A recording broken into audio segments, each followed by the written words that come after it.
Good morning, Karen Reed, Trial Watchers, day 19. What is up? What is good? Come on in, make yourself known.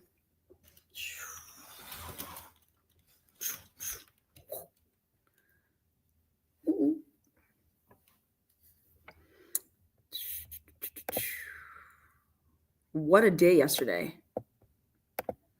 What a day. We're going to have some more bangs.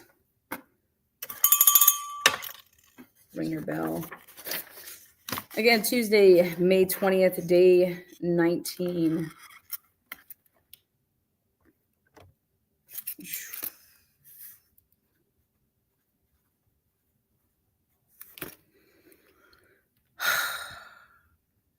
I could say so many things, but I'll hold off.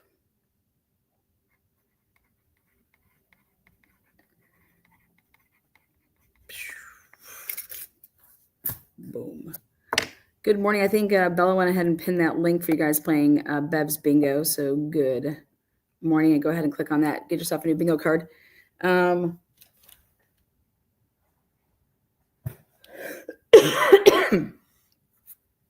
Well, I'm going to show you guys something on Hector here. Let's see if it'll do it for me.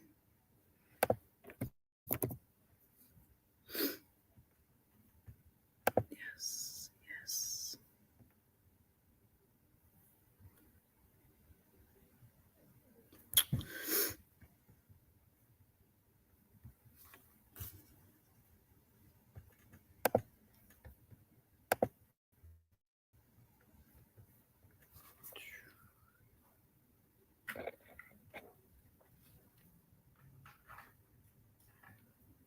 That's weird.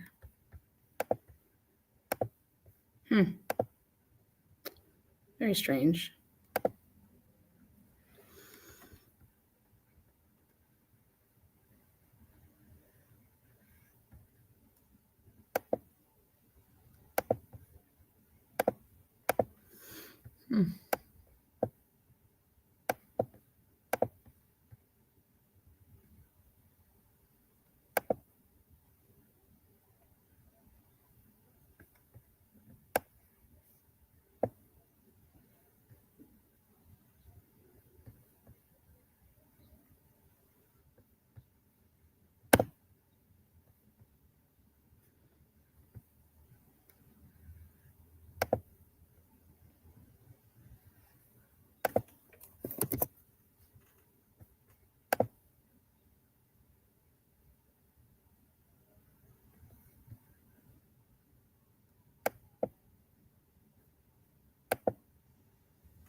Hector, what the fuck are you doing?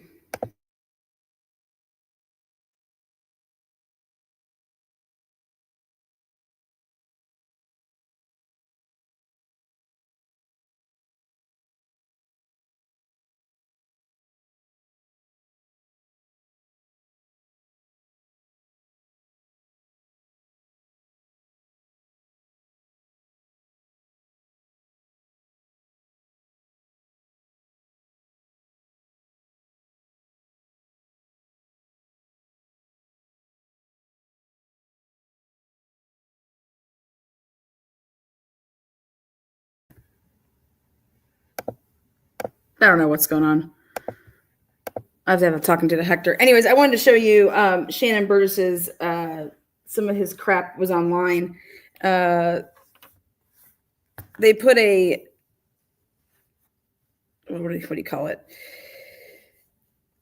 They put a watermark logo across the front of his diagonal on his, I didn't realize this, but when I printed this out yesterday,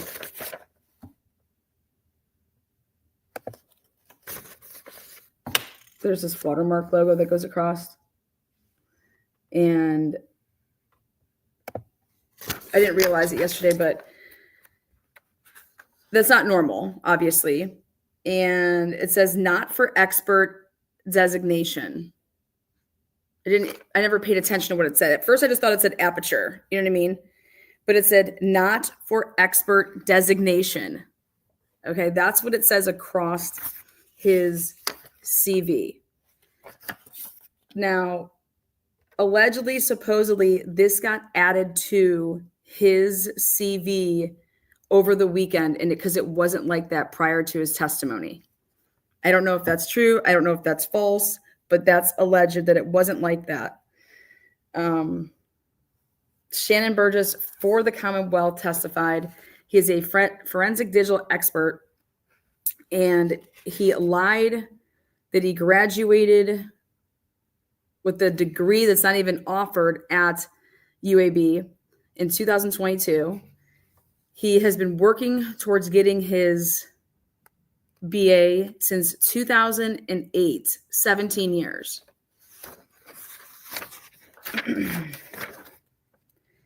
And what I was looking for yesterday, and I couldn't find on his CV, is I wanted the cases.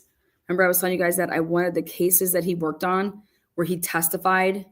When he testified yesterday, he said that he worked on cases and testified in 4 or 5 different states. It was very interesting, but those aren't on here because I was trying to find to see if we can get, if there's transcripts to see how he testified back in those proceedings. But I have no idea because they're not on here.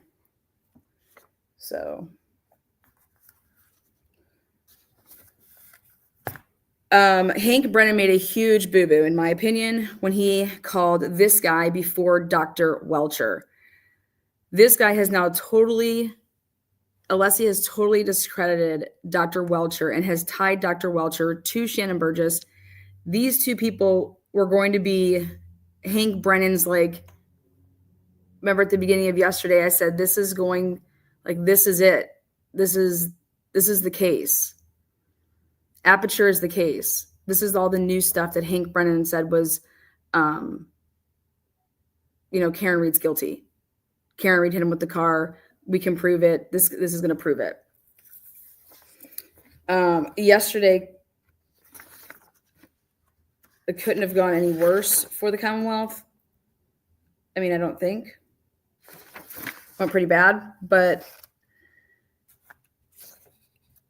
how does Hank Brennan, okay. So what basically it seems is if it was always planned, once Ian Whiffen did his report in January of 2025, okay, Hank Brennan would have seen that. You're looking at the report. You're seeing what the report says. And Ian Whiffen's timeline, that's why at the beginning of yesterday, I said I wanted to know about this pocket state at 12:33 and 14 seconds. Okay? Because that was outside of everything, just by a little bit though. By like 1 minute and 10 seconds. Because he has a 12:31 and 52 seconds to 12:32 and 3 seconds, and it was cleared. And then that 12:33 and 14 seconds, that's when Karen Reed starts calling him. And all these calls are going through, but not being answered all the way up until basically 5:52 a.m. And then they begin again at 6:02, but this time it was cleared by 6:15.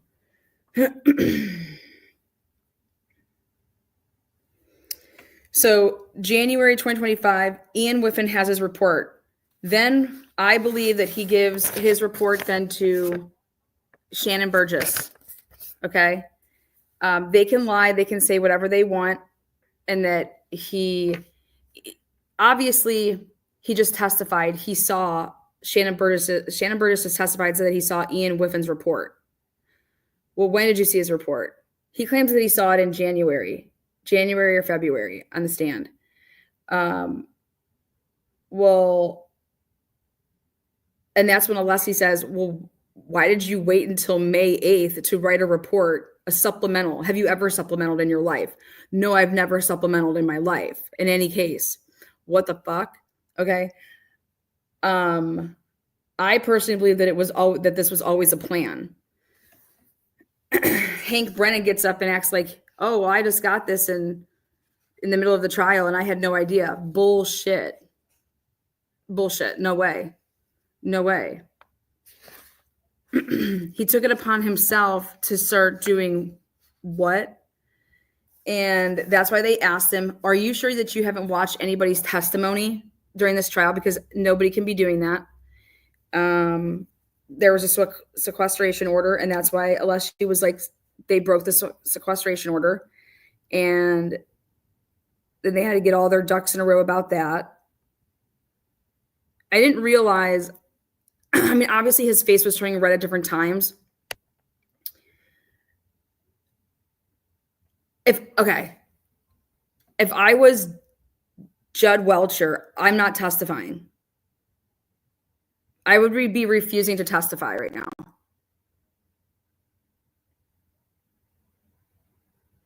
I would be absolutely refusing to testify. Dude, this Shannon guy's career is over. If I'm Judd Welcher, I'm refusing to testify. If there's a way that can happen, I'm out. I would tell Hank, fuck you people. Do not call me. Do not call me to the stand. Trust me, you don't want to call me to the stand.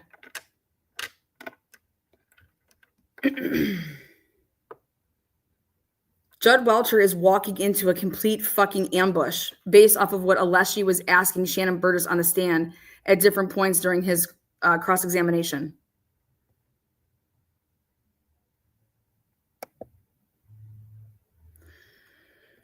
If Judd Welcher stays off the stand, he could potentially save his career. Do you think this case means a damn thing? Karen, turning the chat green. Woohoo! T. Ray, buy some lunch with your hard work. Thank you. Karen, 20 membership. I mean, this is absolutely craziness. There is no way I would be, if I was Judd Welcher, would be testifying in this case. I'm not getting ambushed with these questions. I'm not getting asked these questions. But guess what, though? He's not supposed to be watching it.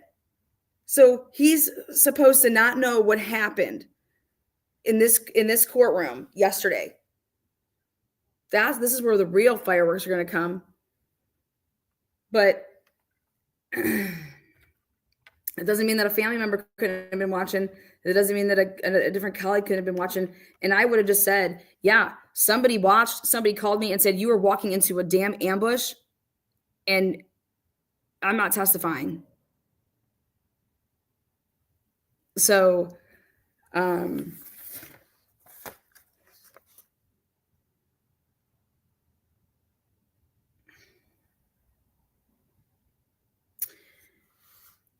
you know, remember, how do I want to say this?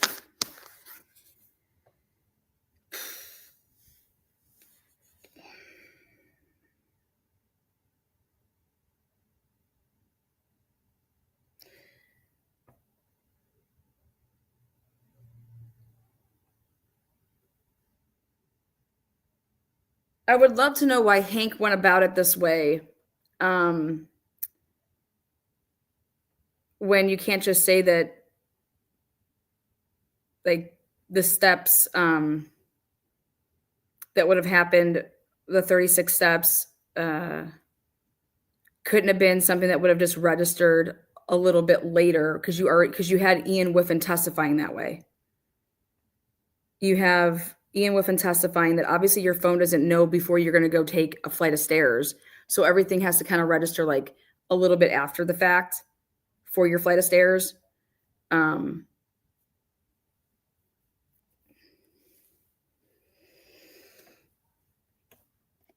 It's just, this is what you call railroading somebody.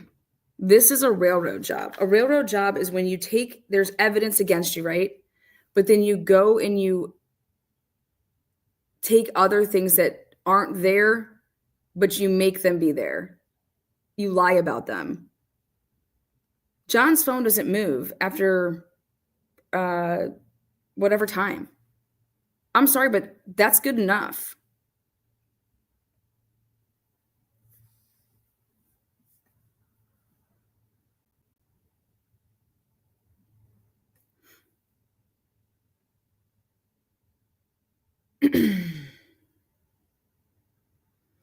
Karen Reed just was railroaded live yesterday for the direct examination of Shannon Burgess. That's what you call railroading somebody.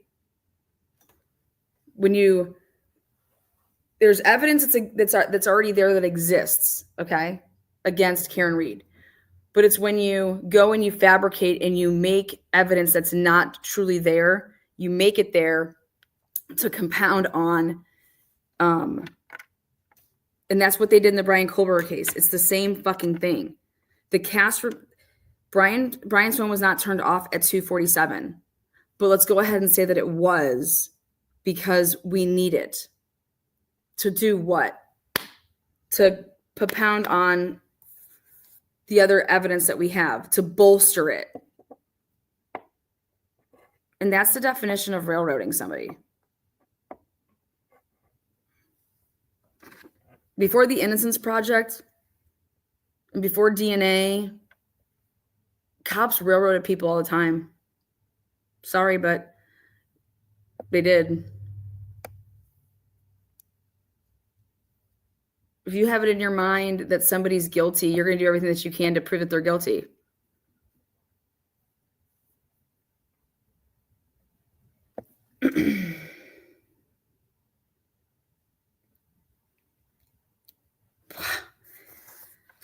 Whew.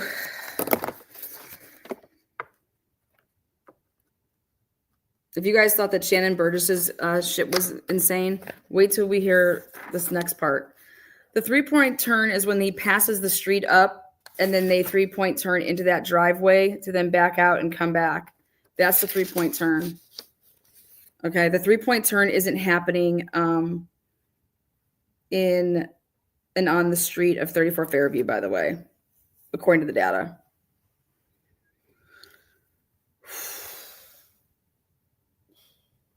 Shannon Burgess isn't even done yet.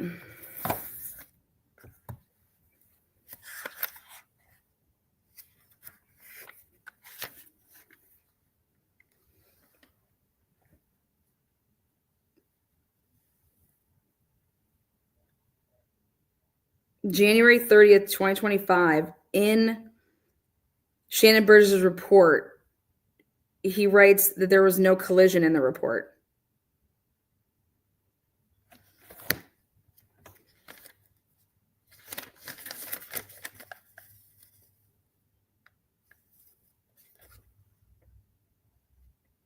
Shannon Burgess created a timeline for Dr. Welcher.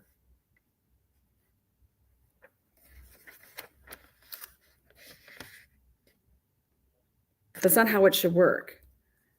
It should just be what it is. Setting the record for the longest colonoscopy live ever. Best comment of the day. Give it up for your girl. We saw, dude, Tully. So I was making a list last night. Like, what the fuck is the defense going to do?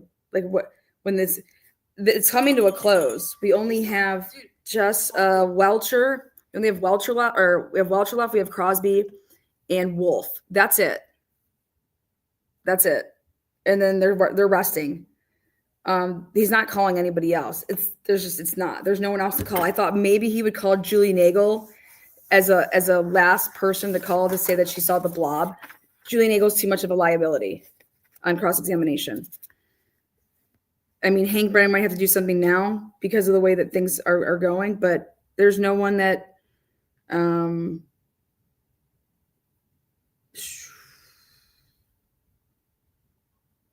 there's no one available for him to call.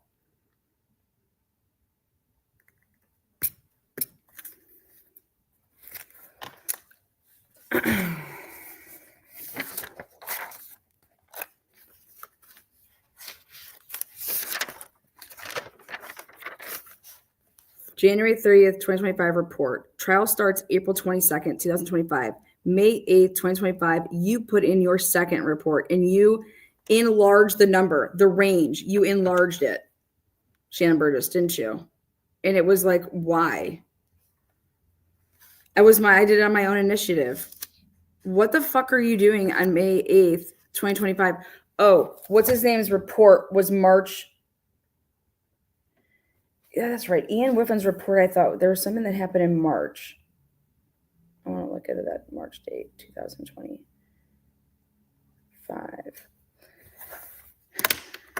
And then that email, you cut, copy, and paste. Why did you do this? March 5th. Oh, yeah, that was it. It was their guy's report, March 5th. So he was handed that report. And he said, I did the May 8th shift because of your guy on March 5th. Yeah, no, that's just what you're saying after you guys all got caught, okay?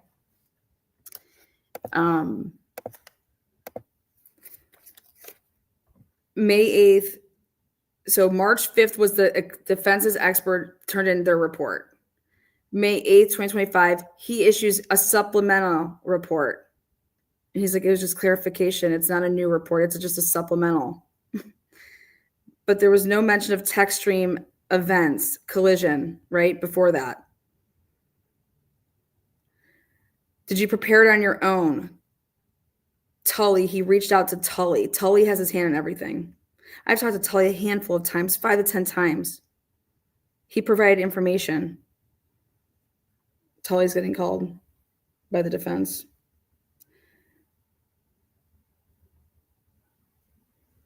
May 7th, 2025, reached out to Brennan before a report was complete. Are you out of your fucking mind? Why do you think that would happen? Because, well, do you want me to type up this report? What do you want me to do? Nobody knows what they fucking talked about on May 7th. We need to go back and listen to what Hank Brennan's oral arguments were the day that he said that he got his report. Did anybody go back and listen to that? Whatever Hank Brennan oral argued to have and be able to have Shannon Burgess testify to this shit.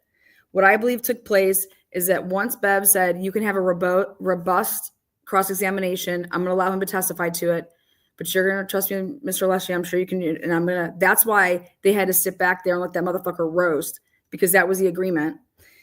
And I believe that they just said, we want to know everything that we can about this dude, Shannon Burgess, and put fucking the sleuthing world on it, AKA a bunch of their clerks, whoever.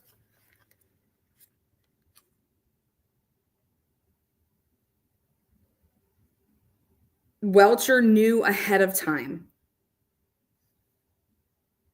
Have you ever done a supplemental report ever in the middle of a trial? Have you ever changed your report? No, it's the first time. Exactly. How did you know Ian Whiffen? Just work. Ian Whiffen report, January 25th or January 30th, 2025. That's the one I read. He did a report then again in March of 2025. And that's why he asked him, did he see that one? He said, no, I didn't see that one.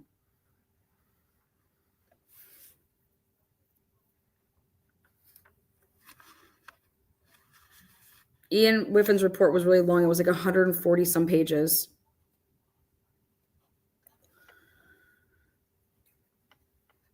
He would have had access to the temperature of the battery, all the phone calls, his timelines, his text messages on John O'Keefe's phone. Everything to do with John O'Keefe's phone was in that fucking report. How do you know Jessica Hyde? I hope that they show the Jessica Hyde connect. Jessica Hyde is how we got the job on this case.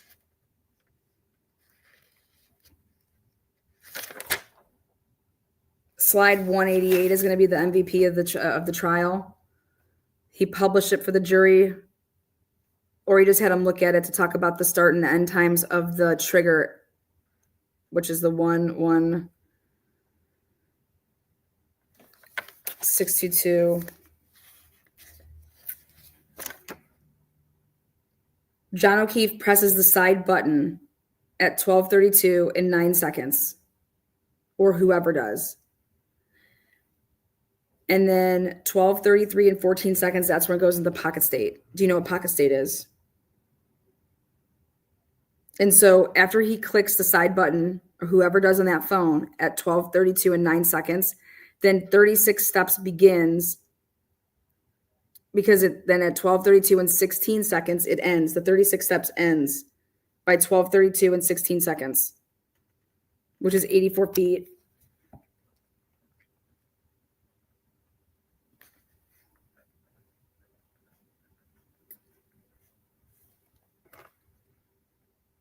And his phone is in pocket state at 12:33 and 14 seconds.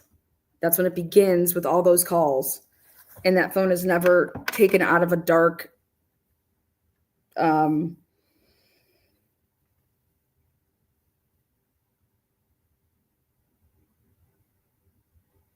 there's no way that John O'Keefe's phone could have been laying on the ground.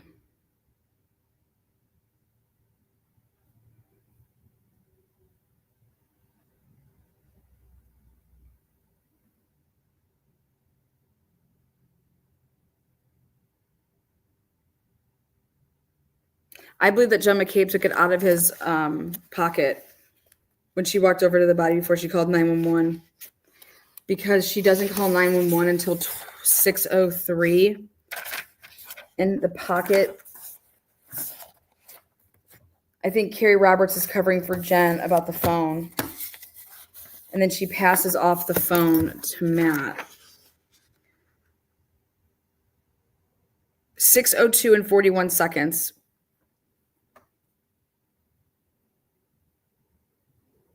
When she gets over to the body, I personally believe that Jen McCabe grabs the phone out of his back pocket.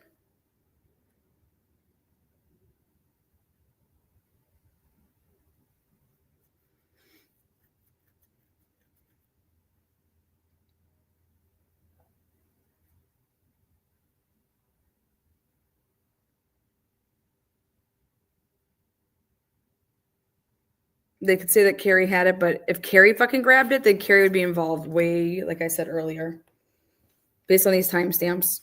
What is up? Is Miss Kelly in here? Give a shout out, Miss Kelly, to that one that graduated. Woo! We got some graduates in the house. Woo! Shannon Burgess has to come in for a wellness check. Oh, 9:12 exactly. Here we go. This is going to be great. Day 19. Let's watch this total, absolute live procedure number 2 here for Shannon. Shannon Burgess.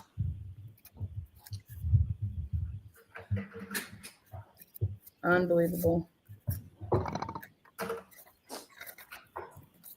Hear ye, hear ye, hear ye. All persons having anything to do before the Honorable Beverly Canoni, the Justice of the Superior Court holding in Dedham, within and for the County of Norfolk. Draw near, give your attendance, and you shall be heard. God save the Commonwealth of Massachusetts. This court is in session. Please be seated. Good morning, counsel. Good morning, Ms. Reed. Good morning, jurors. So I have to ask you those same 3 questions. Were you all able to follow my instructions and refrain from discussing this case with anyone since we left yesterday? Yes. Everyone said yes or nodded affirmatively. Were you also able to follow my instructions and refrain from doing any independent research or investigation into this case? Yes. Everyone said yes and nodded affirmatively. Did anyone happen to see, hear, or read anything about this case since we left yesterday? No. Everyone said no or shook their heads. Thank you. May we have Mr. Burgess, please?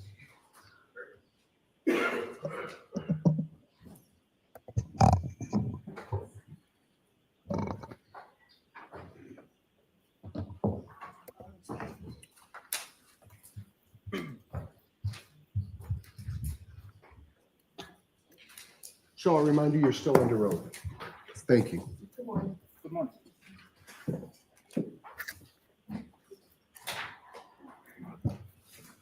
All right, Mr. Alessi, whenever you're ready. Thank you, Your Honor. Good morning, Mr. Burgess. Good morning.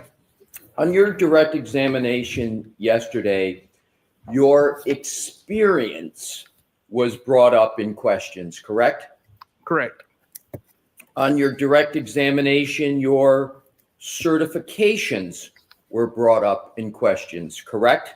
Incorrect. There was no discussion in your direct examination about having certifications in Celebrite and Magnet Forensic Axiom. Did I mishear that? No, if I misheard your question, it was, I asked about certifications. I'll repeat it, sir, Sure. in case I misspoke. On your direct examination, your certifications were brought up in questions, correct? yes, correct. However, on your direct examination, no questions were asked of you at all about your supposed education, correct? Correct. And you did not bring up your educational background at all on Correct. direct examination, correct? Correct.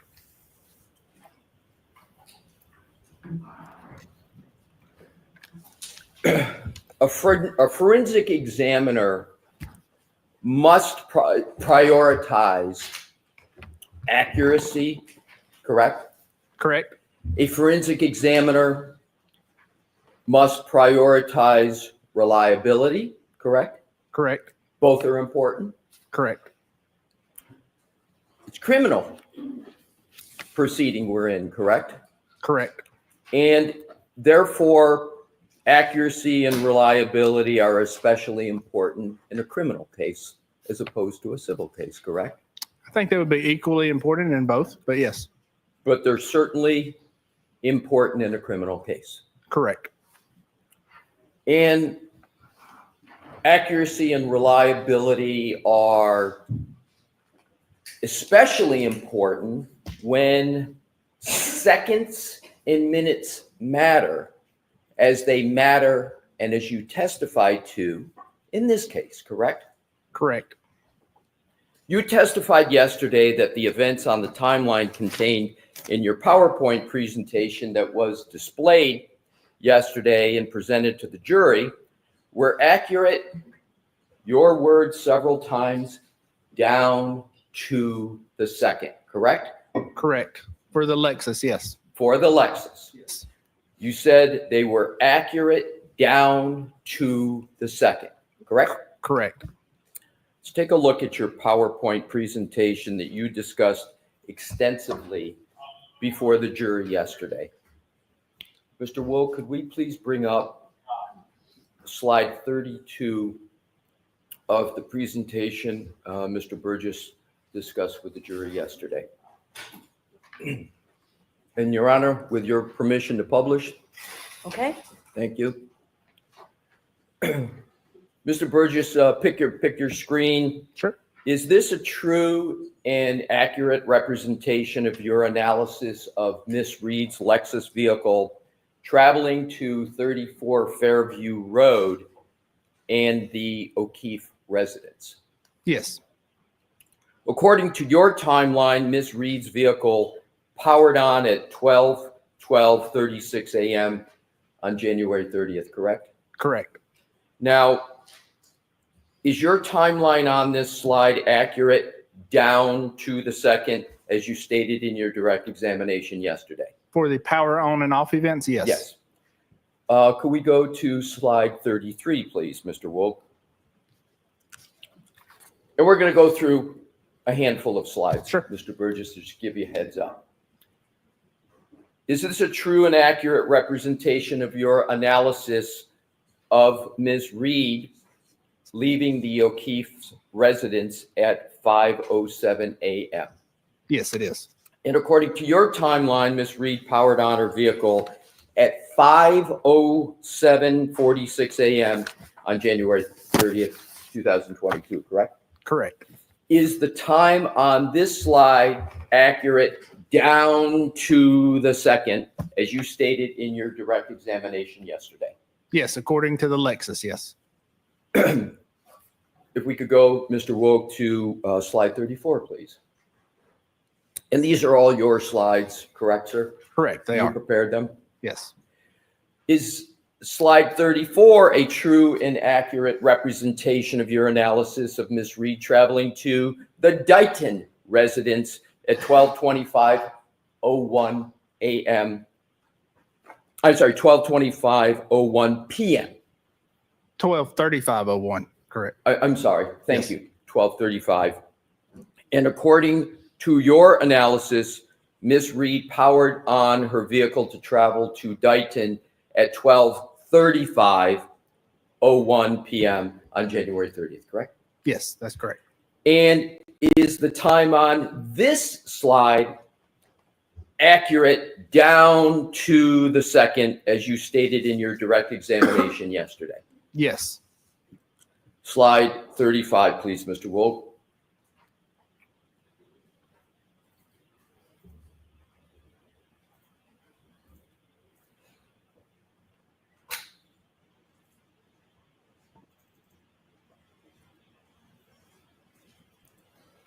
Is this a true and accurate representation of your analysis of Miss Reed's vehicle being towed by the Massachusetts police vendor from her parents' residence in Dayton? Yes, it is. And pursuant to your timeline that you created here, Miss Reed's vehicle was powered on at 4:11 p.m. on January 30th, 2022, and towed to the Canton Police Department, correct? Correct. Is your timeline on this slide accurate down to the second, as you stated in your direct examination yesterday? Yes, this timestamp is. Slide 36, please, Mr. Wool. Is slide 36 a true and accurate representation of your analysis of Miss Reed's vehicle arriving at the Canton Police Department? Yes, it is. And pursuant to the timeline you created, Miss Reed's vehicle powered off at 5:36:42 p.m. on January 30th, 2022, correct? Objection. Objection. I'll let you have this. Okay. Is your analysis down to, is your analysis on slide 36 accurate down to the second, as you stated in your direct examination yesterday? Yes, according to the Lexus, yes. According to the Lexus. Yes. In point of fact, Mr. Burgess, none of the 5 timelines that we just reviewed from your presentation are accurate at all, and certainly not down to the second. Am I right or am I wrong? You are wrong. Are you aware, and if we could go back to the first slide, which is slide 32, and we'll look at each of them quickly. Sure. Are you aware that all of the relevant events in the timeline you described in your presentation in these slides actually occurred on January 29th, 2022, not January 30th, 2022? Do you know that? This is January 30th, 2022. That's what January 29th, correct. It's January 29th, 2022. And in terms of January 30th, I want to go back and make sure it's very, very clear.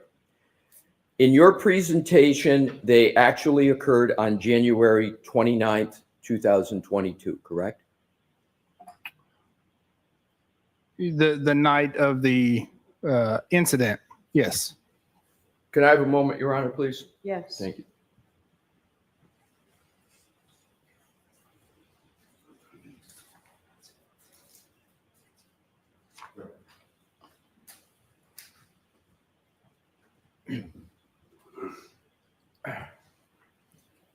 Mr. Burgess, once that timeline crosses into midnight, it's January 30th, not January 29th, correct?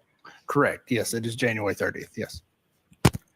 So in actuality, these 5 timelines, as you testified to them yesterday, are not accurate down to the second, correct?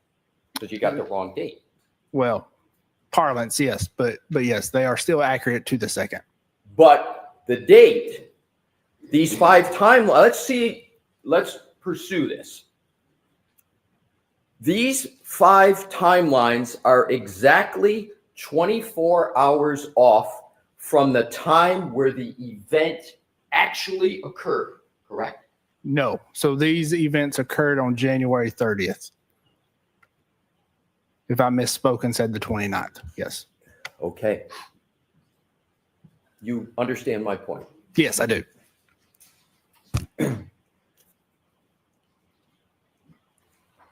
The core basis of your job, your role in this case, is to reconcile time discrepancies, as you say, down to the second, correct? Correct?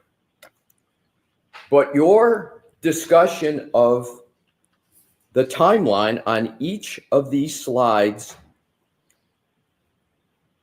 on each of these key events, is incorrect, correct? No, it's not incorrect. So your discussion of the applicable date, you're saying, as you described it yesterday and interpreted this timeline, was correct? Is that what you're saying now? This timeline is correct. But yes. my question is your discussion of it yesterday. If I misspoke and said the 29th, then yes, I misspoke on that. Yes. And that was your testimony yesterday, what you spoke about. Yes.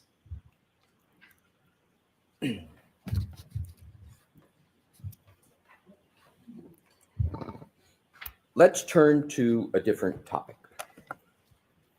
Lights up, if we could, and thank you for taking that down, Mr. Wolf.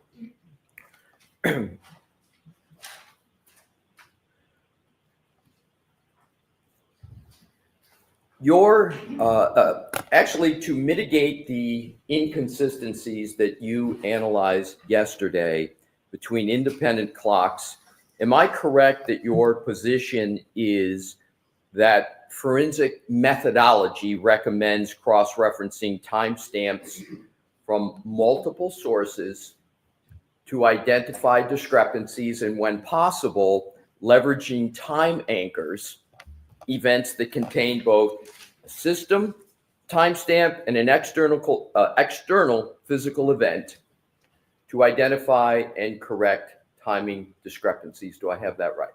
Yes, you did. Yesterday, we talked about the scientific method. You recall that, sir? I do. And how it's designed to prevent bias from infecting the analysis. You recall that as well? Yes, I do. And yesterday, you agreed that experts should never selectively gather and interpret evidence to confirm a pre-existing belief while neglecting evidence that contradicts those beliefs, correct? Correct. And doing that is called confirmation bias, which you said you understood yesterday, right? That is correct. That would be improper to do that, correct? Yes. It would raise the specter, if not the reality, of unreliability if that occurred, correct? It could, yes.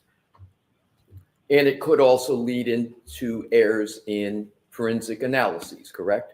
Correct. Let's take a look at your January 30th report, sir. Okay.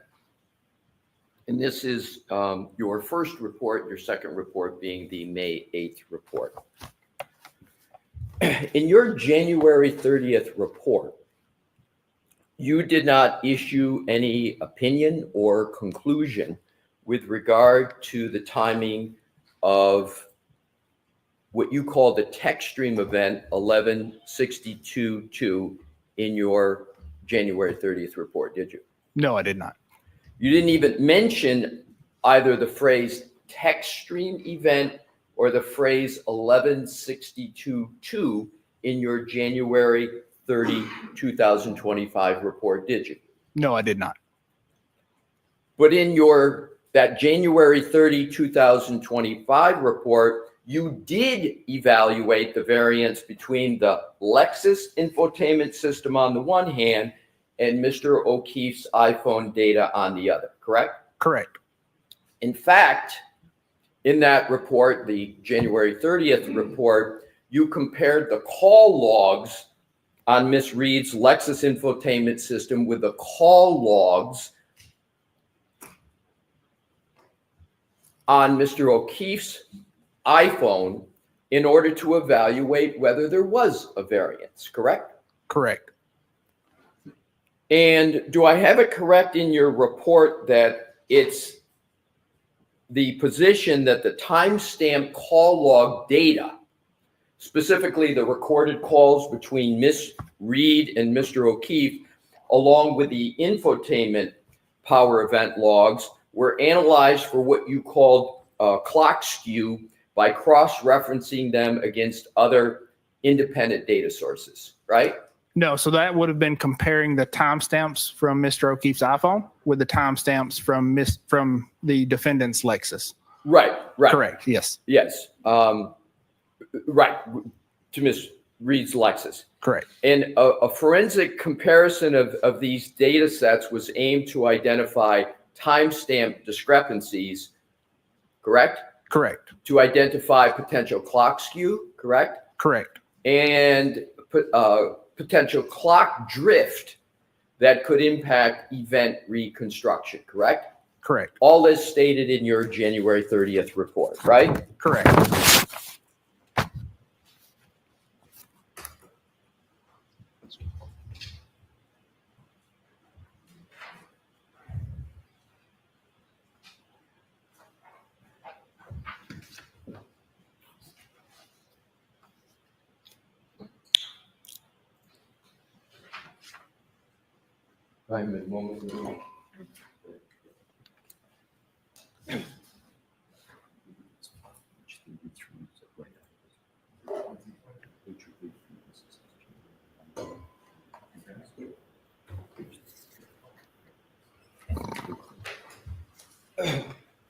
Your Honor, may I have this marked as the next exhibit in order for identification? Yes.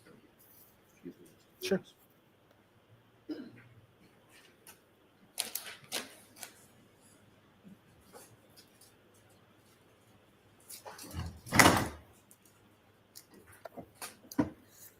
Surprised you didn't ask him who he talked to last night. Did the BBB for ID? It's got to be coming. May I present to the witness, Your Honor? Yes. Thank you.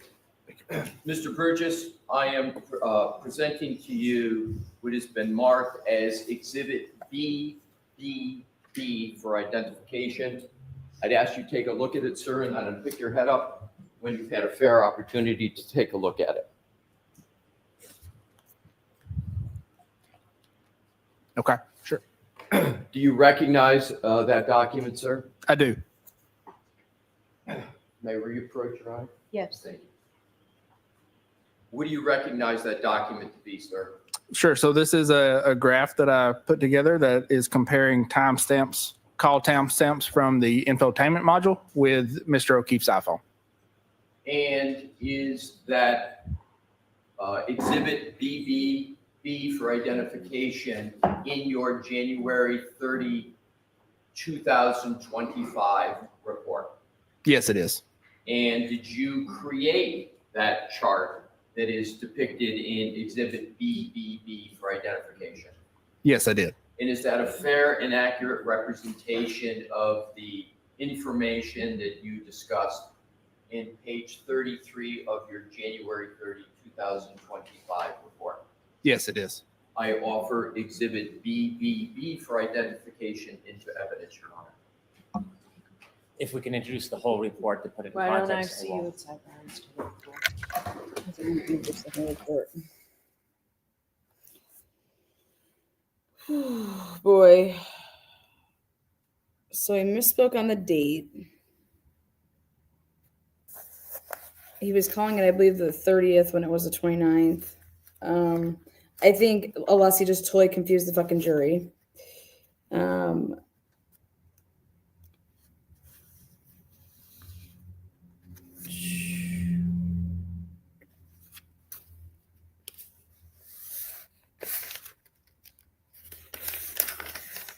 I find it hard to believe that Lexus doesn't have GPS.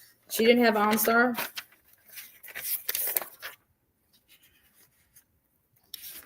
new cars, they like basically give you OnStar for like 3 months, 6 months for free. And then you got to get a hold of those fuckers to cancel it. I'm still paying my OnStar. Shit.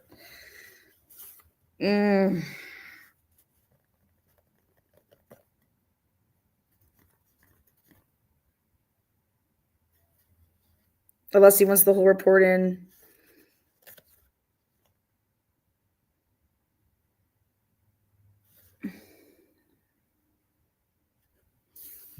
There's got to be a reason that they don't want that. I like your hat, Lana. You like this hat? Do you know what that says? Micro wrestling. It's midget wrestling. I support my midget strippers just like I support my midget wrestlers. We go to it every year, July 4th weekend. There's a big midget wrestling tournament you can bet on. And they all dress up. It's so cute. Who's sitting next to Peg? I don't know. Her girlfriend. We're doing a coverall. We were doing a $20 winner take all today. Cover your whole card.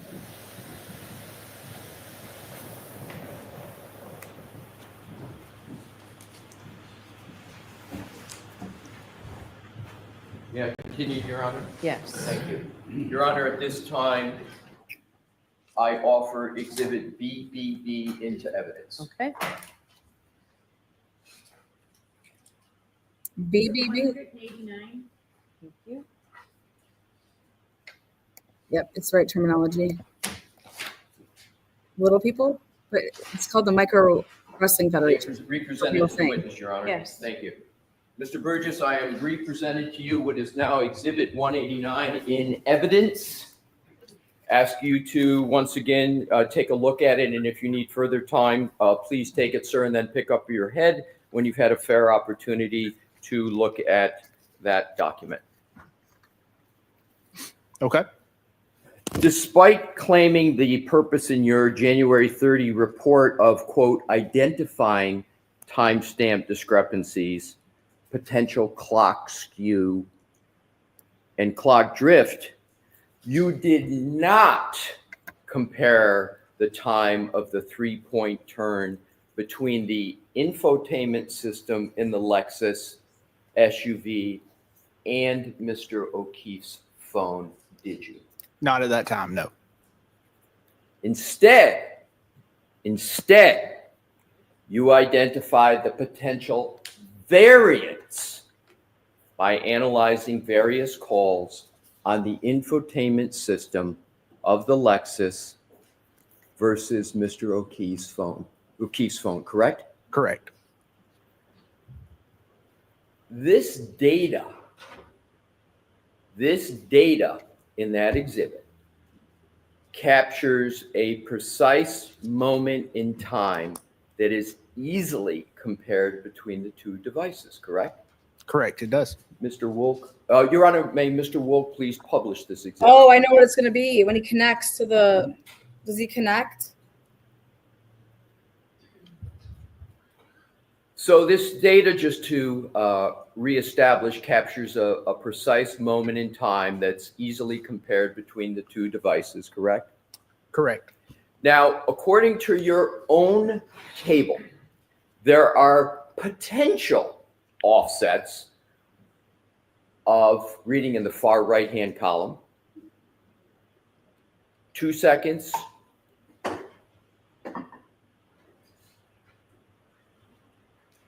1 second, 2 seconds, 1 second, 8 seconds, 16 seconds, and 21 seconds, correct? Correct. And yet, you failed to apply this variance to the infotainment time on the Lexus associated with the text stream event 1162.2, correct? Correct. May I explain? I will proceed. Whoa, wait, hold on a second.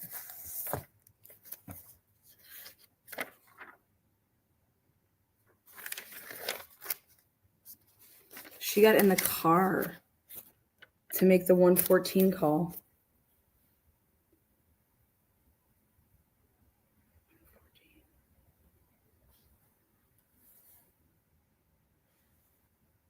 She got in the car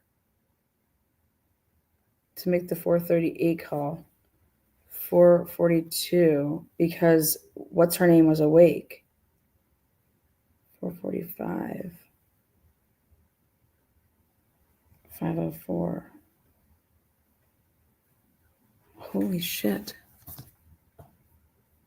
Karen can use that. Proceed along. I'm sure if Mr. Brennan has questions and wants you to explain, he may choose to do that. This is simple arithmetic, is it not? It's either an addition or a subtraction, the offset, correct? Correct.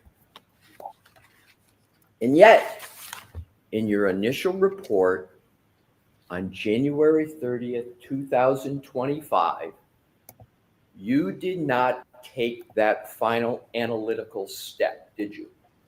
No, because these clock variances do not apply to that time frame. But you didn't take, you know what analytical step I'm talking about, correct? No, I don't. I don't All right. believe so. We'll come back to it.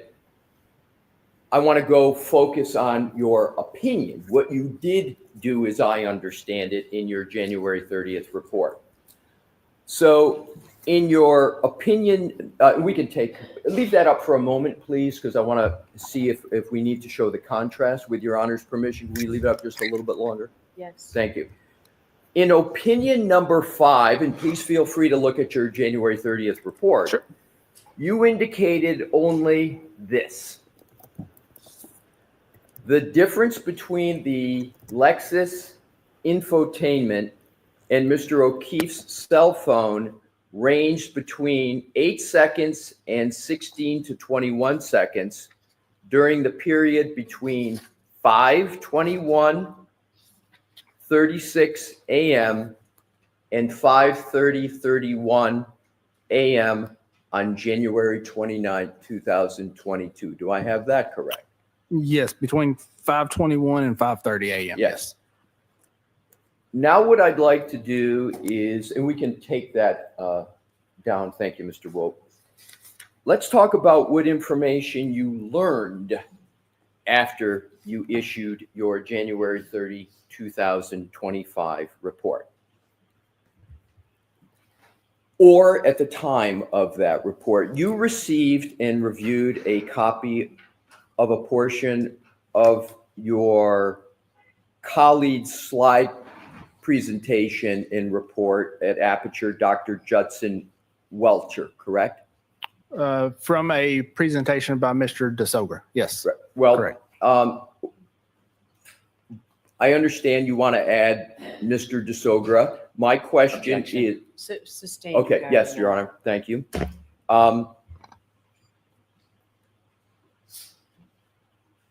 I'm focusing on what would you like to call it? Do you call it a slide presentation you prefer, Dr. Welcher? Sure, we can. I want we to can use whatever parlance you're comfortable with. Yeah, slide's fine. Yeah. Slide. So the slide presentation of Dr. Welcher that he submitted the same day you submitted your report on January 30, 2025. And in that, he analyzed the timing of the 11:62 what he calls an infotainment event, you call a tech stream event, correct? Well, could I see the slide we're talking about to clarify? Absolutely.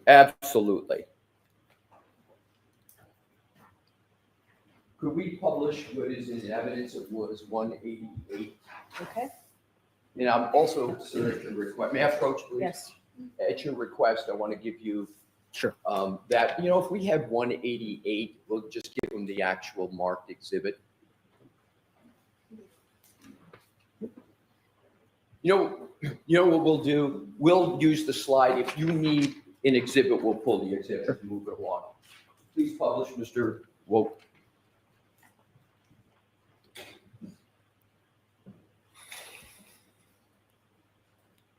Now, if we could enlarge the text, we don't need the map, so make that as large as you can, please, Mr. Wolk, in the relevant portions.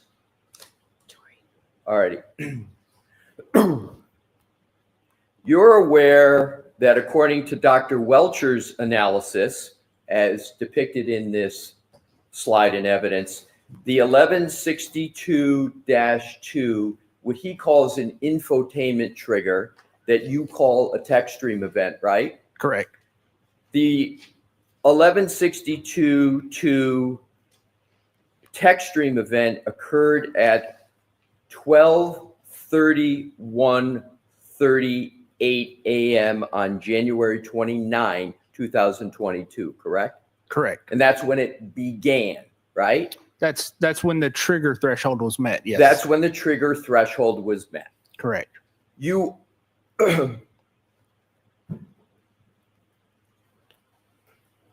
we can take that down now, Mr. Woke.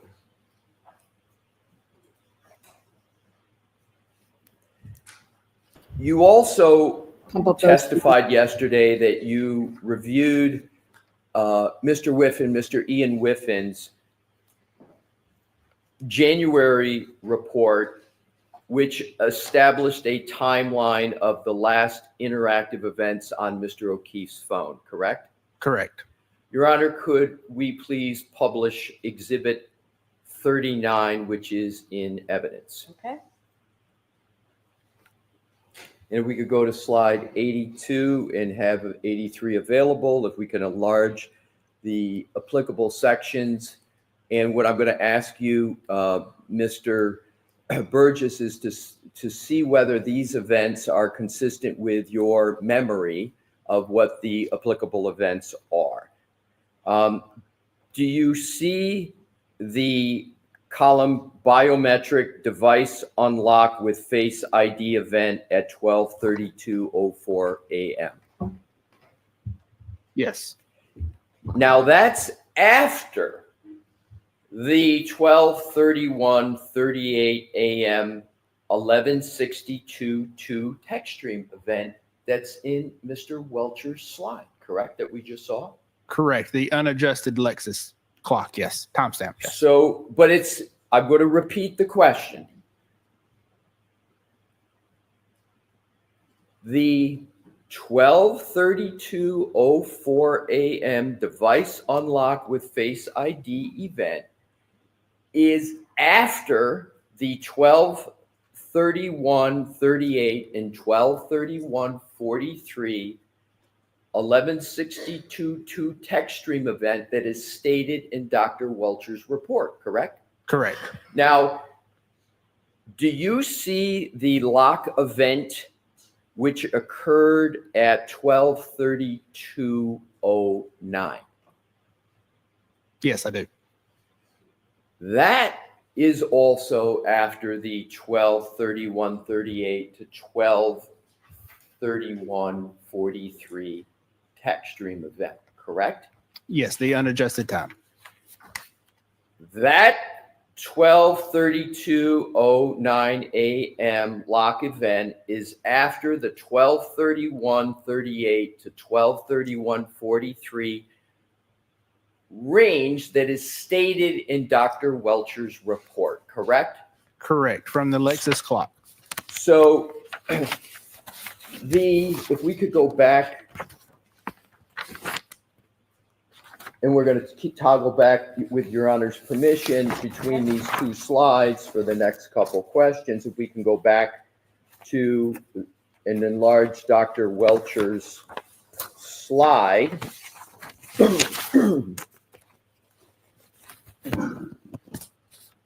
That 12:31:38 to 12:31:43 time period is what your colleague, the licensed engineer, Dr. Welcher, chose and his slide analysis as the last user interaction, according to him, on John O'Keefe's phone, correct? That's what he chose. Yes, the 12:32:09. Yes. Now, if we could go back to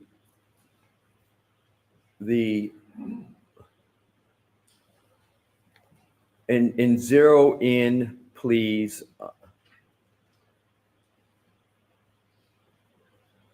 Now, but even Mr. Whiffin's report establishes additional activity on Mr. O'Keefe's phone after the event chosen by Dr. Welcher, correct? Correct. And in fact, Mr. Whiffin identifies a quote lock event that occurred 26 seconds after the 1162 text stream event identified by Dr. Welcher at 12:31:38 to 12:31:43, correct? Correct. Using the unadjusted clock. I would like, does Dr. Welcher at all use the words unadjusted clock in his slide, sir? No, he does not. Okay, what I'd like to do is ask you a question about whether, in fact, Mr. Whiffin identifies a lock event that occurred 26 seconds after the 1162 text stream event at 12:31:38 to 12:43, as stated in your colleague's report, Dr. Welcher, the slide presentation. Is that correct? Yes, that's correct. Do you know whether a lock event on an iPhone requires human interaction? Typically, yes, it would. Is it just typically, or does it? Well, it does. And in this case specifically, I believe it was via the lock button. Correct. But this specific instance, the lock, it requires somebody, a human being, to actually press a button on the side, correct? Unless it's auto locking, yes, it requires a button press, yes. Do you have any reason to believe that the iPhone of Mr. O'Keefe had an auto locking function on it, sir? No, as I said, he used the lock button. Right.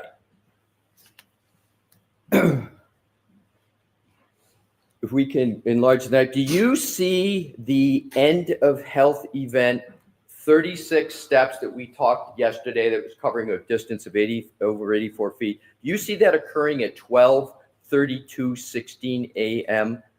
I don't believe we talked about that yesterday, but yes, I do see Do you that. see it? I do, yes. And that's also after the 12:31:38 to 12:31:43 text stream event identified by your colleague, the licensed engineer, Dr. Welcher, in his slide, correct?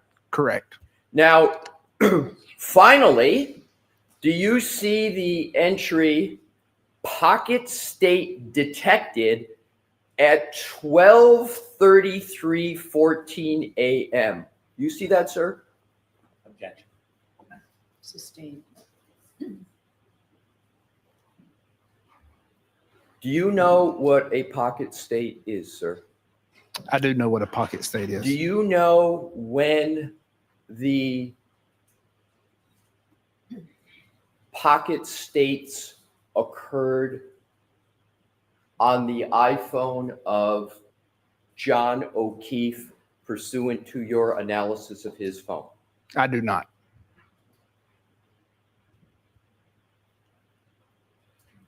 You didn't analyze pocket state detections on Mr. O'Keefe's phone? No, I did not personally. Do you believe pocket state detected data? Well, let me just go back and confirm. So you didn't analyze with any source pocket state detection information with regard to Mr. O'Keefe's phone. Is that correct? That's correct. So let's go back and summarize for each of the ones you did look at and analyze that you just testified. Every single one of those that we just discussed, those user interaction events, occurred after Dr. Welcher claims a collision occurred as represented in a text stream event of 11:62:2 at 12:31:38 to 12:31:43, correct? Objection. Do you understand? If we can go back, please, to Dr. Welcher's slide. Highlight the text again, please, Mr. Wolf.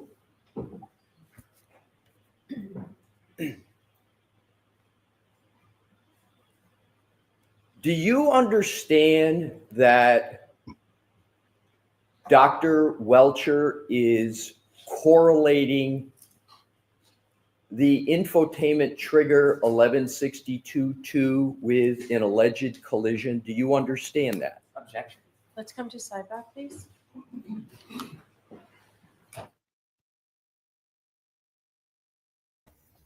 This is so fucking good. So good.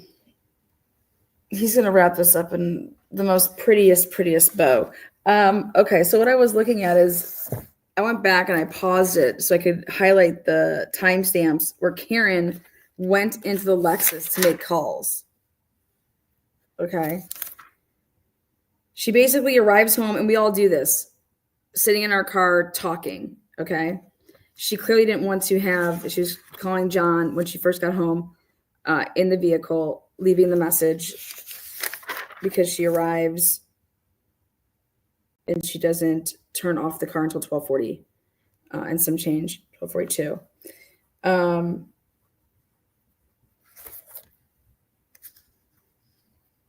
You know, she was home when she left and in the car when she left the message that says, I fucking hate you. But she goes inside, we know, because we hear her heels and everything at 12:41 and 35 seconds. So she's in the house and she texts him, I'm going home. I'm going home. And so I think Bill Reed might fucking testify. She calls her parents. I can't remember. I have to go back and check if that was an answered call or if nobody talked. I can't remember if they talked. It hasn't been put in evidence yet, but she says, see you later at 12:55. And then I'm going home back to back. Then 12:58 calls, 12:58 calls again, 12:59 voicemail. Nobody knows where you're at. 1 o'clock in the morning calls. And so from then she goes back out to her car. She texts him, I'm back in Mansfield.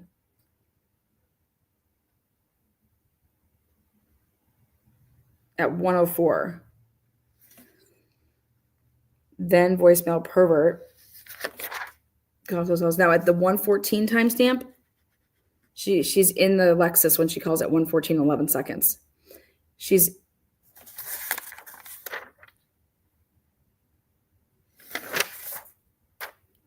Wait a second.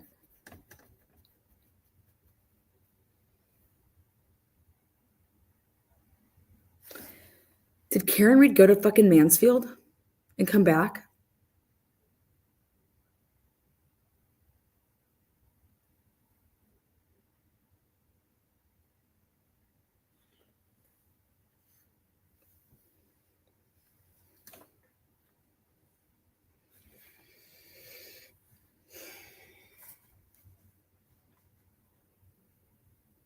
At 4:38 in 14 seconds, she's in the car.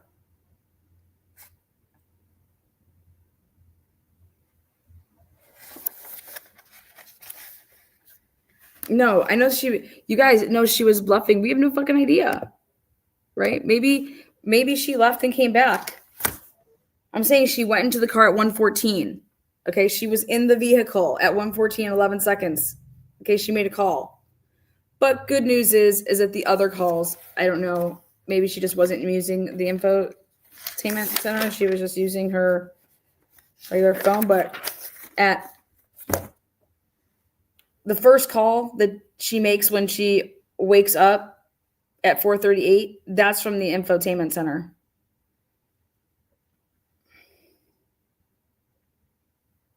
You know how you get in your car and you say, call so-and-so?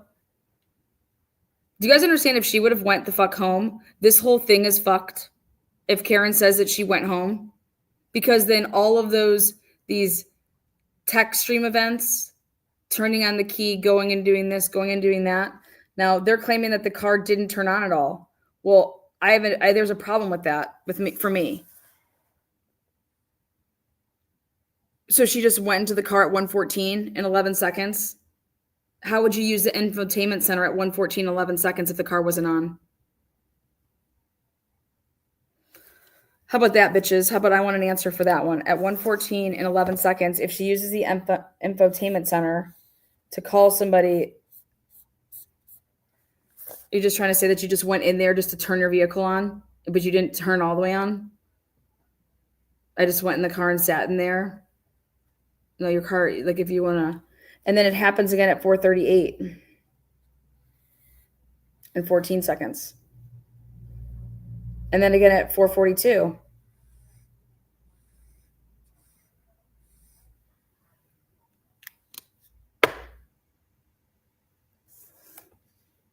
$4:45, 5:04, and then she's backing out at 5:07.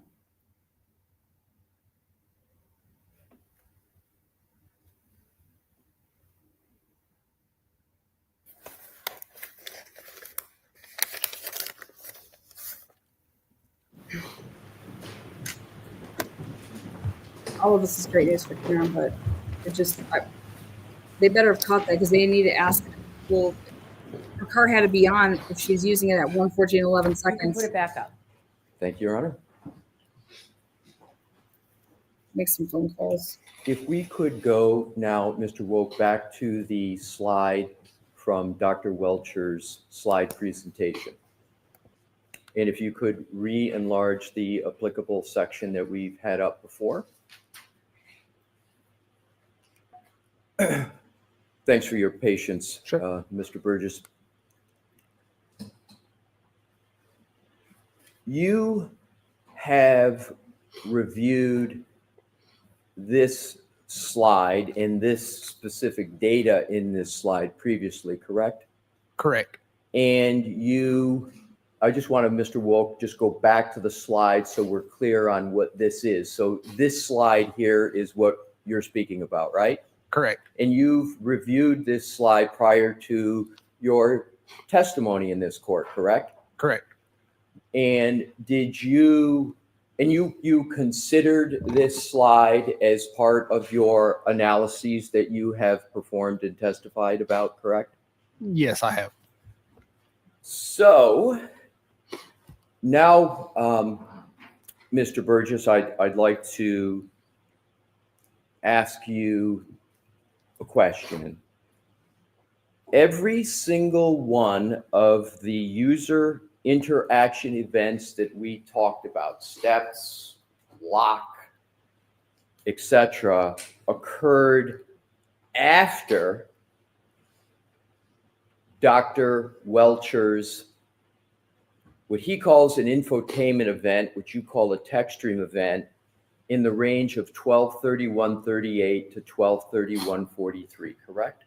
I would agree that yes. So the answer is yes? With the caveat. I'm sorry, I didn't know you hadn't finished. Sure. Please finish your answer. Yes, with the caveat that user interaction only applies to the device lock, steps, and the pocket state are not duplicative of user interaction per se. Let's just assume that is the case. Let's then just focus on what you consider to be a user interaction, which is device lock, correct? Correct. And the device lock event that you agree is a user interaction. We could go back to that just so we have clarity. The lock event that you agree is a user interaction occurred at 12:32:09, according to Mr. O'Keefe's phone, correct? Correct. In that 12:32:09 time period, we could go back to Dr. Welcher, it is after the end of the text stream event dubbed as 11:62:2, correct? Correct. And According to, that's sorry. 26 I didn't finish my question. I'm sorry, Your Honor. So go ahead, finish your question. Don't answer, Mr. Burgess, until the complete question. In that event lock, even according to Dr. Welcher's own words in his own slide, occurs 20 seconds after the end of the text stream event 1162.2, correct? Of the unadjusted clock, yes. May I have a moment, Your Honor? Yes, do you want the lights on, Mr. Alessi? To the lights out. Mm-mm-mm. And so to repeat to alter it, hopefully make it a little clearer. So according to Dr. Welcher, the licensed engineers, your colleague at Aperture, his slide that he has here, the last O'Keefe cell phone event, the lock, occurred within approximately 26 seconds after the end of the text stream event dubbed 1162.2. That's what's stated there, correct? Correct. According to the unadjusted clock. You keep adding according to the unadjusted clock, but do the words according to the unadjusted clock appear anywhere in that slide, sir? No, they do not. We can take that down and, with the court's permission, turn the lights back on, please. Yesterday, you stated that you reviewed a presentation by another expert, Mr. DeSogra, who reviewed the findings of your January 30th report. Do you recall that, sir? Yes, I do. In fact, in your May 8, 2025 report, your second report, your first being the January 30th report, you only cite 2 new sources of data that you reviewed before making your conclusions, correct? Correct.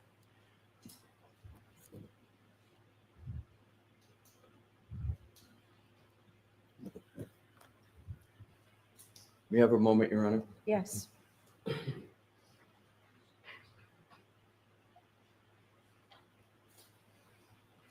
May I approach, Your Honor? Yes.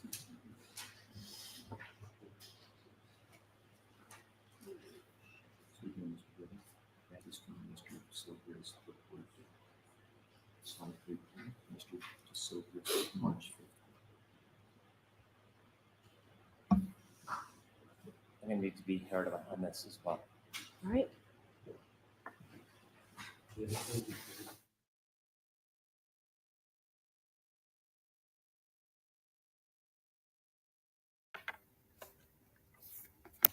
Okay, so I think Alessi's trying to get a bunch of stuff in here because it will actually speed up the case. Use this witness who already admitted that he saw all these things, all these reports, right? So use this witness to get all of this stuff in to show and have him on the stand who's the fucking idiot because he's the only person that is claiming this new expanded time frame of the trigger event hitting John O'Keefe with the reversing, and then it expands to this area that would be outside of the 36 steps. Because this dude shit went outside of 12:32 in 16 seconds.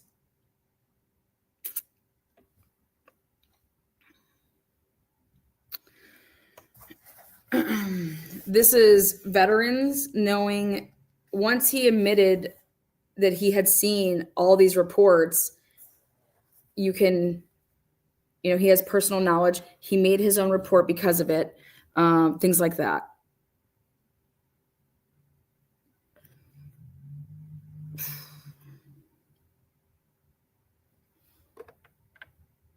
I believe that this is exactly what Alessi's doing.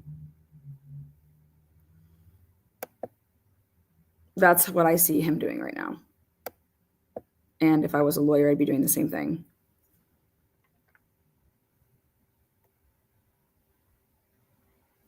You want to point out with him on the stand how the defense's expert is right and how this person tried to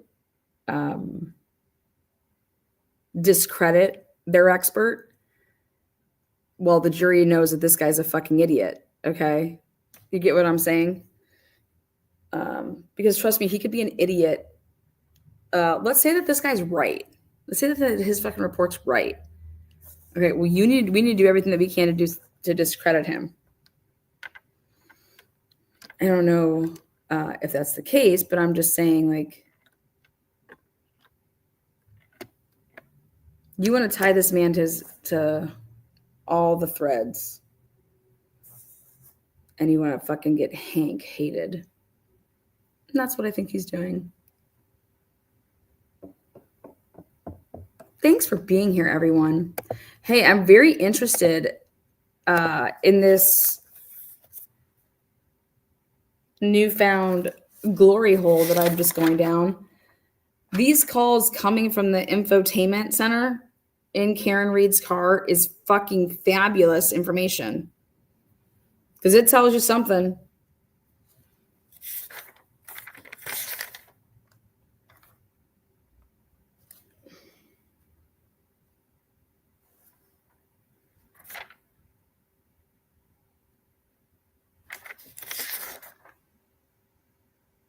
The 438-14 one is very, very compelling because that's the first phone call. Like when the last phone call at 1:18 and 38 seconds, then there's that 3-hour gap. And then 438-14 starts the phone calls. But the first one is from the infotainment center. And so it's like it doesn't originate in the house. If she would have like got woke up on the couch, holy shit, where the fuck is John? He's not fucking here.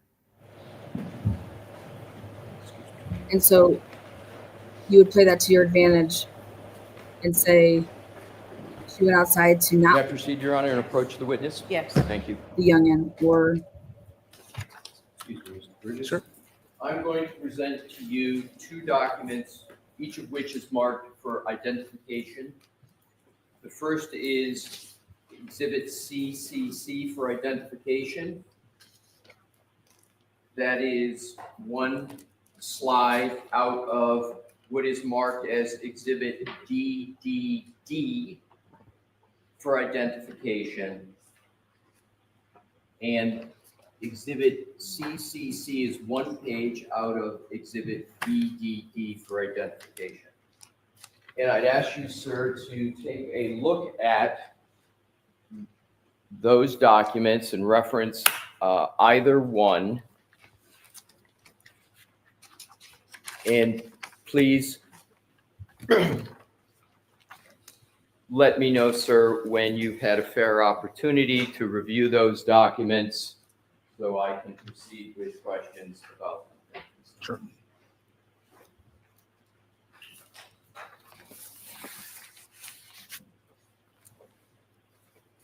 Okay. Sir, can you please read the exhibit designation on the entire slide presentation? On DDD. Pardon me? On exhibit DDD. And that's triple D as in David? Correct. So in exhibit DDD, is that the March 5, 2005 PowerPoint presentation of Mr. DeSogra that you spoke about extensively yesterday? Yes, it is. And sir, before you came to court yesterday, did you review and consider the exhibit DDD for identification? Yes, I did. And as a matter of fact, you spent considerable time with regard to exhibit DDD before you came to court yesterday. Correct. And in addition, isn't it the case that your testimony yesterday is that exhibit DDD, the March 5, 2025 slide presentation of Mr. DeSogra was part of the reason why you created your May 8th, 2025 report, correct? Correct. May I approach, Your Honor? Yes. Just laid the foundation. That's how you do it. Your Honor, I offer Exhibit Exhibit CCC into evidence, and do not offer Exhibit DDD at this time. Okay, the witness just spoke of DDD, so why don't you have him just say what CCC is before we put it in? It's page one. Your Honor, thank The you. fuck are you talking about, Bev? Mr. Burgess, is Exhibit CCC a slide page out of Exhibit DDD? Yes, it is. Okay, now it'll, Fucking little bitch. Thank you for that, Your Honor. I now offer Exhibit CCC for identification into evidence. yes. Thank you. And I also hand back to Madam Court Reporter Exhibit DDD for identification. Exhibit 190. These cases make me so much smarter for my own cases. I personally love them. I learn new tricks every day. And sir, do you have before you I'm a read the three letters, please, just so we're on the same page in that exhibit? Jim, we need the That other the one that's in Thank you. the one page? Yes. Exhibit 190. And that's the entitled All Possible Combinations? Yes, it is. So we'll refer to that as Exhibit 190, okay? Okay. Have you had a fair opportunity to refresh yourself on that one-page chart? Yes, I have. Your Honor, may I please publish Exhibit 190? Yes. And if we could enlarge it without, I think, Mr. Wolk, we can obscure for the moment the all positive on the right and come back to that as needed.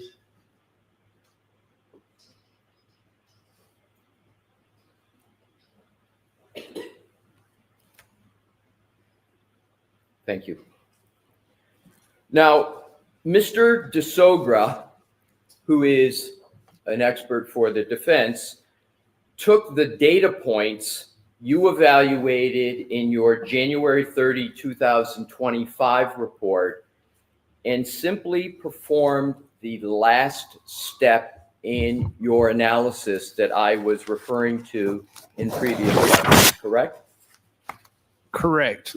For a lot of data points that do not apply for the time of the accident. I understand you may have a view as to whether they apply or not. I'm just trying to understand Objection. what you understood he did. Again, I'll repeat that. Yes, so Your we'll Honor. strike the comment part and just a I'll question, repeat and please. just go to the question.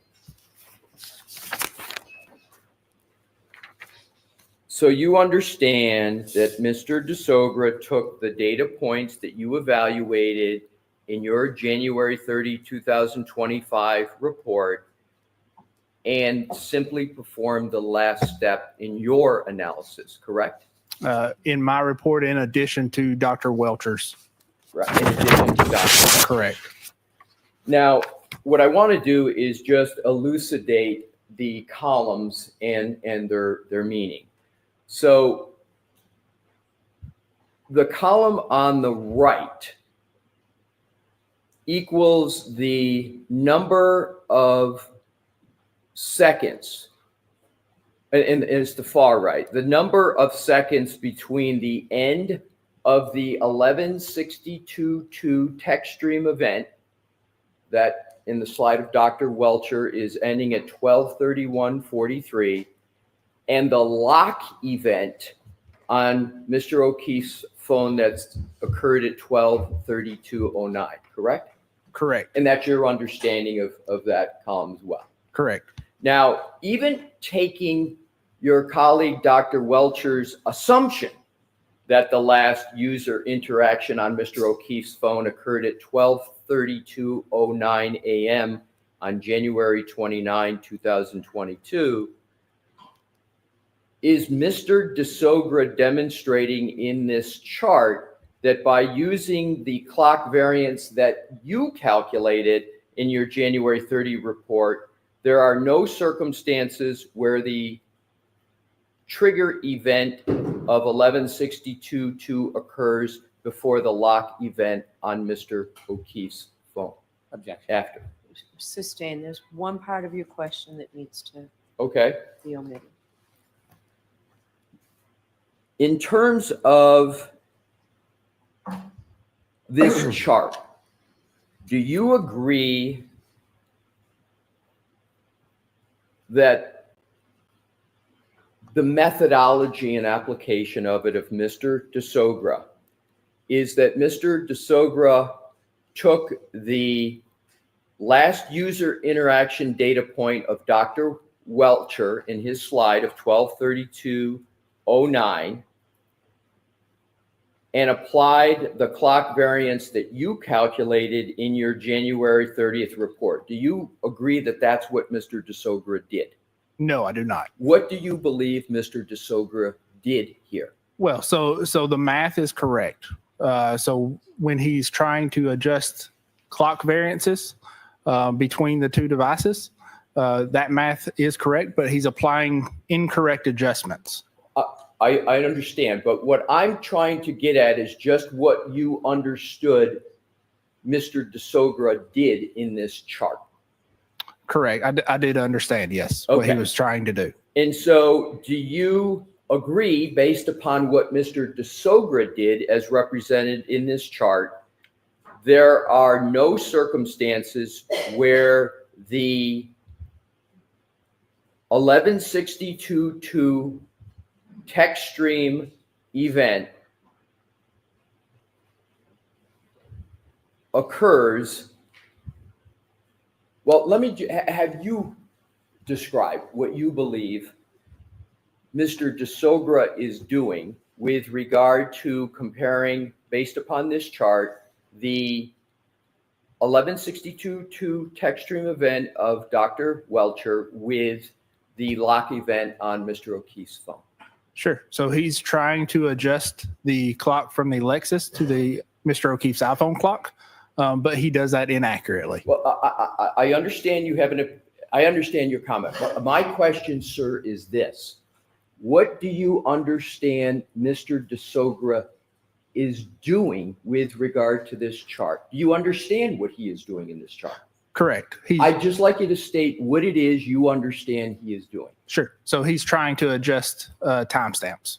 He's trying to adjust timestamps. In adjusting timestamps, do you agree that Mr. DeSogra makes the point with this chart that there are no circumstances where the 1162 trigger occurs before the lock event on John O'Keefe's phone? Objection. Sustained. Can I have a moment, Your Honor? Sure. Thank you.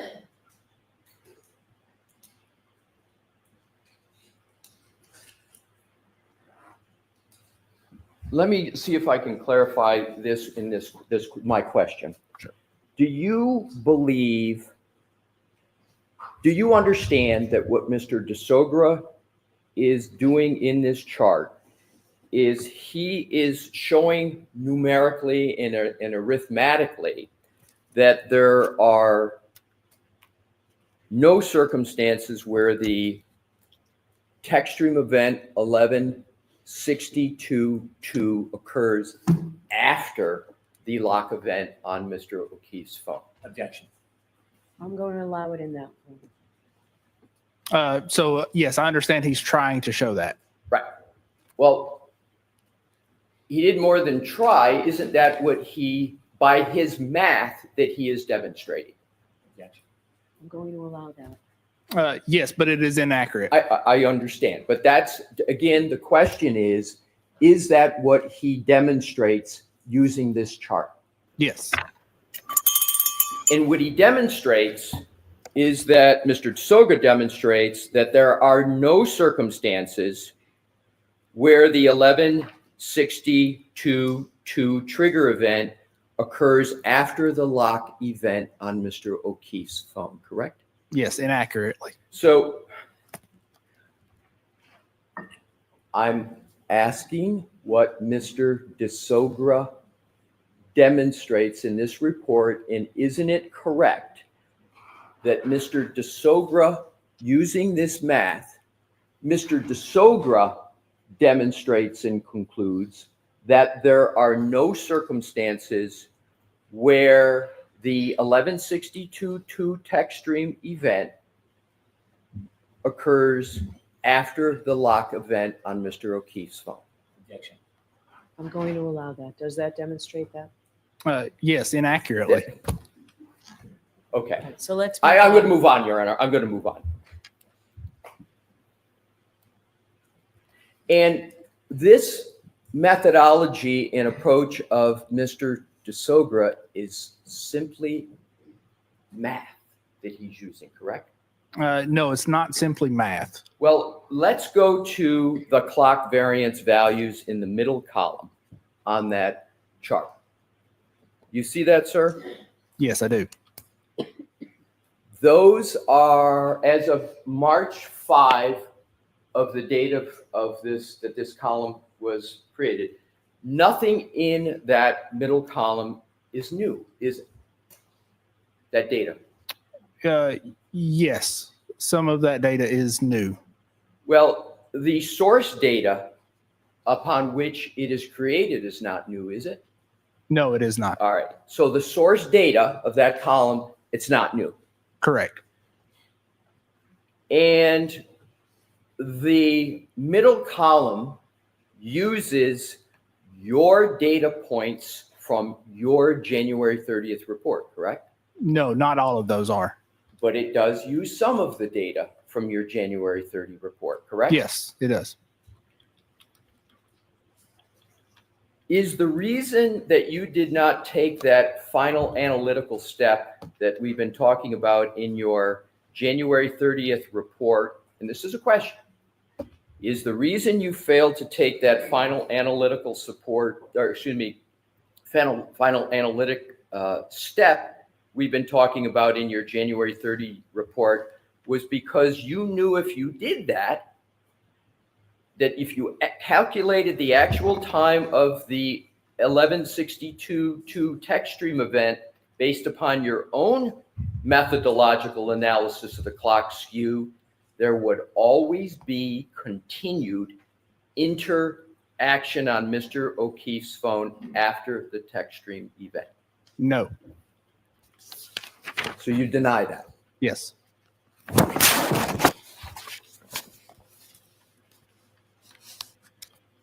Did you keep your January 30, 2025 report purposefully vague by merely noting a clock skew without engaging in any further analysis, such as tethering that clock skew or otherwise connecting it to the text stream event in Dr. Welcher's slide presentation? No, I did not. Switch to another topic. Take that down. Thank you, Mr. Woke. After reviewing, and I'm going to identify 3 timelines. After reviewing the timelines, the timelines presented by Dr. Welcher, 1, Mr. DeSogra, 2, and Mr. Ian Whiffen, 3. All of which established that the 1162.2 text stream event occurred before that last user activity, the lock on Mr. O'Keefe's phone. You then decided to issue a new report that would become dated May 8, 2025, correct? Objection. I'm going to allow that. No, so I issued the supplemental report based on that presentation that you just had up. Well, before you issued that report, isn't it correct that you had reviewed the time data of Dr. Welcher in the slide that we've been reviewing? Not before that time, no. You had not looked at Dr. Welcher's slide with a text stream event 1162.2 and a a time for that before issuing your May 8th report? No, yes, before sorry, That's- misheard you. Yes. That's my question. Yes. So let me just ask it through a question. Sure. So it is correct that before you issued your May 8th, 2025 report, that you had reviewed that slide of your colleague, Dr. Welcher, on 1162.2 that establishes the text stream event as 12/31/38 to 12/31/43, correct? Correct. You reviewed it before your May 8th report. Yes. You yes. also reviewed before your May 8th report the slide presentation of Mr. DeSogra, correct? Yes, I did. And before you issued your May 8th, 2025 report, you also had reviewed the January 2025 report of Mr. Whiffen, correct? Correct. Each one of and all of those three established that the 1162.2 text stream event occurred before the last user activity on Mr. O'Keefe's phone, correct? I'm going to allow it if that's what, let's see what the answer is. Using either unadjusted timestamps or inaccurately adjusted timestamps. Yes. Let me ask my question again, and if it's not clear, please let me know. Sure.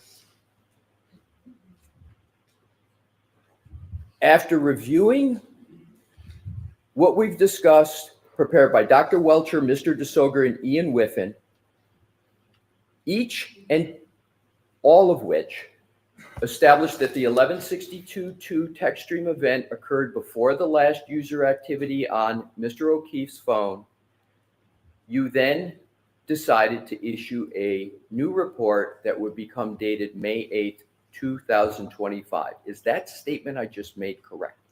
Yes, that is correct. Now let's take a look at your May 8th, 2025 report.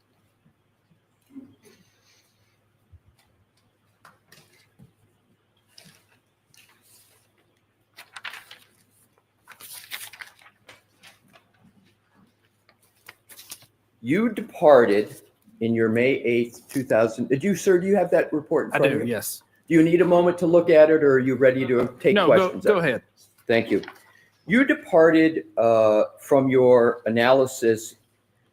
Let's start it this way. In this May 8th, 2025 report, you departed from your analysis in your January 2025 report to reach a conclusion that would attempt to put the 1162.2 text stream event after human interaction with Mr. O'Keefe's phone, correct? No, I did not depart from my original report. I clarified. Okay, so you didn't depart from it, but you, in your May 8th report, but your position is you clarified it. Correct. But isn't it correct that in your January 30, 2025 report, you did not address at all whether the 1162.2 text stream event occurred before or after the last user event on Mr. O'Keefe's phone, correct? Correct.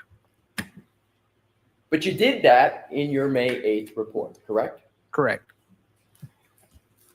You don't call that a change, sir? No, sir, I do not. You call that a clarification. I do.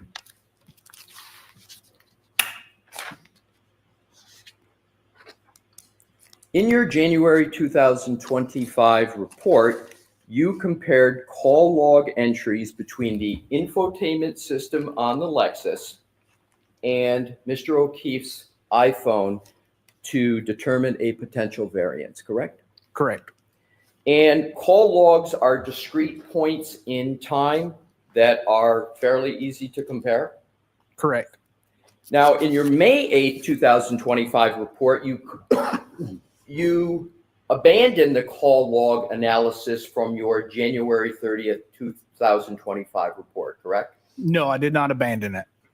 But you did depart from it, at least in some respects, correct? I did not depart from it. I used another method. Okay. So you used another method. Correct. In your May 8th, 2025 report, you opined, as I understand it, that the call log variance has been ignored because, in your words, this offset is measured approximately 5 hours after the time of the alleged collision and cannot be assumed to apply to other timeframes as stated in the initial report. Do I have that right? Yes. Now, please show the juror in your January 30 report where you ever made that statement.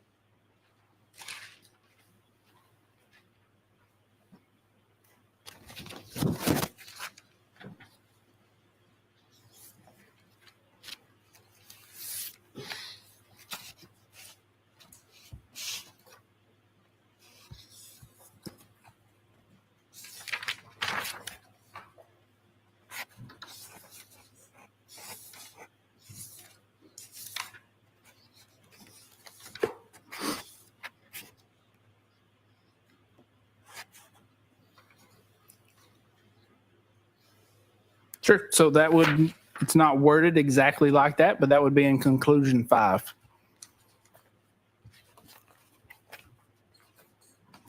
And conclusion number 5 is on page 37 of your January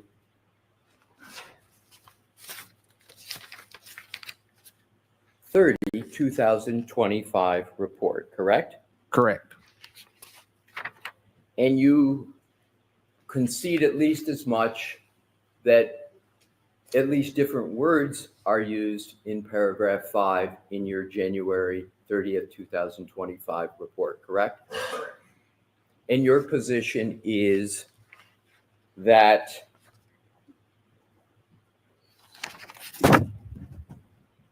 it's the same statement as in your May 8th, 2025 report? Because that's my question. That is correct. In your May 8th, 2025 report, instead of applying the offsets from the call logs, which are discrete points in time that are fairly easy to compare, as you stated just moments ago, you decided to use, in your words, quote, approximate time of the 3-point turn as your anchor between the two devices. Do I have that right? Yes, you do. Isn't what you did and we just discussed a classic example of confirmation bias, which is to be avoided in science? There you go. No, it is not. So you believe that that is not confirmation bias? No. Choosing the 3-point turn as the independent data source is the only way you could ever get the text stream event to even possibly occur after the lock event on Mr. O'Keefe's phone, correct? That adjustment is the only adjustment that can be applied due to the data. Yes. And that adjustment is the only thing that can be done to get the text stream event 1162.2 to occur after the lock on Mr. O'Keefe's phone, correct? Correct. And that only one is the one that you chose, correct? Correct. And that's only because it's not a pinpoint in time. It's an amorphous range that can only, in your words, be approximated, correct? No, that is because it is the only time adjustment in that time range that can be applied. So it's your view that that's the only one that can be applied, but it is even what you're using is, in your words, an approximate time, correct? Correct. Isn't the shortcoming, sir, in your analysis that you ignored the additional user activity on Mr. O'Keefe's device that occurred after the lock event? Can you repeat that question? Yes, I can. isn't the shortcoming in your analysis, sir, that your analysis ignores the additional user activity on John O'Keefe's device, his cell phone, that occurred after the lock event? No. Well, let's take a look at events that, you tell me if I'm correct or not, occur after the text stream event 1162.2. Sure. So do you recall our discussion yesterday about the Apple Health data event of 36 steps covering a distance of over 84 feet? Do you recall that? Yes, I do. And do you recall that that occurred at 12:32:16? Yes, I do. And that's after the text stream event of Cor- Dr. Welcher that he put in his slide, correct? Correct. Do you also recall a Doppler pocket state detection at 12:33:14? Do you recall that? Yes, I do. And that is almost an entire minute after the 1162.2 text stream event that is identified by your colleague, the licensed engineer, Dr. Welcher, in his slide presentation, correct? Correct. And neither one of those are user interaction. I understand but let's just take one of them. Sure. And that is the Apple Health data event of 36 steps covering a distance of 84 feet at 12:32:16. Would you agree that those steps covering that distance is human activity at least? Would you agree that's human activity? Yes. Thank you.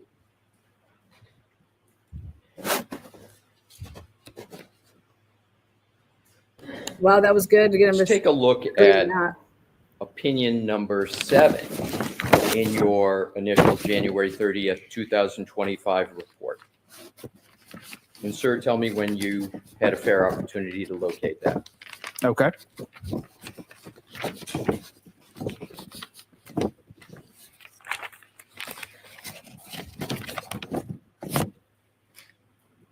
You concluded to a reasonable degree of scientific certainty that, quote,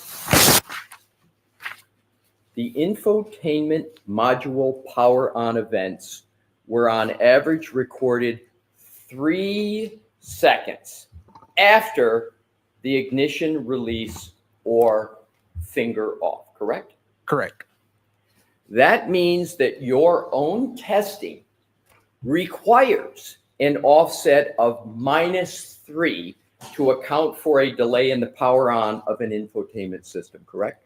Correct. That increases the time between the text stream event 1162.2 and the iPhone lock event by 3 seconds, correct? Correct.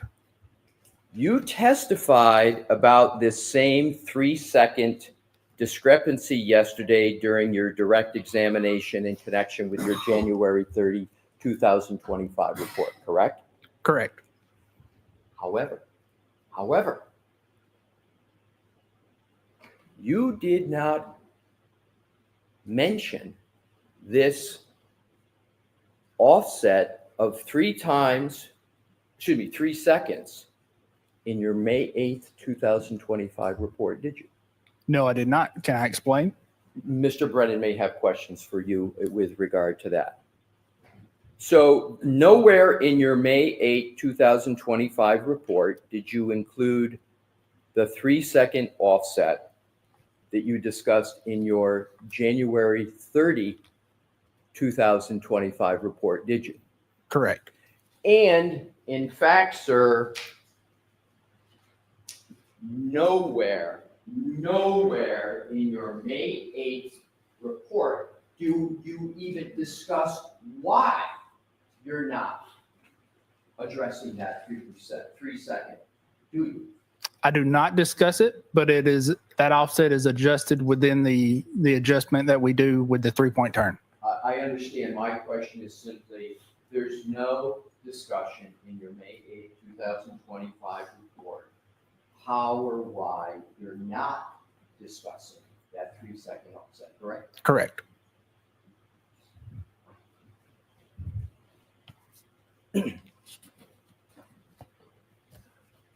I've got a next section, Your Honor, if you would like me to move into it. So why don't we keep going? Okay. Sir, a text stream data event like 1162.2 does not, well, let me back up this way. You testified on direct that you're involved in accident reconstruction. That's part of the work that you do, sir? No, that is not part of the work that I do. Well, let me clarify then.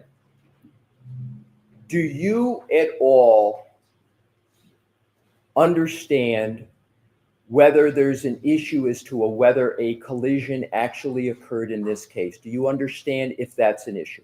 Objection. Sustained.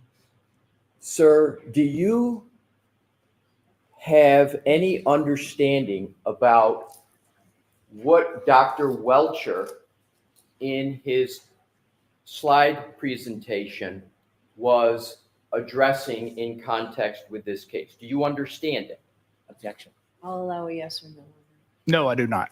So you have no idea what your colleague, Dr. Welcher, who's working on the same case, was addressing in his slide presentation? Generally, yes, but I cannot speak to it. What do you generally understand? Objection. Sustained. What understanding do you have after reading Dr. Welcher's slide presentation? Objection. Sustained. Ask it to. Do Sustained. you have any understanding? Can we approach, Your Honor? Sure.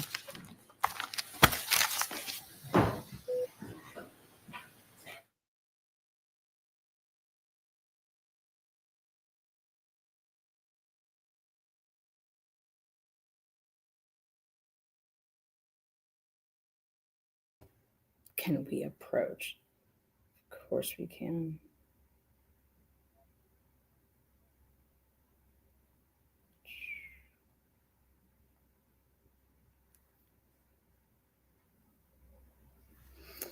Someone just asked me, do I think the jury's getting it? Yeah. Yeah, I think the jury doesn't even know what he testified to on direct. I was just looking back to see, okay. He testified to on direct. Power on event number 1 after 12 a.m.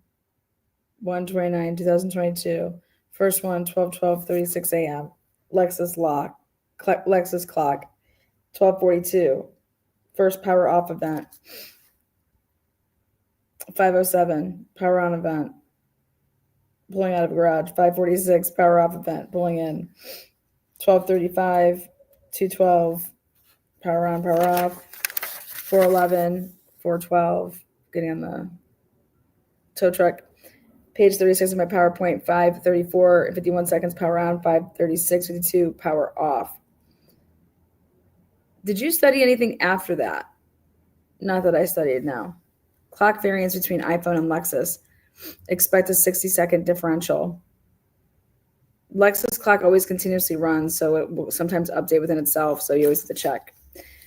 Text stream events, I was interested in 2 of them. So I wanted to reconcile when those occurred based on time. I didn't need to sync the iPhone for the Lexus because and I was focused on a 3-point turn and a backup. There was more than one device, and that's how I was able to do this. I used John O'Keefe's phone data from Waze with the Lexus clock. That was PowerPoint page 38. Mobile phones with the GPS and the speed. Then he talks about WIFN data, the data. He had independent O'Keefe's phone data, so there's a 2-minute interval during this period, the 3-point turn event. So he got GPS point 154, the 3-point turn occurred. variance of 29 seconds. Backing up maneuver was 19 minutes from the ignition on at 12:12. And that was 12:31 and 43 seconds would be the end of it. Now, all of a sudden on page 43 of the PowerPoint, he then had to take the 29-second variance, which then propelled it to 12:32 and 4 seconds to 12:32 and 12 seconds for the actual backing up maneuver. And he did this because of the 3-point turn.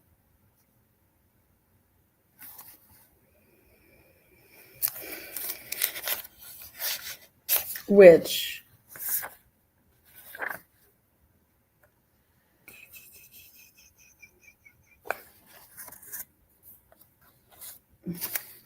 do you know what confirmation bias is? That's where we got into the cross. How did you identify power on? Low comes on, the time goes blank. And so we did 4 tests on, 2 tests power off, comparing that to the surveillance videos. It was accurate to the second to our clock.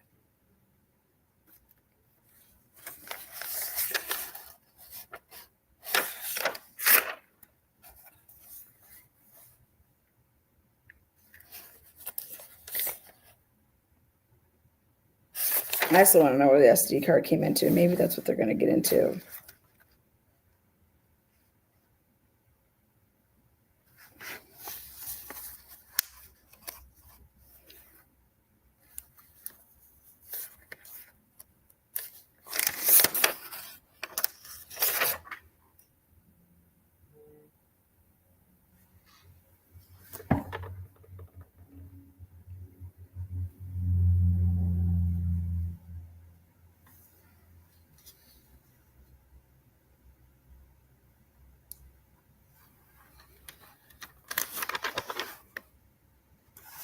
Also, this was just a triggering a backing up event. It wasn't a collision.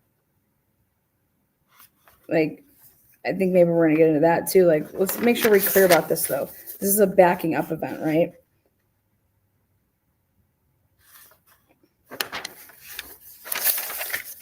Like, there's no collision language.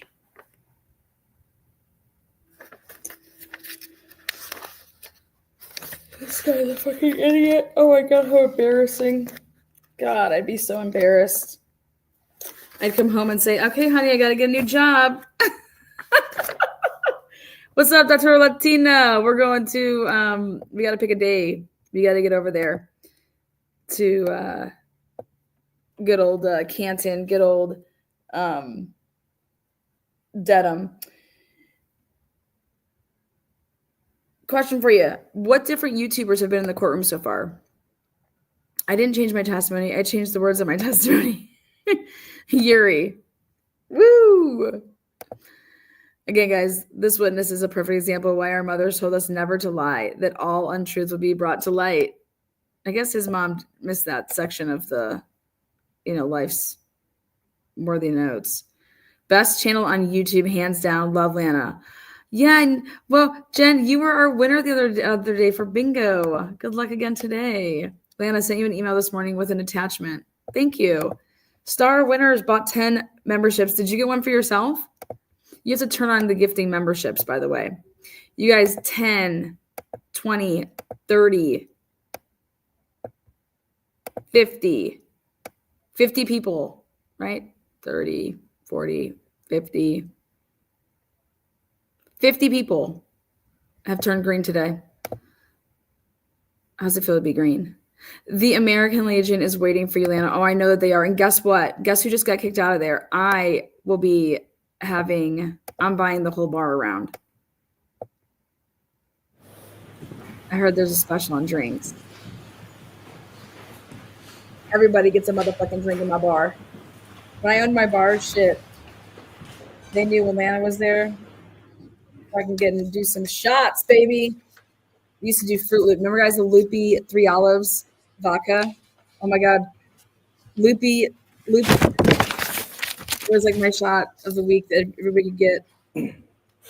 May I proceed, Your Honor? $3. Yes. Thank you. $3 after 10 p.m. Thanks for your patience, Mr. Yes, sir. Burgess. I would like to go back to the $5 line of bombs. questioning I was starting. And that is, I would like to discuss with you, and I'll start with your conclusion. And I'm going to reference your May 8th, 2025 report, sir. If you could turn to the conclusion section of your report, Let's crack open up a drink. It's Friday, right? which is on page 7. And I'm going to start with, and I may just end with, we'll see, conclusion number 1. Please take a fair opportunity to read that. Pick your head up when you have concluded that fair reading.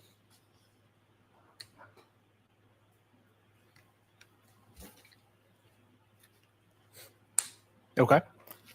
Now, that paragraph 1 states, under conclusions, you say the following can be stated to a reasonable degree of scientific certainty. 1, as noted in my initial report, the only call logs that can be used to compare and synchronize the clocks between Ms. Reed's Lexus and Mr. O'Keefe's iPhone are those occurring between 5:21 a.m. and 5:30 a.m., which occur approximately 5 hours after the collision. Do you see that, sir? I do. Yes. Now, what I'd like you to do is to go back in your report. Same report. Yes, sir, same report, May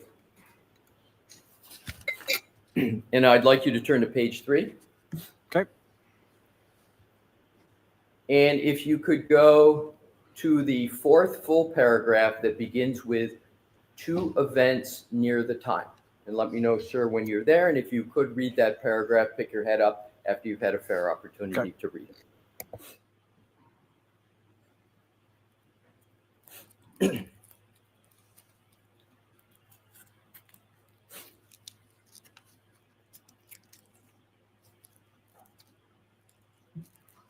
Okay. Thank you. Now, you state 2 events near the time of the collision were recorded by the Lexus system as identified by Dr. Welcher and referenced by Mr. DeSogra. The first event, labeled TechStream Event 1162-1, is associated with a 3-point turn on Cedar Crest Road. The second event, labeled TechStream Event 1162-2, is associated with a reverse maneuver on Fairview Road. These events will be referenced below for clock synchronization analysis. The timestamps associated with these 2 events are based on a combination of the Lexus infotainment power on event and TechStream time count. Did I read that correctly, sir? Yes, you did. So in the same paragraph, am I correct that you're discussing a couple of TechStream events, 1162-1 and 1162-2? Yes. And you are talking about that TechStream event in the same paragraph as you're talking about an alleged collision, correct? Correct. And in your paragraph of your conclusion that we were referencing, conclusion 1, is this paragraph part of the basis for that conclusion 1? Is this sort of like some predicate analysis for conclusion number 1? No, it is not. So it has your view, it has no relationship whatsoever to conclusion 1. No, correct. So let's go to your discussion of a collision and a TechStream event. Let's go back to paragraph 3. You mentioned the word collision in paragraph 3, correct? I do not.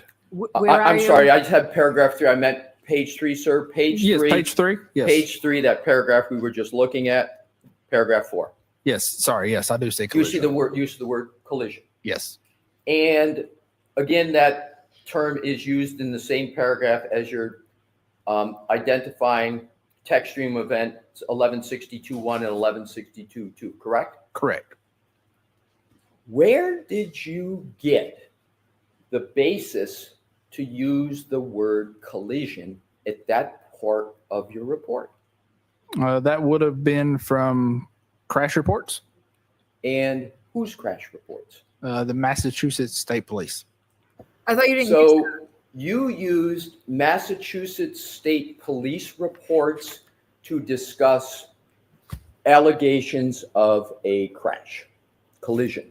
Yes. Do you state anywhere in your May 8th report that you used those reports at all? Do you list it in your references? No, not in this report. No. And as a matter of fact, this is the first time, right this previous moment, that you are mentioning those reports at all, correct? No, those were mentioned in my initial report. But I'm talking about your May 8th report. Yes. Sorry. Yes. Okay. Your statements, and I want to clarify this because this is the ultimate topic I want to go to.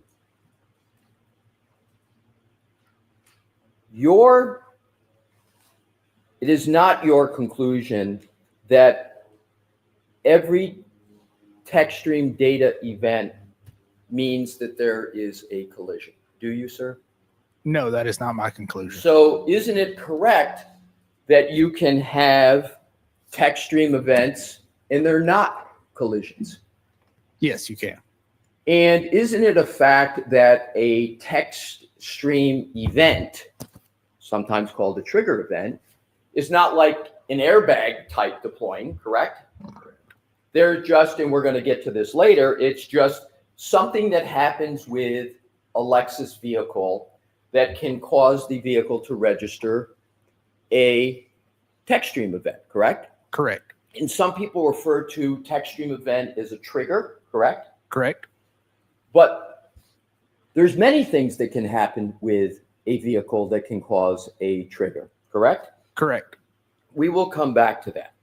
So you would agree, again, that a text stream trigger event does not mean that there was a collision, correct? Correct. A text stream data event doesn't mean that airbags were deployed, correct? Correct. A trigger data event doesn't mean that there was a vehicle impact, correct? By itself, no. By Correct. itself, it Said. doesn't mean, correct? Correct. A text stream data event merely refers to Lexus's practice of capturing real-time data from applications databases and not devices and transporting that data for immediate processing and storage or for real-time analysis and analytics reporting, correct? I don't think I understand your question. If you could rephrase. Sure. A text stream event merely refers to Lexus's practice of capturing real-time data from applications and databases. Is that correct? I would not call it applications and databases, no. What would you call it? So from various sensors or other modules on the vehicle. Okay, so Sure. it's Lexus's practice of capturing real-time data from various sensors and modules on the vehicle, right? Correct. Why don't we stop here, Mr. Alessi? Yes. Okay, folks, we'll take our morning recess. We'll get a morning recess. All rise, please. All right. Yeah, sidebar. That was the name of our porta. We had a portable bar that we brought to good old Mass Dedham last year. Yeah. I think the defense is going to kick off next Tuesday. That's where I'm headed with this. So, again, welcome. I think I just said that, though, before we were at the last sidebar. I said he's got to go and just talk about that, a triggering event or text stream, whatever the heck you want to refer to it as. That doesn't mean there's a collision, right? Yeah. Doesn't mean that there's a collision. Like focusing on the word collision, like there's no collision. I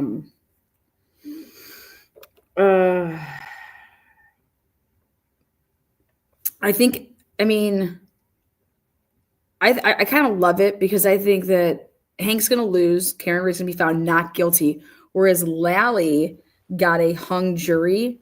So clearly his way of doing things for the state, for the Commonwealth, obviously was better because of the outcome that they, a hung jury. And let's talk about how much money. How much money was the first trial compared to how much money was the second trial? Curious on that. Because the second trial should be, if you think about it, all the DNA testing and everything like that, that's already done. So, I mean, Hank, just the epic fail. Okay, so I made a list yesterday of who, if I'm the defense, who I would be saying, you're coming in. Let's see. I made a post about it. Right, the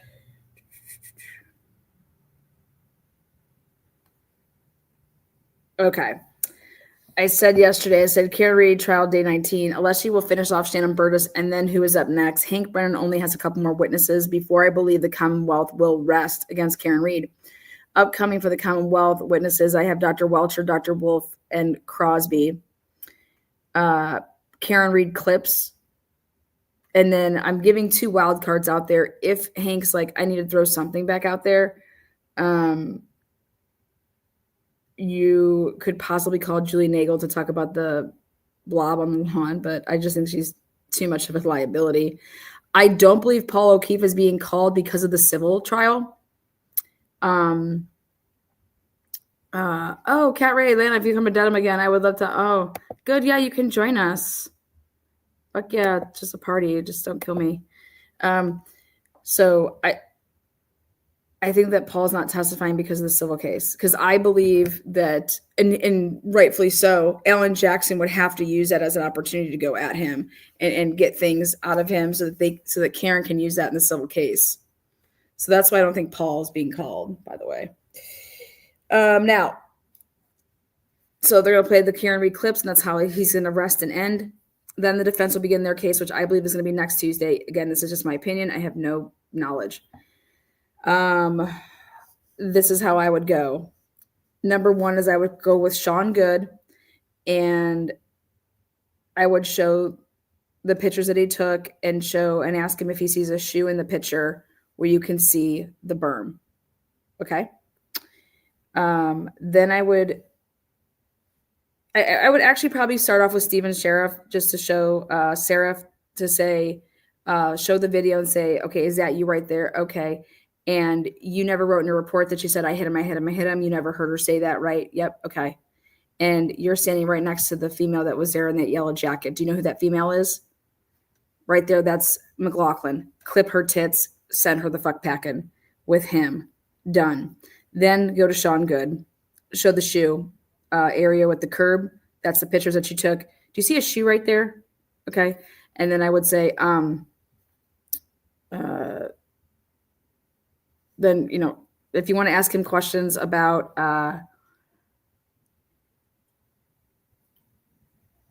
the stuff he did and who he called, if you want to ask him more questions about Higgins, clearly he came into the police department and he went into that area.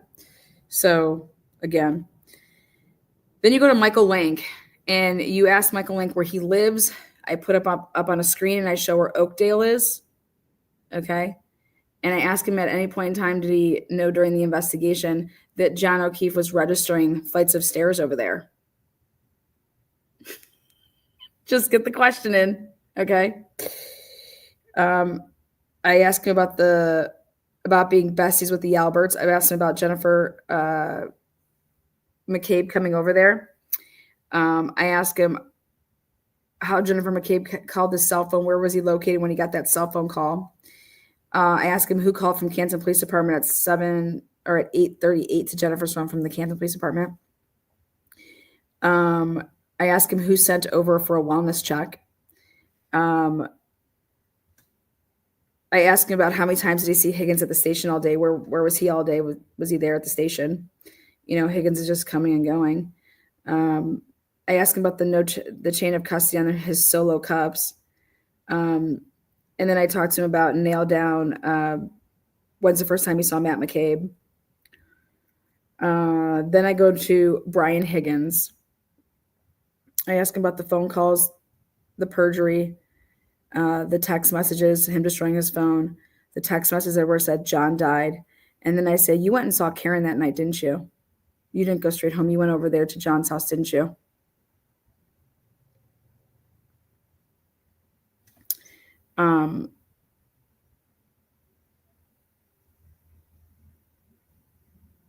I say, you're the last one to text John of the friends.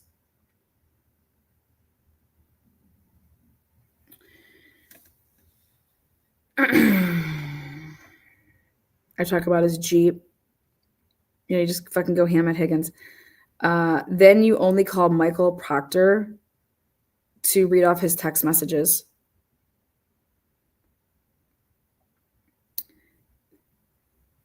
Then you call Trooper Paul just so that Alan Jackson can spin around one last time. Then you call Colin and ask him if he remembers saying that he didn't fight on the stand, and then show him the videos of him fighting. Ask Allie McCabe, did she see anybody on the lawn when she got there? Ask her again what vehicle she was driving.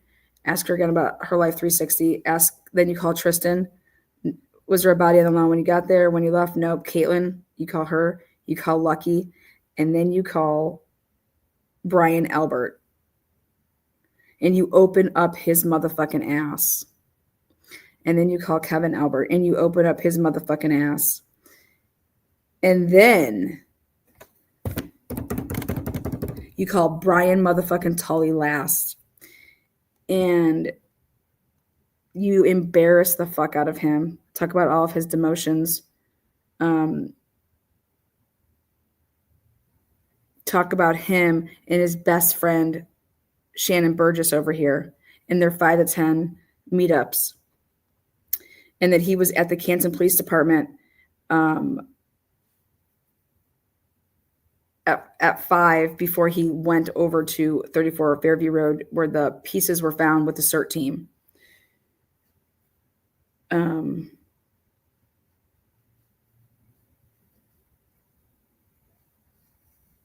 then you go to your experts and then you do a timeline with your expert. What I mean by your experts, you're going to introduce Marie Russell, Garrett, you're going to bring in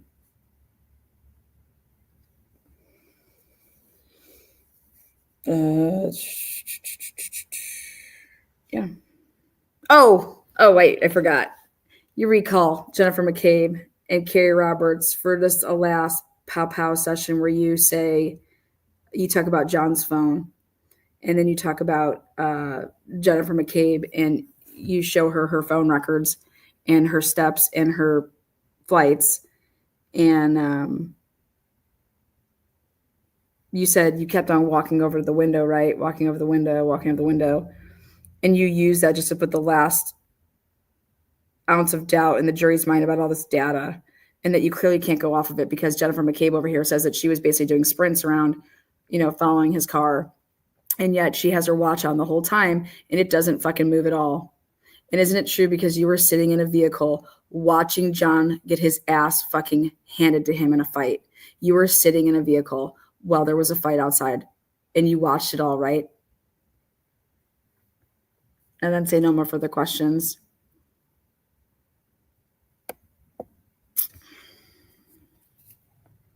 Handle that hoe. And then you tell Carrie Roberts that she's a fucking cunt.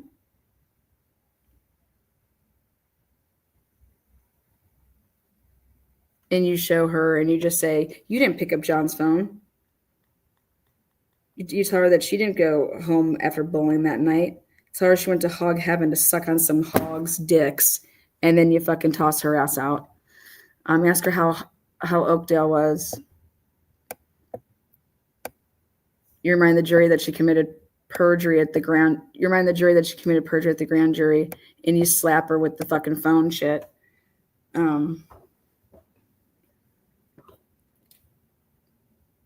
then you play all the clips that are powerful for Karen Reed in those interviews. And then you have Karen Reed take the stand and say, I saw him go into the house, but I dropped off my boyfriend at a house that is not 34 Fairview.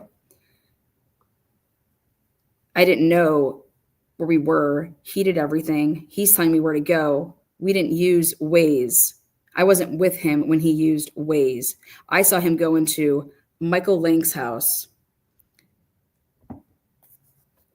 I never said I saw him go into what house.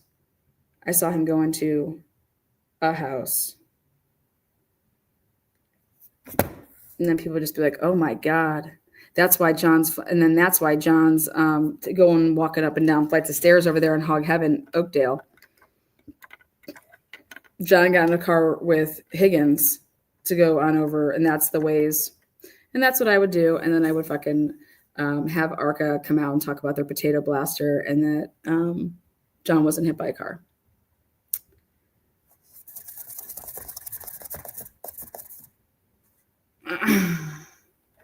Think she did say 34. It's fine that she says 34 Fairview. To me, I'm sorry, but Karen Reed had no idea where the fuck she was. She could think that. She could have thought that. She could have thought that she was physically at when they went over there to Oakdale, that she was going to Brian Albert's house.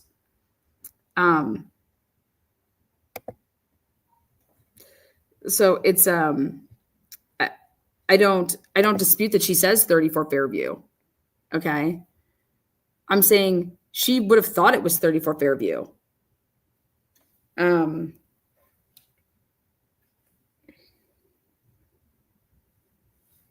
If you tell me I'm going here, turn this way, go this way, go this way, turn this way. Okay. We're going to go over to Jen McCabe's brother-in-law's. Okay. Then after the fact, you tell me that, yeah,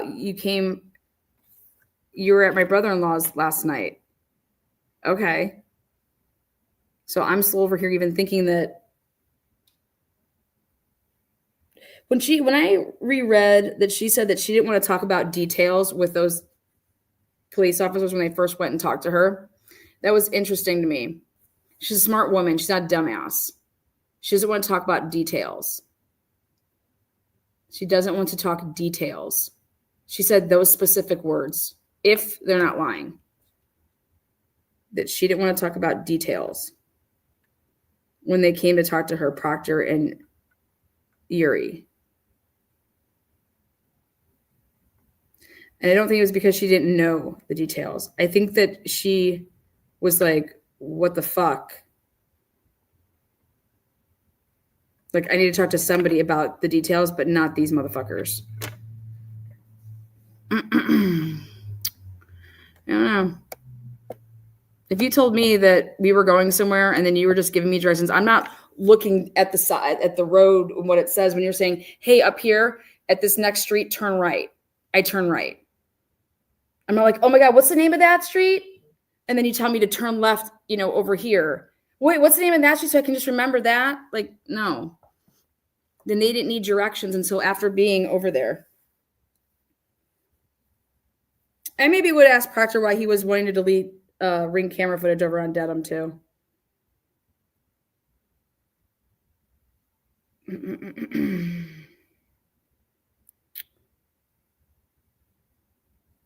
So, anyways, I think Karen's perfectly fine to take the stand. All these people have been lying. I think the only thing that she was, I don't even know if I want to say scared of or embarrassed of, was the whole Higgins thing. But I think she's the type of girl that's hanging from one branch before she's out. She's on two branches. And she's already I'm not going to leave my one area until I got my other area. There's people out there that are like that. Hey, she's allowed to do that.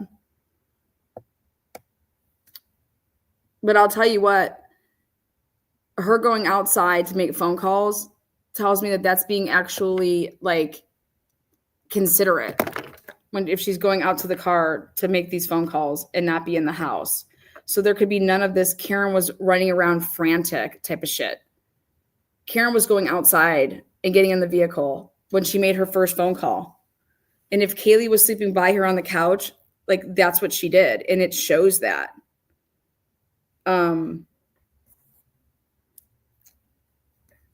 Also, Higgins wasn't going to be anything more than like a rebound or to make John jealous. Think about it. Fucking Higgins. Are you kidding me?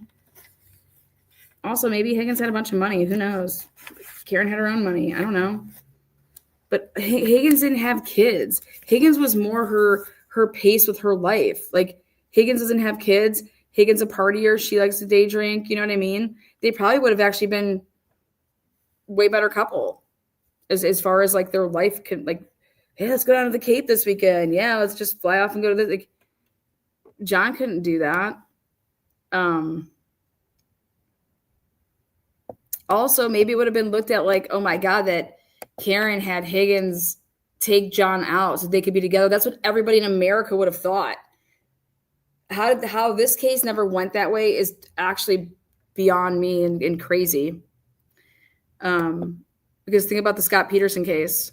Scott Peterson was basically found guilty because he was banging Amber. If you think that fucking Scott Peterson killed fucking Lacey for Amber, then everybody's a fucking fool. That's not what happened. Sorry. But that's the media for you. Scott Peterson may be some fucking whacked out, fucking acts all weird, personality, blah, blah, blah. He was cheating on Lacey Peterson since, like, he was just always a cheater. She had caught him before cheating. Like, but he was never going to, like, leave his wife and his, you guys need to read a book from the guy that was on that Peterson case, on one of his investigators that was a lawyer. And the shit that Mark Garagos totally fucked up. I believe that they got that one wrong. No physical evidence. A boat? Do you want to know how that boat would have tipped over? That boat had nothing in it. That's impossible. Like, but there is no evidence against Scott Peterson. That Modesto Police Department can suck a dick. They suck. They are horrible. They're so bad. There were missing pregnant women that were going missing over in that area. That area is known for like cult crazy shit. And there was witnesses that saw her after he left. Like, how does Mark Garagos not call those people to the stand? How was that trial not publicly shown on TV? I think that he should have another fucking trial and it should be fair. And then if they want to fucking convict his ass, you can convict his ass. Can you believe that trial, though, was not publicly aired? It's fucking California, though, for you. Sorry, Bella.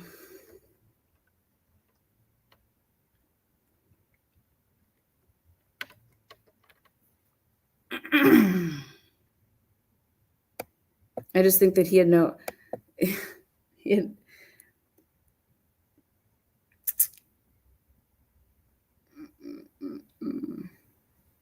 after I read that book though about with the actual lawyer and all that stuff, like the investigation, Mark Garagos, man, I would never have Mark Garagos as my attorney. I think Mark Garagos though will come out and tell you that he's the one that fucked up Scott Peterson's case. I think he's made that public. But I'm just saying, for like this case here for Karen Reed, you think about the whole Higgins thing. Alan Jackson clearly entered into evidence for a reason, all of those text messages. Okay. Higgins was a little baby bitch boy who wanted to tell John, hey, I got to come clean with you, man. Dude, your girl, I have no idea what she's up to, but she kissed me over at your house the one night. Then she fucking texted me. She got my fucking number from the Lido show. She fucking is texting me. I think she's up to something, or she's like trying to make, I don't want any part of it. And I just got to come clean with you. Okay. And I don't know if since somebody made fun of him, like Colin Crack, like says, oh, damn, dude, you can't even keep your girl, blah, blah, type of shit. Okay. But I believe that Higgins wanted to tell John about it.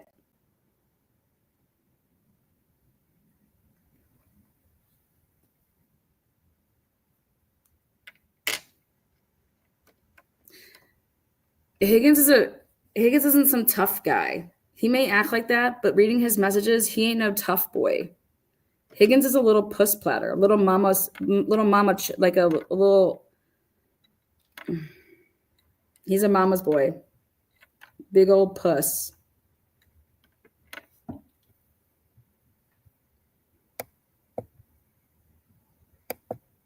And then John could have been like, "Get the fuck out of here! I don't even believe you." But the only thing that I'm telling you is that phone never taking another step between 12:32 and 6:00 in the morning. That goes with my theory, which is that this would have happened in a vehicle where then if I'm talking to you about it in a vehicle, and it would start from like that. I also think that Higgins is paranoid as fuck in the text messages. He couldn't even tell Karen his address. He didn't even write it out. Hey, come up to this street. And she's like, what do you want me to do? Start yelling your name? Go park by the red van. I mean, how weird is that? Like, that is just bizarre.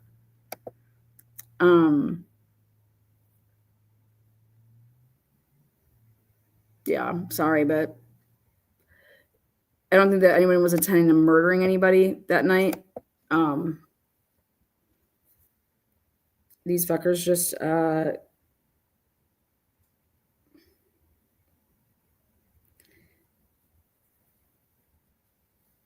I feel like the O'Keefes are going along with this for some type of reason. Because if you think about it, Boston has stayed the hell out of this, but yet it was one of their own. How come the Boston Police Department's not in uproar?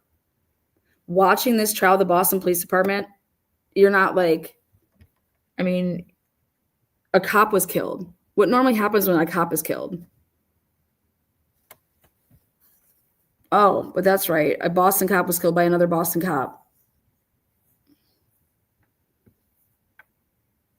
The cover-up to me did not come in, and the cover-up was Canton. Canton covered it all up before MSP became even involved. Then they just made sure they got Proctor not to do his job, okay? I don't believe that they just got Proctor not to do his job. I think that her tail light was busted between 5:45 and 8:00 in the morning so that they could plant the shit.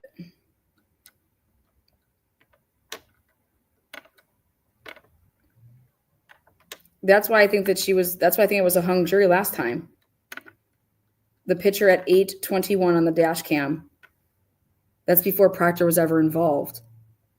So people, when they would go in the back of the, hey, we have to go deliberate, you have jurors that are talking back and forth, and you have these jurors that are saying, you guys, great, Proctor's a piece of shit, but Proctor wasn't involved at 8:21. Look at her fucking car here.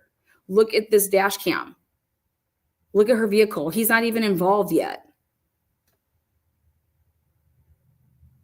And then people probably be saying, she probably backed up and hit the car and tapped John's car on purpose so that she could then say that she hit, like, that's how she got damage to her taillight.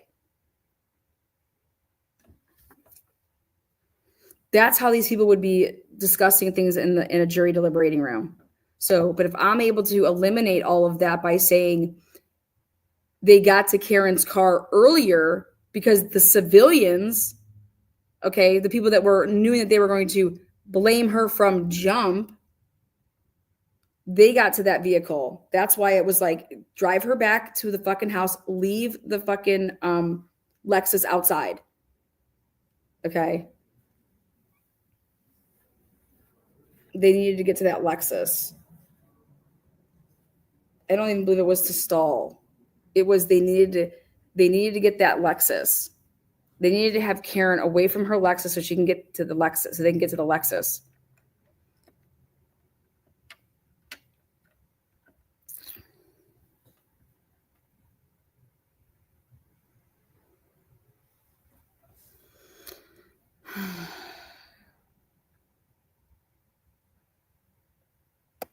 I like the way that Alan Jackson's saying that I don't think that it wasn't a planned murder.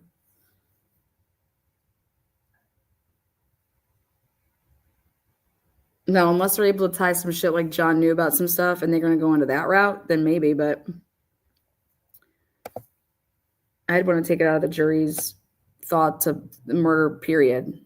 Like that nobody that would be tried for this case, this isn't murder.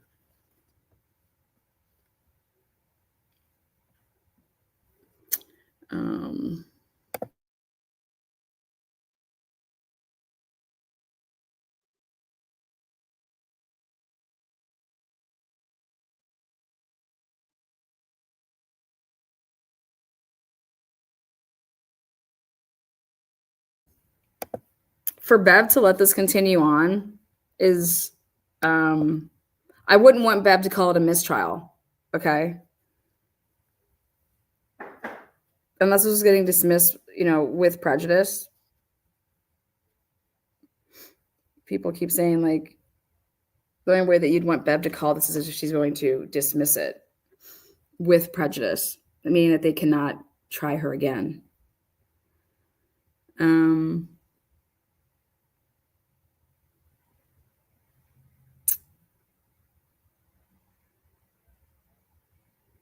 Yep, me too. I'm just against shitbags. If you're a shitbag, you're a shitbag. You could be a fucking garbage man. I think it's just like when you have this type of power and authority, I mean, I'm sorry, but fuck. Would anybody ever want to get on a bad side of a police officer?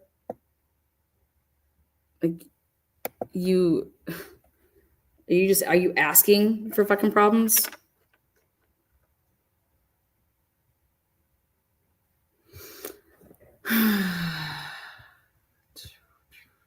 Thanks again for all the super stickers and super chats. What should we do for lunch today? 11:30. It's getting around that time to start thinking about it.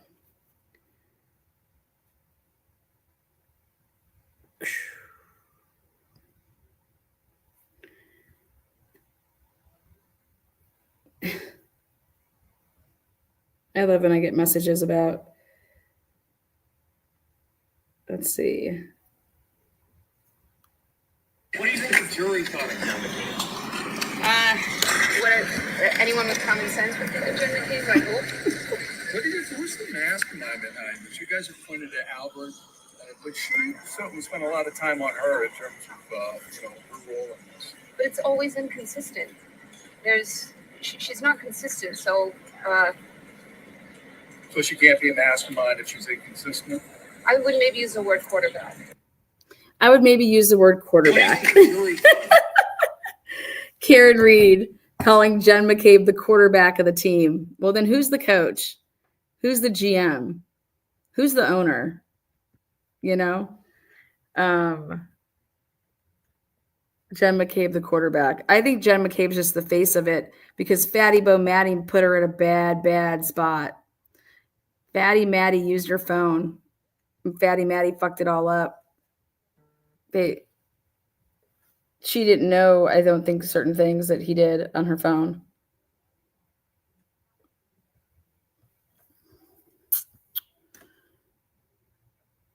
I think the coach is obviously Brian Albert.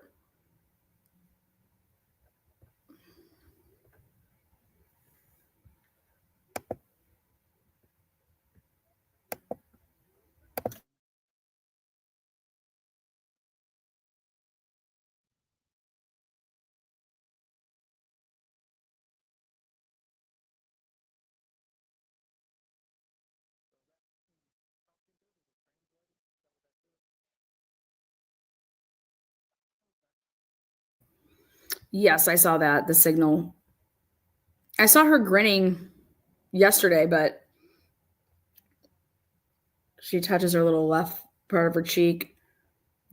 She signals for Hank to object, allegedly. I don't know why Bev was even laughing. Lana, who's the water boy? Fucking Hank. Hank Brennan's the water boy. Dude, these cops, I'm telling you, they have way more pull and can than you could imagine. got more pull than MSP in my opinion. Lank has hands.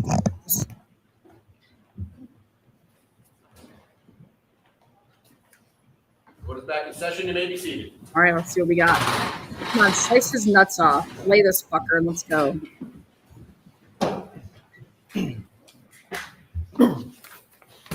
All right, Mr. Alessi, whenever you're ready. Thank you, Your Honor. Mr. Burgess. I'm going to pick up, sir, where we left off. A text stream trigger event does not automatically mean there was a collision, correct? Correct. Drive that home. Text stream data event doesn't, without more, mean an airbag deployed, correct? Correct. A trigger data event doesn't mean without more that there was a vehicle impact, correct? Correct. A text stream data event merely refers to Lexus's practice of capturing real-time data from applications in databases, correct? Sensors and other modules. That's right. on the vehicle. You had Correct. said that earlier, sir. Sensors and modules.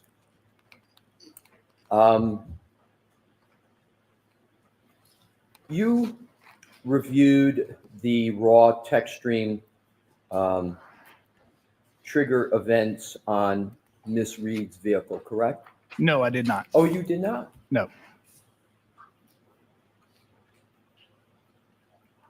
Do you understand whether, do you have an understanding what? whether Mr. DeSogra reviewed those events in his March 5, 2025 report? I do not.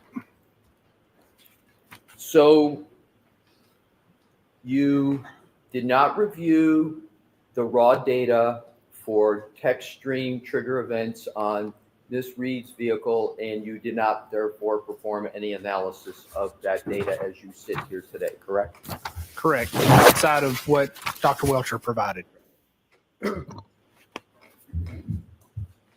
Told you.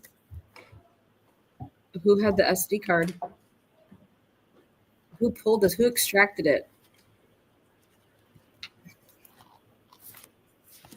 Outside of Are you aware that there were approximately 30 text stream trigger events in an 8-month period on Ms. Reed's vehicle? No, I'm not. Assume the data shows that in the mere 8-month period that Ms. Reed owned her vehicle, the Lexus in question, there were 30 text stream trigger events. Assume that. You would not conclude that there were 30 collisions in that 8-month period, would you? No, I would not. Would you agree, sir, that there were actually 2 triggers on January 29th? Yes. And the first trigger that you referred to of 1162.1, that was not a collision, was it, sir? Without reviewing the data, I don't know. Well, as you sit here today, you have no basis to state that the 1162.1 trigger was a collision, do you? No, I do not. And in fact, didn't you refer to that as a 3-point turn? I did, yes. And you didn't mention in your direct testimony when you talked about the 3-point turn anything about a collision, did you? No, I did not. And as you sit here today, there's no fact or data that you have to conclude that there was any supposed collision associated with that 1162.1 3-point turn trigger event, correct? Correct.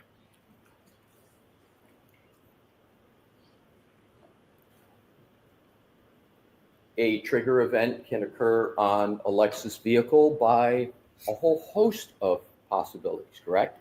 Correct. You could maybe slam on the brakes and cause a trigger event. That is one possibility. You could have just unusual driving. You could be going at a speed or doing something else that has nothing at all to do with a collision, correct? That is correct.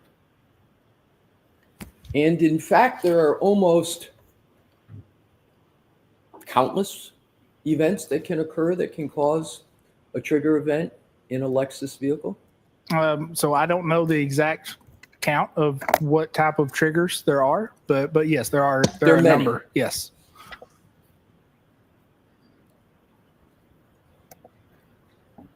So back to the 1162-1 3-point turn trigger event. On your direct examination, you just referred to event surrounding that as a 3-point turn, correct? Correct. And yet that 3-point turn registered as a trigger event, right? Correct. Are Lexus SUVs trigger happy? I do not know, sir. As you sit here today, none of the information in that black box that you referred to on your direct testimony indicates that there was a collision on January 29th, does it? Not by itself. Not by itself. Correct. And it doesn't occur that none of the information in that black box indicates that there was a collision on any day without more, correct? Correct. I'd like to now turn to a different topic, sir. That's the question I would ask. In your direct examination, you reference a Ms. Maggie Gaffney. Do you recall that? Yes, I do. And wasn't part of your reference to her a criticism of her for some of the work that she did with respect to the Lexus SUV? Yes, it was. And for instance, you criticized her for failing to extract the micro SD card from the circuit board during the initial chip off, right? So sure. So I did criticize for not identifying the micro SD card and subsequently not downloading it. Yes. And on direct, you even tried to lay at her footsteps, if you will, your bits bytes misinterpretation on her by claiming that you assumed, quote, a competent expert, close quote, would not have overlooked a relevant chip. So you became confused how there could be data missing. Is that a fair characterization? No, it is not. Did you at all try to use as a justification for your misunderstanding of bits and bytes that it was her work? Her word? you Her said? work. Her work. Yes, her work. So it was the overlooking of the SD card. Yes. Right. So you did try to lay at her footsteps part of the reason why you misinterpreted the bits and bytes that we discussed yesterday. Is that correct? No, that is not correct. Okay. So you would agree then that the bits and bytes misinterpretation that you and I discussed yesterday had nothing to do with the work of Ms. Gaffney, correct? So in part, but that was my mistake. Yes. All right. I'm trying to understand which is it. Is it Ms. Gaffney's work had some part in your misinterpretation of bits and bytes, or her work had no part in your misinterpretation of bits and bytes? Some part. So you do attempt to lay some blame on Ms. Gaffney for your misinterpretation of bits and bytes, correct? No, I'm not trying to blame anyone. Okay. In your January 30, 2025 report,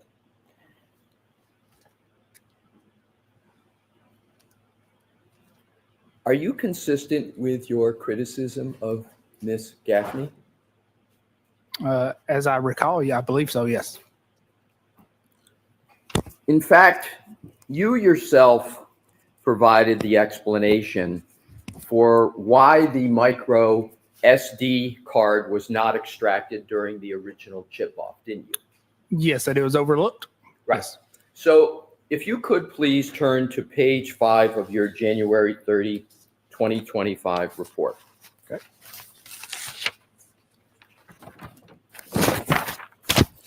And sir, when you get there, if you could let me know, and I will then proceed with questions. Okay.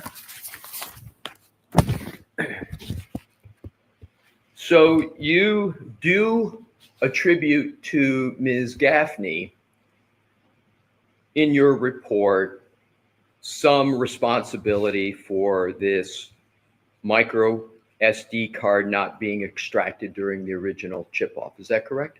Yes. So let's go to page 5 of your report, sir.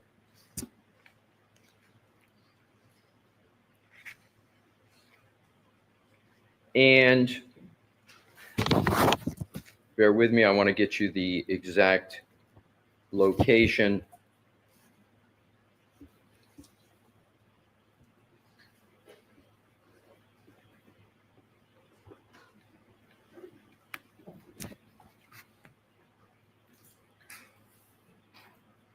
I don't have it exactly, but I want to quote it.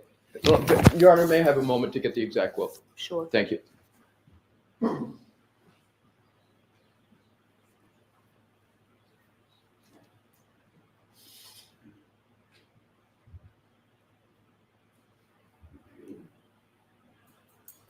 What are the law tubers saying about this? I haven't had a chance to look to see what anybody else is saying. I'm curious to know how Andrea feels about this.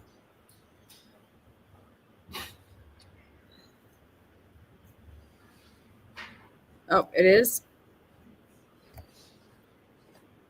Oh.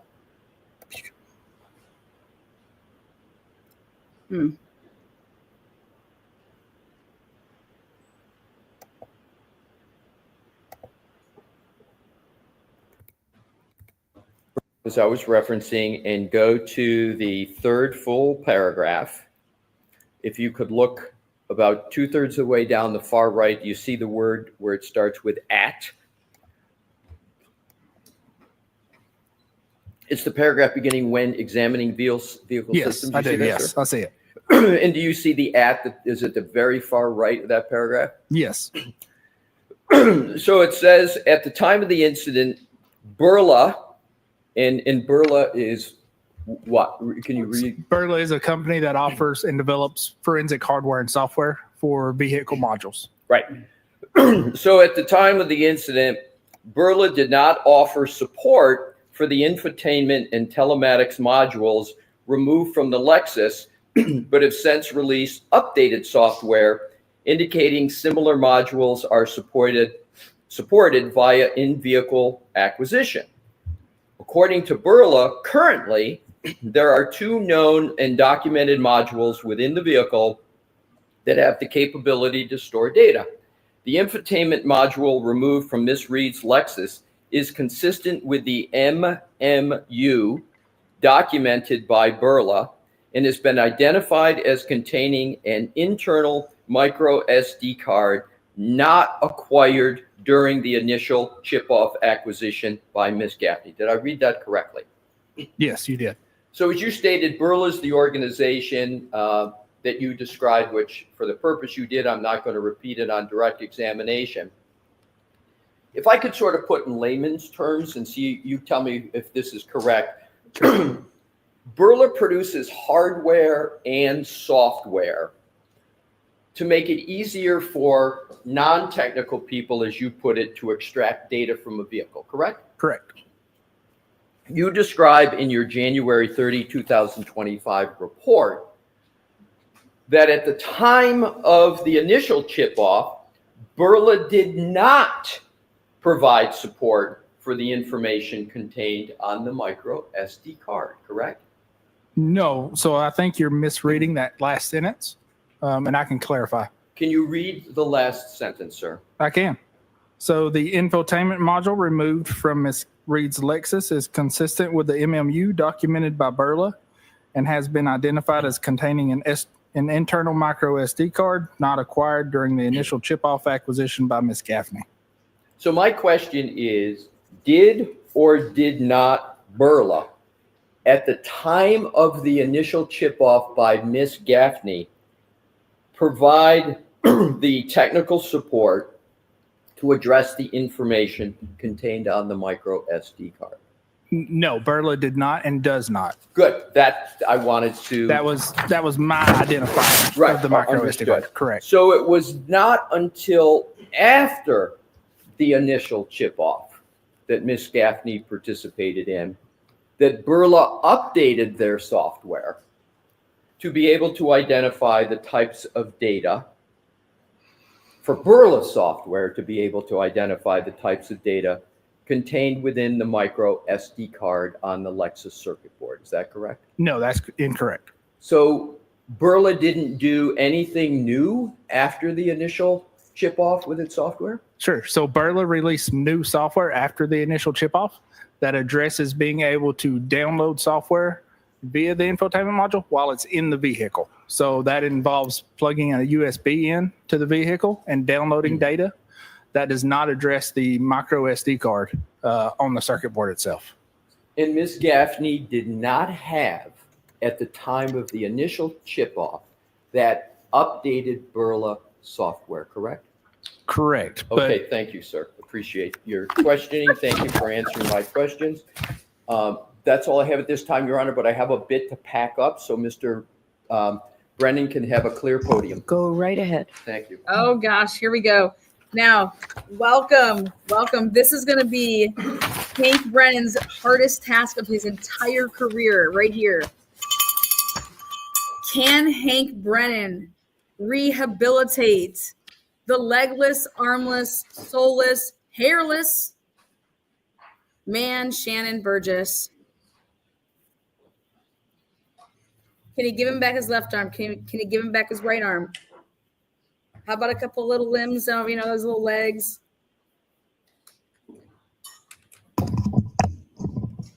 What is Hank going to do? How dare you come into this courtroom and lie to me about your education? I hired you because I thought that you had an education. That's what I'd be Thank you for saying. that opportunity, Your Honor.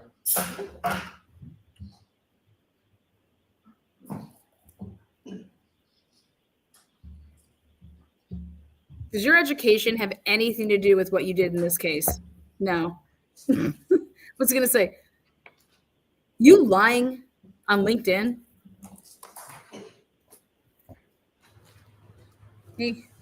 Oh, God. Here we go, Hanky. Carson, can't wait for it. Let's go, baby.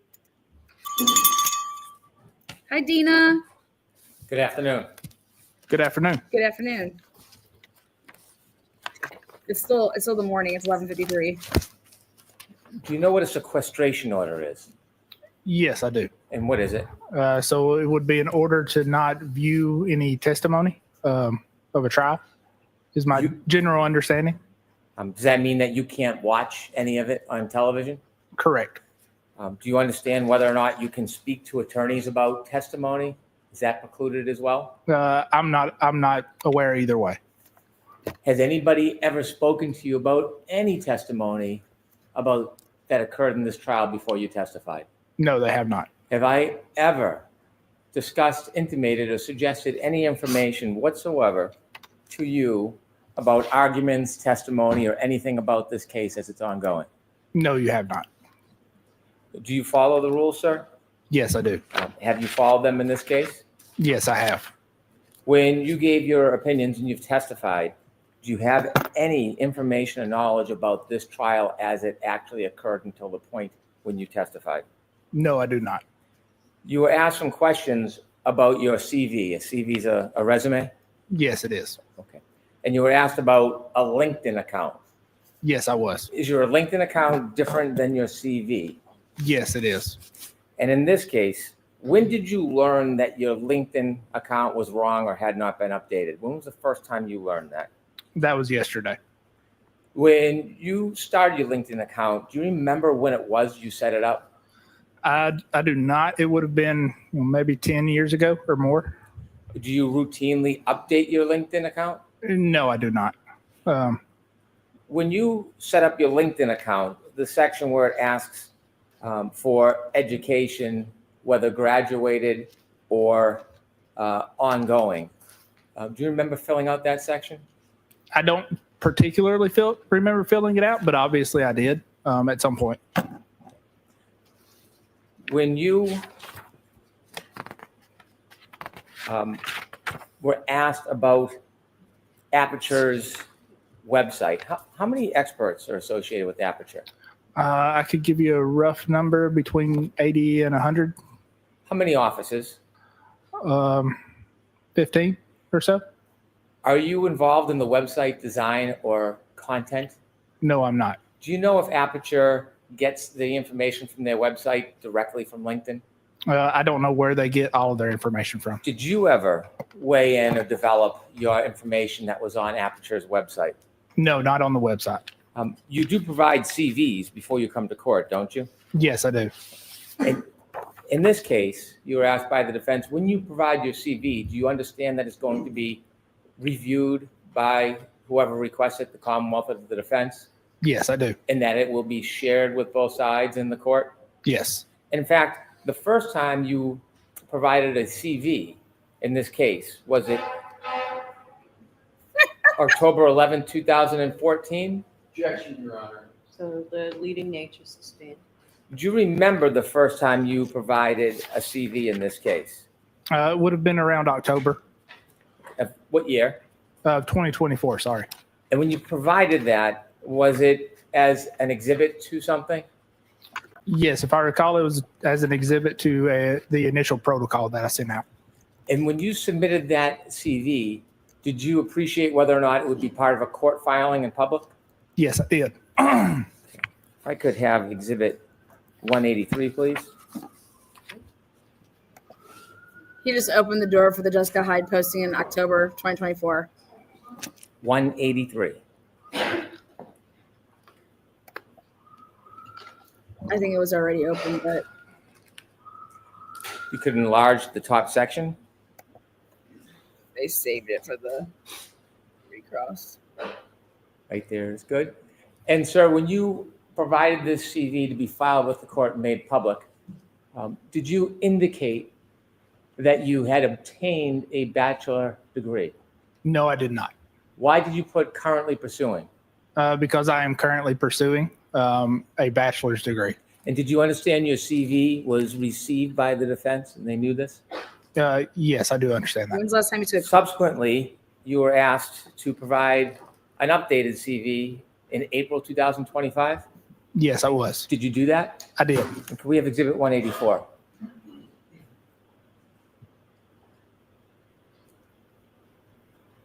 Why did you provide an updated one? Did you further appreciate this would be provided to both the court and the defense? Yes, I did. Did you represent to the defense that your education included earning a bachelor degree? No, I did not. You've testified in, you can take that down, please. You've testified in many other cases I have. Yes. in courts around the country. Yes, I have. And when you've testified in other courts around the country, do you know whether there are transcripts of your actual testimony? Yes, I believe there are. Have you ever represented in any court Will you that trans- you achieved your bachelor's degree? No, I have not. Have you ever inflated your qualifications in a court? No, I have not.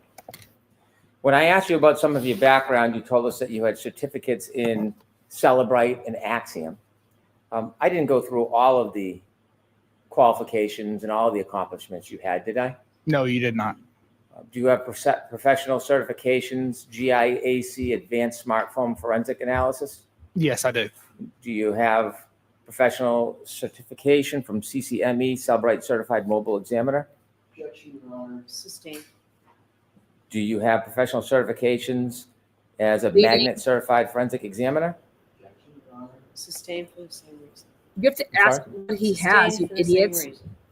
Do you have a number of certificates that I did not ask you about? Yes, you do. I Can you do, share yes. some of those with us? Sure. So one of those is going to be GIAC, Advanced Smartphone Forensics. So that's going to be Global Information Assurance certification. And that is basically a 40-hour class or 48-hour class with a test at the end to get that certification. There's also a Celebrite Certified Mobile Examiner certification that is specifically to, kind of demonstrate your knowledge of the Celebrite software, as well as Magnet Forensics certifications, again, for their software specifically. Any certifications regarding computer hacking? What was that last part? Sorry. Any certifications regarding computer hacking? No, not currently. He hadn't. Did you also take any classes regarding Wait. crash data or BOSH? That's what his. Yes, I have. What do you have for certificates in that arena? So those certifications would be Crash Data Retrieval Technician and Crash Data Retrieval Analyst. So those courses would be around acquiring and analyzing crash data from airbag control modules. You mentioned that you had over 700 hours Yes, I do. of classes and certification. Yes, that's of classes and classes and seminars or conferences, specifically in digital forensics or vehicle forensics.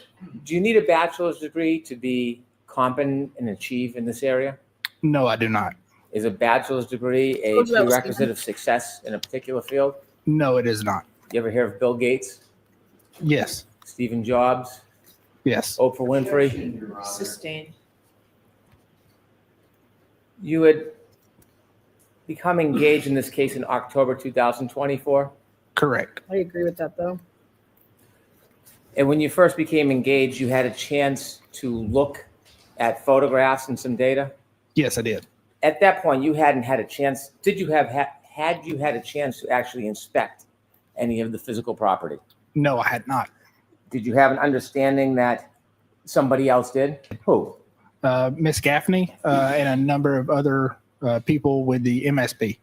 Attended some type of procedure? Correct. And do you know who led the actual procedure? As far as I'm aware, it would have been Miss Gaffney. The defense expert? Correct. You filed a protocol. What was the purpose in October when you first got involved in filing a protocol? Sure. So the first purpose of the protocol was just to address the fact that we were missing data that we expected, and address a potential solution to gather more data. Without having looked at the physical property, the actual boards, how did you conclude simply on data and photographs that there was missing data? Sure. So that would be reviewing the initial data that was provided and not seeing user data like I would expect. And that's because there's a number of different chips that are on a circuit board for an infotainment or a telematics or any other module. And there's a number of different data bearing chips. The purpose of those chips will vary. Some chips' main purpose is to store user data. Some chips' main purpose is to store software or firmware. So if you're gathering, acquiring data from chips that only have software and firmware, then you would not expect or you would not see user data within those chips. When you made that analysis and concluded that there was missing data, had there been any report provided by Ms. Gaffney suggesting there was missing data? No, there was not. Had there been any analysis or opinion alerting that there was missing data? No, there was not. Was there anything to indicate that the person who did this test missed data at that point? No, not at that point. When you decided to write a protocol so you could actually look at the boards and do an analysis, did you put that protocol in writing? Yes, I did. And do you remember if that was around October 10th, 2024? That sounds familiar. Yes. Now, when you were cross-examined, the attorney asked you if you knew what the word mendacity meant. Do you remember that? Yes, I do. And you didn't know. Do you now know that means to lie or be Objection, untruthful? Your Honor. What the Sustained. fuck? He didn't ask you a question. He just asked you if you knew what the word was. Do you remember that? Yes, I do. Do you remember he also on cross-examination suggested that when you had your mistake about megabytes, megabits, it was the defense expert that alerted you to that mistake. Do you remember that suggestion by the defense? Yes, I do. Did they ever show you the documents so you could see the chronology? No, they did not. You wrote a report on October 10th, 2024. Did you then write another report, a supplemental protocol? Yes. So I did write that initial protocol and then a supplemental protocol. Was that on October 17th, 2024? That sounds about right. When you wrote that a week later, at that point, had you realized your mistake? Objection, Your Honor. Sustained. Why did you? Can we approach, please? Okay. Yeah, the leading questions, they're going to stop. Okay. Because he's saying what he wants him to say. And then so all it does is it gets, it's sustained. And then he just asks him the question right after just to say, oh, I'll say it this way now that he knows the answer and that I'm looking for. So no, this is.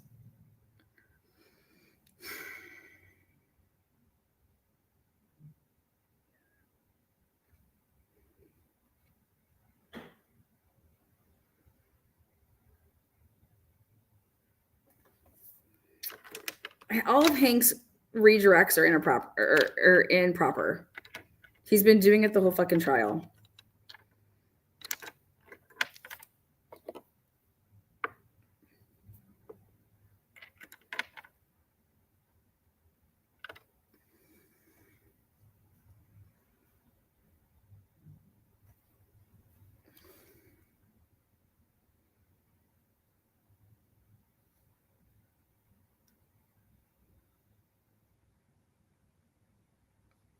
I just got notified Jax is going to be getting an award at school in front of the whole school.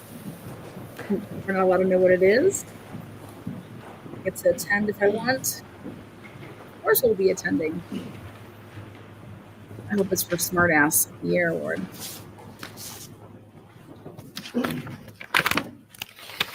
Yay, proud mom moment. When you realized your error, what did you do? So I intended to correct it with a supplemental protocol. When you corrected it with the supplemental protocol, do you remember what date that was? Not specifically, I do not. Okay. If I showed you your report, would that help your memory? Yes, it would. May I approach? Yes. Please don't read this, just look at it. And if it refreshes your memory, let me know, and then I'll ask you a question. Yes, it does.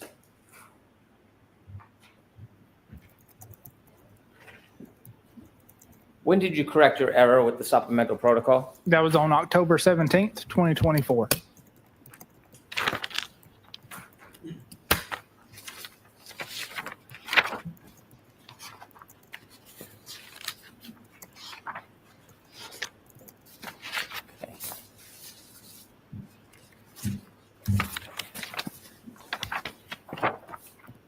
And do you remember the date that you first received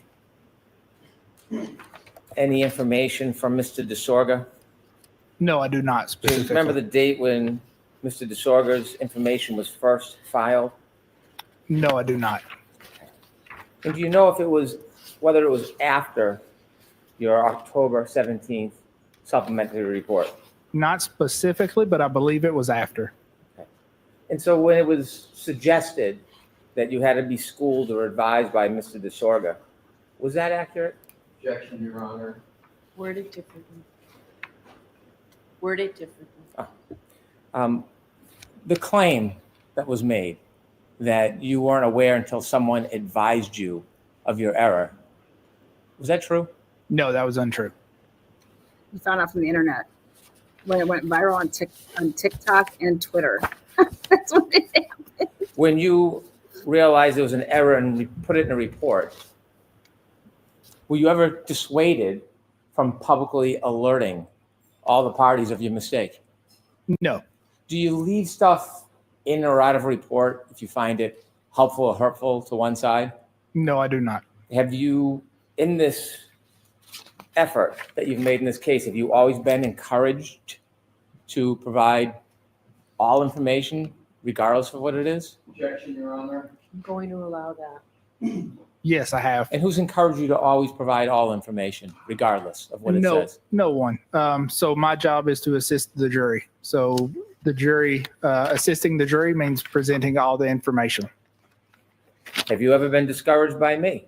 No, I have not.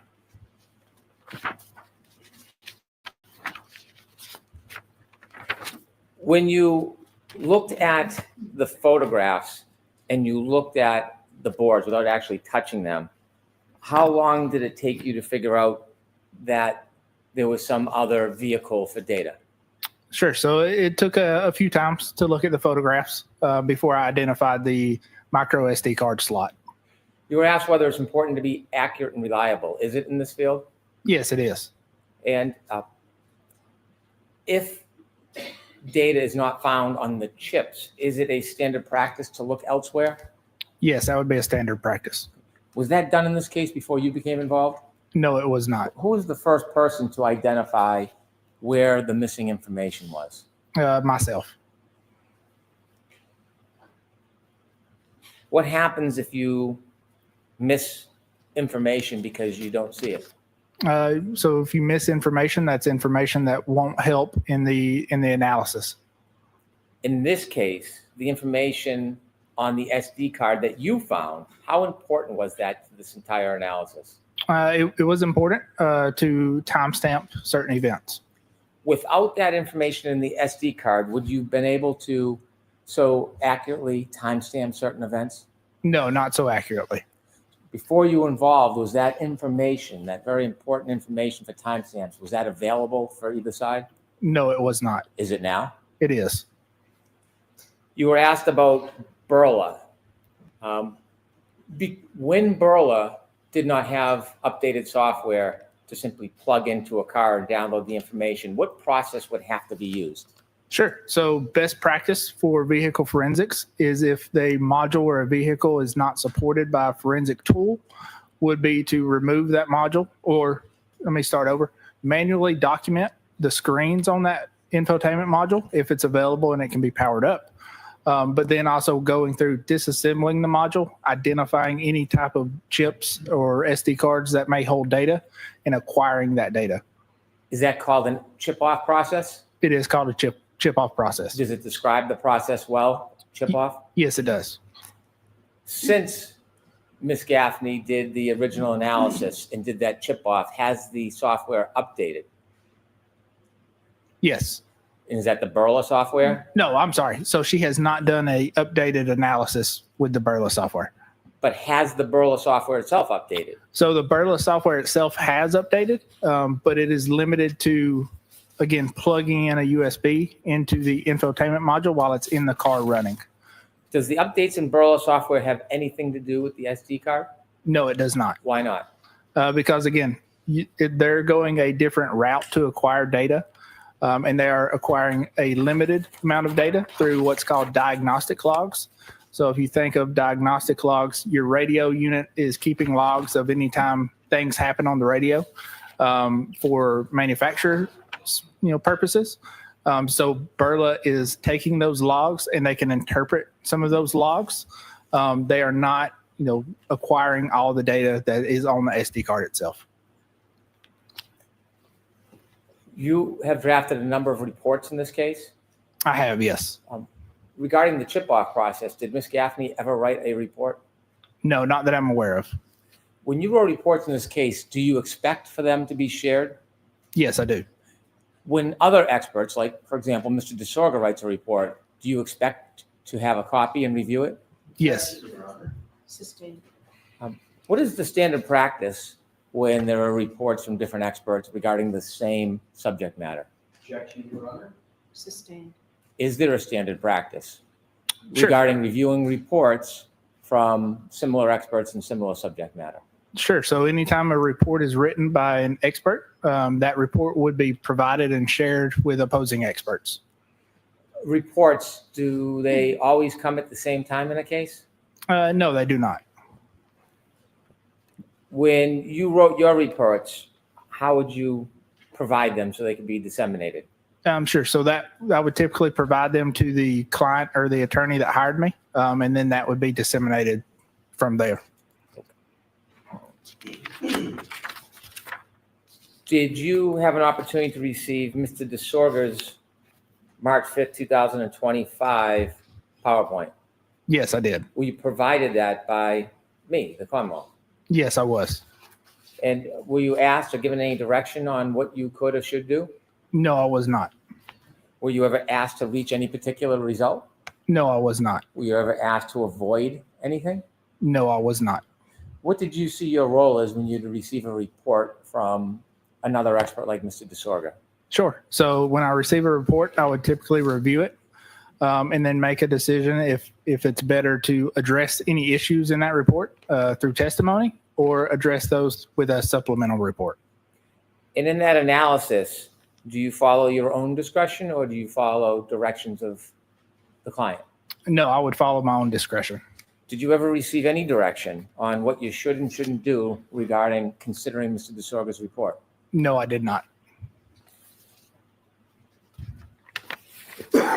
When you looked at Mr. DeSorga's report, did you have concerns about his report? I did, yes. I want to talk about his report in detail. Before we get there, share with us what your general concerns were about Mr. DeSorga's report when you reviewed the whole report. Sure. So what Mr. DeSorga does is take a couple different adjustment methods to attempt to adjust the clock from the Lexus with the iPhone. But what he does is takes a lot of methods or data points that are not applicable to the time that we're interested in.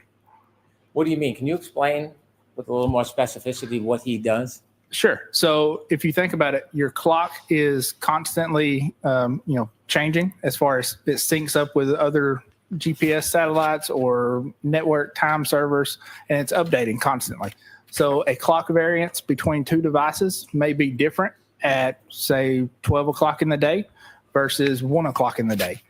So best practice is to choose an event that is nearest to your time in question, so you have the most appropriate adjustment for that clock variance. Mr. DeSorga's analysis, did he choose the event most closely tied to the backing up event? Objection, Your Honor. Sustained. The backing up event, are you familiar with that time frame? Yes, I am. Okay. Was Mr. DeSorga's analysis based on information most closely related to that event? Objection, Your Honor. Sustained. What information did Mr. DeSorga choose to use for that analysis relative to the backing up event? Sure. So he chose a couple things. That's going to be call logs that happened on both devices or that was recorded on both devices, as well as a GPS point, data point, which was incorrectly identified as being near that or encompassing that 3-point turn. So what we did is did a more thorough analysis of that 3-point turn event when it occurred within the iPhone data, and then compared that and adjusted with the Lexus. Explain to us your concern about using call logs. Sure. So there's a number of call logs that you saw earlier that were recorded by the phone and the Lexus. The one thing you'll notice, and it's hard to kind of go back to it without the graph, but the calls that happened between 1 and 5 o'clock that morning actually happened when the car was powered off. We know that based on the power on and power off events. So those timestamps that are recorded with that 2-second and 1-second offset is actually from Mrs. Reed's iPhone as she gets back in the vehicle and her phone connects up and syncs back up. So the 8-second and the 16 or 21-second offset are the only offsets that we have to compare to calls. Was that a concern? It was a concern. Why? Because if you're using the 1 and 2-second offsets, that could be misleading because it's not actually comparing the Lexus clock with the iPhone clock from Mr. O'Keefe. What's it doing? It's comparing the Mr. O'Keefe's iPhone clock with Mrs. Reed's iPhone clock. What other concerns? Sure. So the other concern was a GPS point known as GPS 154, which if you remember yesterday, we talked about a little bit. So that was misidentified as being the end or towards the end of that 3-point turn. But when we look closer at all the location data, we can see that that actually occurs between 12:23:59 and I believe it was 12:24:07. Let me ask you some questions about what compelled you to look at the 3-point turn and synchronize the clocks. Were you aware of Mr. Whiffin's report where he offered that the last user interaction on Mr. Whiffin's phone was 12:32:09? Objection, Your Honor. No. You were asked, did you consider Mr. Whiffin's report where there was a last user interaction of 12:32:09 by the user? Objection, Your Honor. I'm going to allow that. You were asked if you considered that. Did you know that information? I did know that information was available and existed, but I did not use that in my analysis for the clock synchronization. Did that have any part of your motivation to do the clock synchronization? No, it did not. Were you attempting to match the synchronization with any of this other information that exists in data? No, I was not. You were also asked if you were aware of Mr. O'Keefe's phone that at 12:32:16, it ended its movement. Yes, I was aware of that. Yes. Did that in any way affect your interest or your decision to synchronize the clocks? No, it did not. So my primary focus and to adjust the clocks was because I thought the PowerPoint slides by Mr. DeSogra were misleading.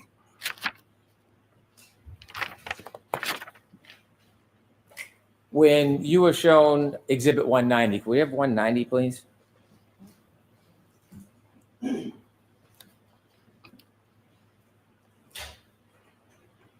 You were shown this chart. Was this the entirety of Mr. DeSorga's report? No, it was not. Was there text information offered by Mr. DeSorga to give his position or explanation of this?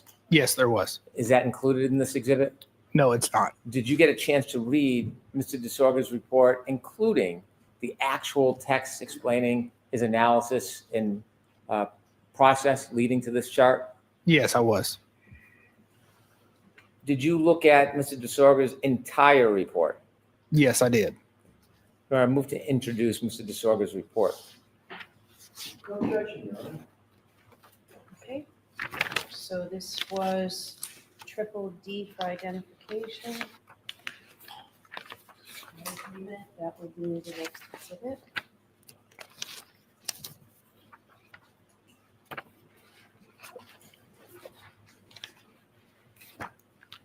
Exhibit 191.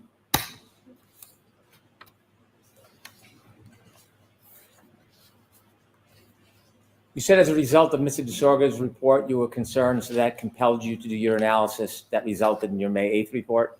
Correct. I want you to take us through Mr. DeSorga's report and explain to the jury what concerned you about his analysis. Sure. With the court's permission, I'd like to put this page 1 of this report.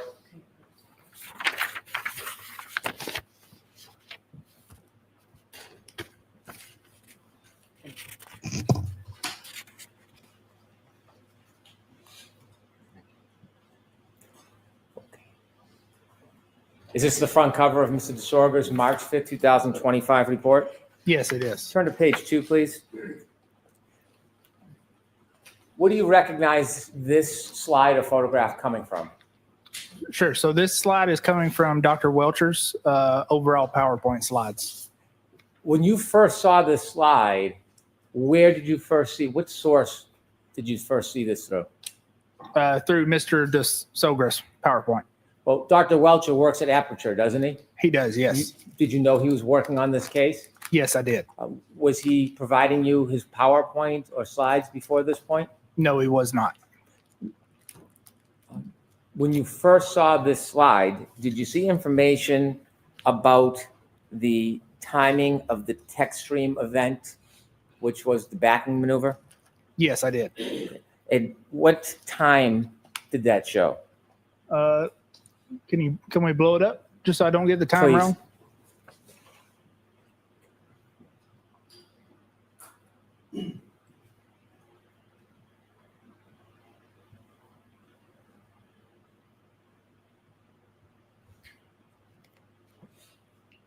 Up, please. I'm sorry. Up. There we go. Thank you, Ms. Gilman. Sure. So that's got the text stream event ending at 12:31:43.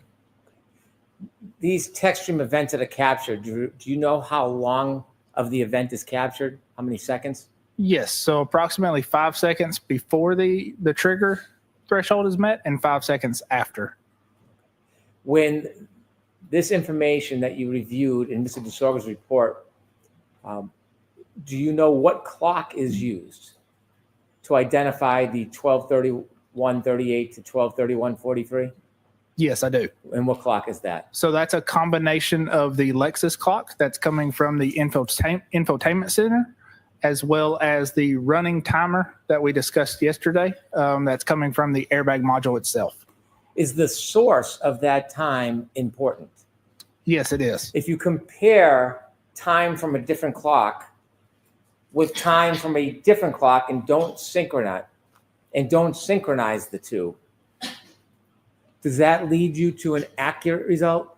No, it does not. When you were answering questions, you repeatedly were saying, according to the Lexus clock. Why were you offering that qualification repeatedly? One moment, please. Sure. Why were you offering that qualification repeatedly? Sure. So to make sure that the jury understood that that timestamp was coming from the Lexus itself and was not an adjusted timestamp to Mr. O'Keefe's iPhone. Could you scroll down, please, Ms. Gilman? Up a little bit, please. Thank you. The 3209, what did you understand that information to be? Sure. So that is information I understood to be the last device lock recorded on Mr. O'Keefe's iPhone. And what clock did you understand that time came from? That would come from Mr. O'Keefe's iPhone clock.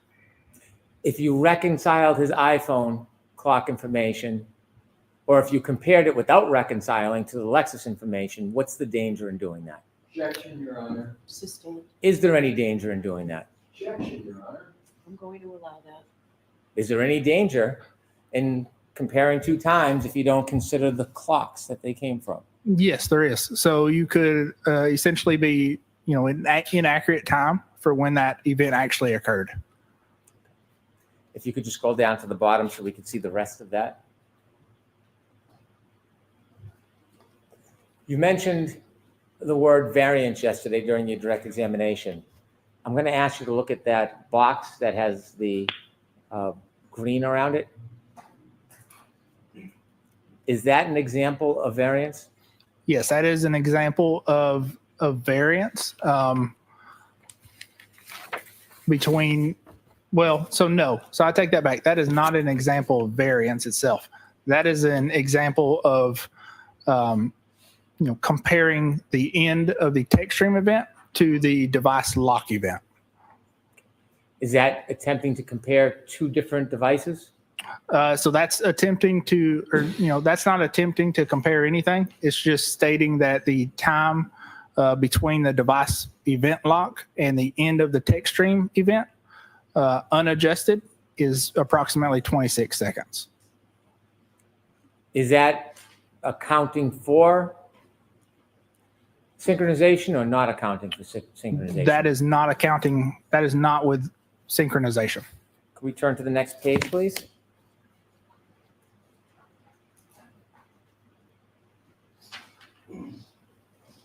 Did you review the next page of Mr. DeSorga's report? Yes, I did. And did it lead you to any concerns? This page specifically, yes and no. So this page again is just showing the time difference between the end of the text stream event and Mr. O'Keefe's last device lock event. Is this another way of showing the information that was in that green box? It is. It's another way of showing the information in that green box, but it is not a clock variance or an adjustment. Could you turn the page, please? When you read this page, is this a opinion or conclusion? No, it does not. What is it? So this is just pointing out that when the 26-second window, which they'll refer as John's interaction window, when that number is positive, then the phone interaction occurs after the end of the text stream event. When that number is negative, the phone interaction occurs before the end of the text stream event ends. Did you have any issue with that slide? No, not that slide in particular. If we turn the next page. Did you have an opportunity to review the next page? Yes, I did. And were you in agreement with this page? I was in agreement with this page, yes. And what does this tell us? So this page points out that two clocks are not always in sync. So again, to synchronize those clocks, you would have to have a shared event that occurred on both devices. If we could have the next page, please. Any chance to make that a tiny bit bigger, Ms. Gilman?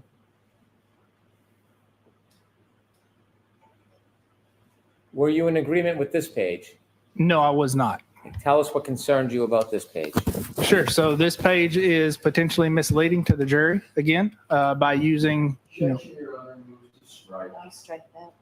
Just tell me what your concerns were. Sure. So my concerns with this, that it was potentially misleading to the jury.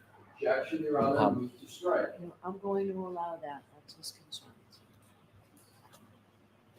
Sure. So that this slide was potentially misleading to the jury because it uses incorrect adjustments to try and adjust the times. How does it use incorrect adjustments? Explain that to us so it's very basic, please. Sure. So as we kind of go through the next few slides, you'll see. But essentially what they're doing is, or what is being done, is they're comparing call logs, timestamps from call logs from when the phone was off, suggesting that, again, that the lock event occurs after the end of the text stream event, as well as incorrectly identifying the GPS point when the 3-point turn ends. Will you better be able to explain that to us with the further slides that come next? Yes, I believe so.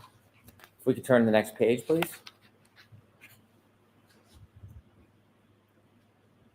Okay. Is this just a label of what's to come? It is. And can we turn to the next page, please? If we could start, Ms. Gilman, with the top left-hand box, if you could enlarge that for us. Did you review this information in this box? Yes, I did. Okay. And before we get to your opinions, what does this information tell you? Sure. So this is a snapshot from my initial report where I point out that the ignition on happens approximately 3 seconds before the infotainment power on event. So you can see that. I think we're up a little too high on the page. Like, yeah. So highlighted in the red. That's based on our testing where we identified that the ignition on, or your finger on the ignition pressing it, and the engine coming on and the vehicle coming on happens 3 seconds before the infotainment system powers on. You were asked on cross-examination about that 3 seconds between the pressing the button and the infotainment system going on, but you weren't allowed to answer the question whether you considered it or why that was important. So I'm going to give you that opportunity now.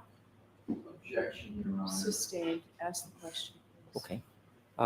Is there significance to that 3 seconds, and did you consider it in your report, in your findings? Yes, I did. Share with us. Sure. So when we make our adjustments based on the event, so in this case, the 3-point turn, what we're looking at is the approximate time frame when that 3-point turn occurred via Mr. O'Keefe's iPhone. And then we're adjusting that for the approximate time that the text stream event and that 3-point turn ends. So as we sync those clocks, we're adjusting not only for the difference in the clocks, but we're also adjusting for this 3-second delay. Did you accommodate that 3-second delay in your analysis and your conclusions? Yes, that was included in my analysis. Now back to the screen. The information there, is that text taken from your actual report? Yes, it is. Could we shrink the screen, please? And then the photograph in the bottom left, if we could enlarge that, is that as well from your report? Yes, that is also from my report. Did we look at that yesterday on your direct examination? Yes, I believe so. And briefly tell us what that depicts? Sure. So that's during our exemplar testing, where again we've got it rigged with cameras that are recording video and timestamps of interactions we're having with the vehicle, which include powering it on and powering it off. If you could shrink the screen and we'll go to the right, Ms. Gilman.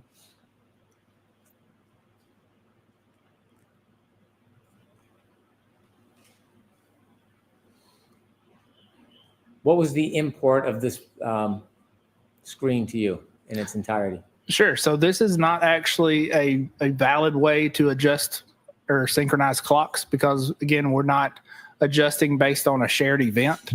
So the ignition on event occurs. It is not recorded by Mr. O'Keefe's iPhone.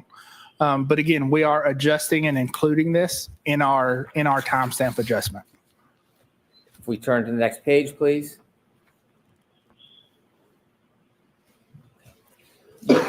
You were asked about the process of synchronization through phone calls or through the 3-point turn data.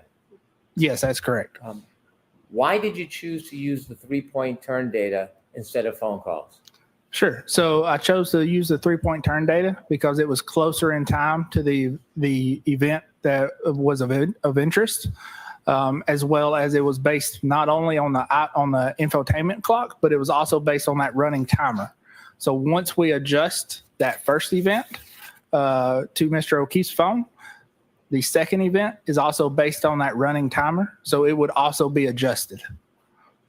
Did you have any concerns about using phone calls specifically? Yes, I did. And what were they and why? Sure. So those concerns were related to the phone calls that we could actually compare, and again, some of the phone calls that happened earlier or closer to the event of interest were not actually recorded by the infotainment system itself. Why is it important to take an event closest to the time of the event you're studying? Sure. So like I kind of said before, clock variance will change between devices as they are constantly syncing back up with reference systems. So a clock difference that you see at 1 o'clock in the day is not going to be the same as you would see at 2 o'clock in the day. When you chose the 3-point turn, how close to the backing up event was that in time? I believe it was within 10 minutes or so. Was that closer in time or further away in time than the phone calls as a method? That was closer in time than the phone calls. If you think back to the phone calls that we could have compared, those occurred at 5 o'clock in the morning. We turn to the next page, please. Did you have a chance to review this slide of the PowerPoint? Yes, I did. Okay. Now you see on the left is a box. Where's that box taken from? Sure. So that box on the left is taken from my report. That's going to be my initial report. January 30th, 2025? That's correct. Okay. And share with us what you were trying to express in this box. Sure. So again, this box is I'm sorry to interrupt you. I Sure. apologize. Ms. Gilman, is there any chance we could enlarge the box on the left? My apologies. Okay, please proceed. Sure. So this is a comparison of the calls. So the infotainment call timestamps are on the furthest left column. So again, your infotainment system, when you plug your phone in, is recording and synchronizing your calls. It's not great about recording and synchronizing every call. So there's a lot of calls here that we don't have that we know exist based on Mr. O'Keefe's iPhone. So the calls that we do have that were recorded in the infotainment system, we can compare to the timestamps that those are recorded on Mr. O'Keefe's iPhone. So when we do that, there's a couple things we notice is during that 1 o'clock and 4 o'clock and 4:45 time frame, when we look back at the power on and off events, we know the vehicle was not powered on at that time. So the vehicle's off. So those timestamps are not coming from the vehicle. They're coming from Mrs. Reed's iPhone or the defendant's iPhone. And then the times after 5:21, we know the vehicle has been powered up at that point. So those timestamps are coming from the infotainment system itself. So that's why we can actually do a comparison of those timestamps and determine the exact or the approximate clock variance. When you look at the call timestamps of 1:14:13, 4:38:16, and 4:42:06 and 4:45:12, was the power on or off with the car during those four first calls? Yeah, so with those first 5 calls, the car was powered off. And again, we know that based on the power on and off event. We also know that just by looking at the offset, it's a consistent 1 or 2 seconds. And that's what we typically expect and see between two iPhones. That's because iPhones are generally pinging back to Apple servers or GPS towers that are the same. So those times are pretty consistent and pretty accurate. Was the power on by 5:04:28? No, not at 5:04:28. It was still powered off. So those first five events, were they reliable for you to use in synchronization? No, they were not. You gave us a number of reasons. One, the time distance between the event and because they were phone to phone. Any other reasons why they weren't? Objection, Your Honor. I'll strike the first part, ask the questions. Besides the reasons you already gave us, are there any other reasons why this would not be a reliable way to synchronize two separate devices? Not besides the points I've made already. Okay. And if we could zoom back on this. The box on the right, is that from your report? Is that Mr. DeSorga? That's Mr. DeSogra. Was there anything about that analysis that concerned you? Sure. So that analysis is misleading because, again, it's not comparing Mr. O'Keefe's iPhone to the infotainment system. It's actually comparing the defendant's iPhone to Mr. O'Keefe's iPhone. Is there any acknowledgement anywhere in Mr. DeSorga's report that he appreciated that this was iPhone to iPhone rather than iPhone to infotainment? No, there's not.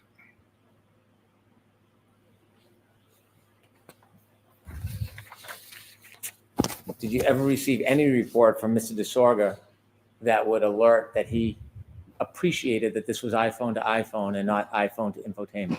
Objection, Your Honor. If we could go to the next slide, please. Is this a similar or different slide?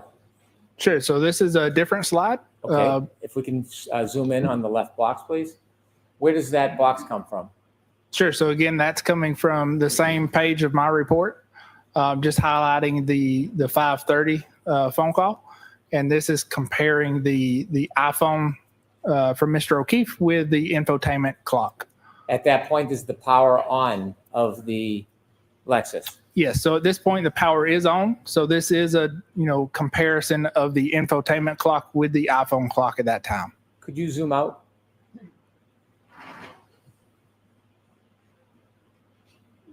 That final box that shows the comparison between the defendant's Lexus and Mr. O'Keefe's iPhone, do you have any concerns about the accuracy of that information for that time?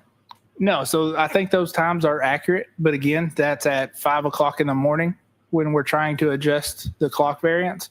And it's too far away from the time in question. So if we zoom back in to the box, we can actually see in the data what I'm talking about as far as clock variance will change, with time. So the phone call at 5:21, we see an offset of around 8 seconds between the two devices, between the infotainment system and the iPhone. And then at 5:30, which is only 9 minutes later, we can see that offset has actually increased between 16 and 21. In capturing this data, were there phone calls between the infotainment system and Mr. O'Keefe's phone? Yes, those last two phone calls were between the infotainment system, or were recorded by the infotainment system with Mr. O'Keefe's iPhone. How does that happen? Sure. So that's, when the device is connected up to the vehicle and you make a phone call, the call is recorded within the infotainment system and it's recorded with the infotainment system's timestamp. Could you focus on the right-hand box, please? Did you review the right-hand box? Yes, I did. Was that from your report or is that Mr. DeSorga's opinion? That's Mr. DeSogris. Did you have any agreement with that? Yes, so I do agree with that calculation, but again, that's 5 o'clock in the morning versus when we're really interested in around 12:30. Can we have the next slide, please? Could we enlarge this? Do you know where this photograph came from? Yes, so this screenshot came from Dr. Welcher's presentation. When's the first time you saw this screen? When I saw this presentation. In Mr. DeSorga's report? Correct, yes. Had you seen this before that? I had not seen this before that. If we could focus in a little more, especially the bottom left hand. When you reviewed this, did you feel any need to do further testing? Yes, I did. Why? So what we're looking at, if we zoom back out, so what that is the 12:23:38 is the approximate time that the text stream event occurred. Now, what we want to do is we want to be able to compare that to the 3-point turn from Mr. O'Keefe's iPhone. What you'll notice, though, is right here, we've got a circled GPS point. So if we can zoom in there. So this circle here is actually circled GPS point 155, which is after this point, but we'll kind of ignore that. But GPS 154, and it's hard to see, the time is 12:23:58. When we look at that, what we see is that actually that GPS position is recorded before the 3-point turn even starts. You mentioned 154 begins recording before the 3-point turn starts. Correct. Is the end time of the 3-point turn a time before or after that 12:23:58? Sure. So the end of the 3-point turn logically would be after this point. At the time you saw the slide, had you broken down point 154? No, not at the time that I saw this slide.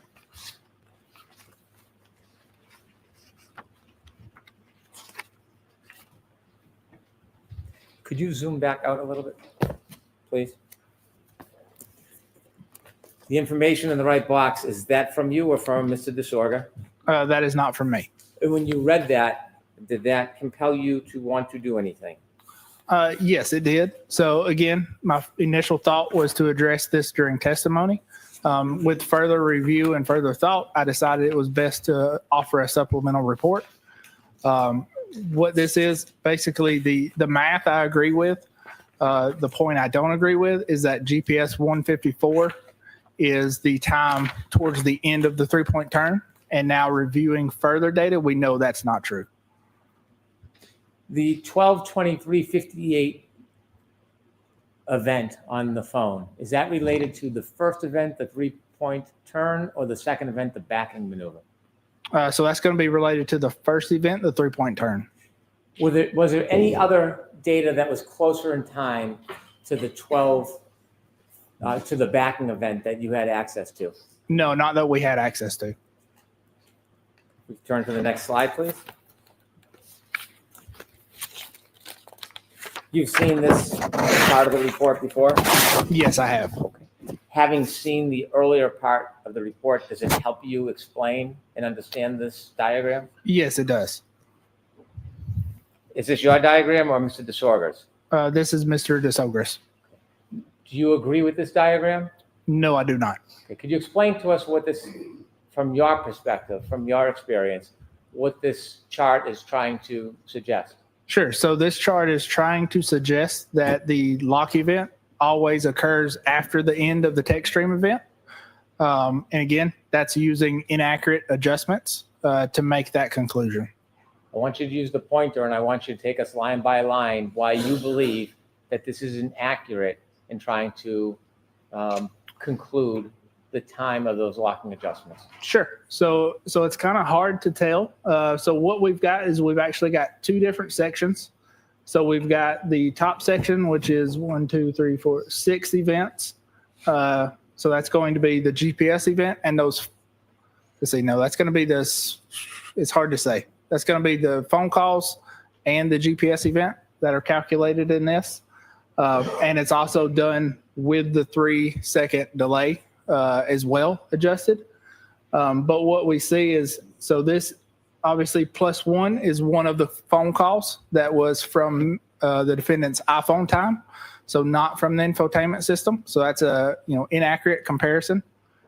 Same thing for the +2, the +1, the +2 again, the +8, the +16, and the +20 are going to be those last two calls. If you'll notice, the very last call, we can't really tell which phone call is the correct one to compare. So we're using both within that same time frame. And that's why we get the 16 or the 21-second variance. But again, that's 5 o'clock in the morning, so that's not appropriate for the time that we were interested in. And then the 20-second variance is coming from that inaccurate GPS position comparison. Could we enlarge that a little bit, Ms. Gilman? On the 2021, is that plus or minus 21? So that is -21. The 20 and 21, is that based on different information than the 1, 2, and 8? Yes, it is. And explain again for us, where's the different source of the information? Sure. So the -20 is coming from that GPS point 154, which we know is not the end of the 3-point turn. It's right before the 3-point turn begins. And the -21 is coming from the last phone call that happens around 5:20, I believe, or 5:30. And again, that's 5 hours after the time of interest. The -20 and -21, is that suggesting that time should be taken off or put onto Mr. O'Keefe's phone for synchronization? Sure. So that's suggesting that time should be, I'd have to go back to the other slides. I believe that's, either way, it's suggesting that the iPhone lock event occurs +6 or +5 seconds after the end of the text stream event. Besides not accommodating for the timing of that timestamp at the beginning of the 3-point turn, is there anything else about this that concerns you?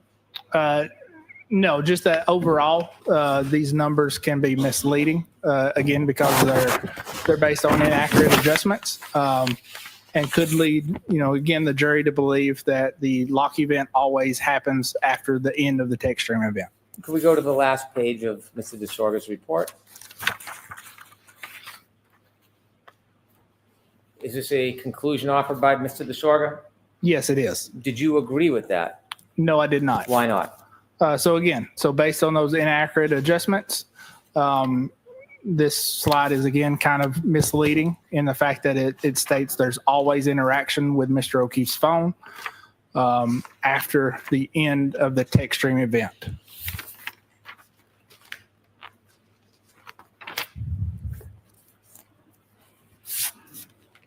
You can take that down and turn that off, please, for a moment.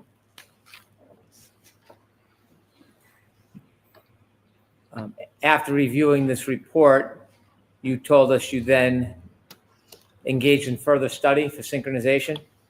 Yes, I did. Did you call me on May 7th? Yes. Okay. And what were you told to do about a report? On May 7th? Yes. Sure. So that was finish the report and submit it. Did you? I did. When did you submit it? May 8th. And do you know that it was provided to the defense by email on May 8th? Do you know if it was provided to the defense? Yes, I know it was provided. I don't know when.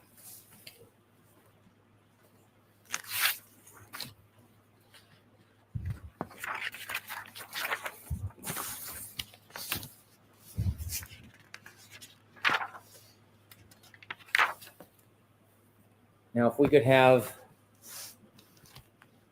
Mr. Burgess's PowerPoint, we can go back to page 38, please.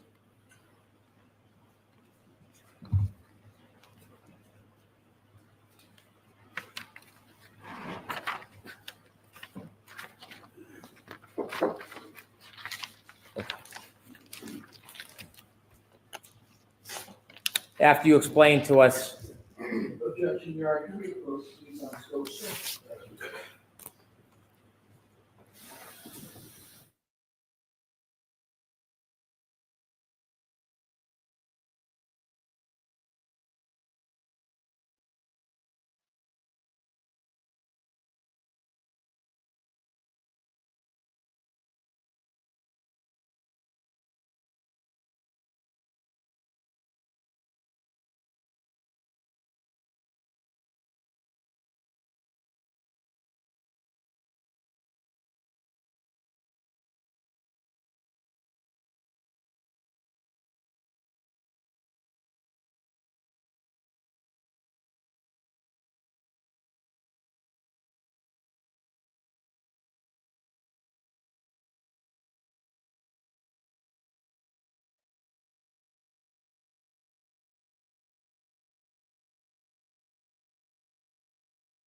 Ooh, what the heck, Bev? 12:55. They should be breaking here for lunch. Breaking here for lunch. Ridiculous. Ridiculous. I'll sum this all up here in a minute for you guys.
No, that's funny. Can you explain everything with your Legos? Solid. We're gonna explain everything of her sake bombs and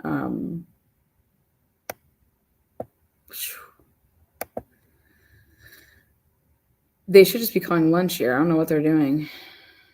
Oh, send me some. That sounds good. Homemade chicken salad with grapes and pecans. Mm-mm-mm. Tasty, yummy. Woo! Oh boy.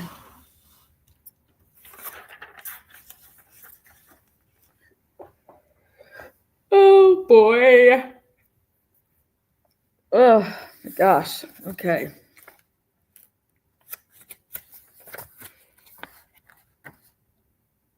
What page is this? A 50-minute lunch because of the reason I was. 50 minutes. I thought it would be quicker. It's my fault. So go for lunch and Mr. Burgess again. You can Yeah, follow it. thank you. All rise, please. Jared, close, follow me. Diddy. Shop and give me 50 ho. Whoa, whoa.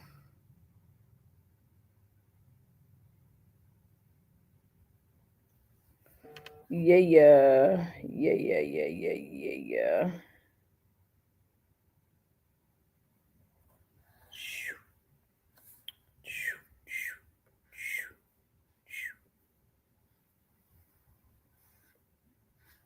Okay. Awesome. Well, we will be back in 50 minutes. I might use my other device and take you guys to lunch with me. You guys want to watch the guy at the hibachi table flip some shrimp in my mouth? What do you guys think? Is that what you want to watch? I'm going to start the celebration. Jack's getting an award. Always something to celebrate. Woo! Yeah! Drop and give me 50 ho. We'll be back in 50. I might use my other device. If you see two heads pop up, that means I'm coming live. You can't come, you're allergic. Oh God, they always want to just rave us out. I gotta eat today. I didn't eat at all yesterday. I had I think a half of a meal. I waited too long to eat. Benny Hanna, baby, jump on it, jump up and down.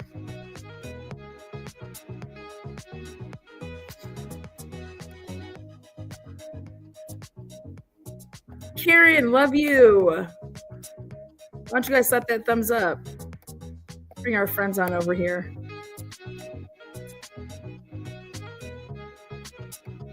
This is wild.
Put us back in session. You may be seated. All right, Mr. Brennan, whenever you're ready. Thank you.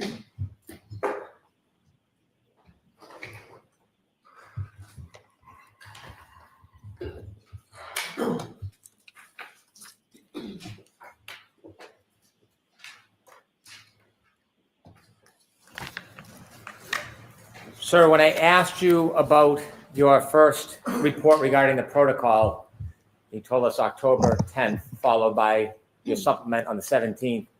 You did not remember the day that you first received any information offered by Mr. DeSorga. Is there a document that may refresh your memory? Yes, there is. May I approach? Yes. Thank you. I want you to read this. I just want you to look at it. You can look at any part of it. Okay. And look up when you're done, then I'll ask you a question.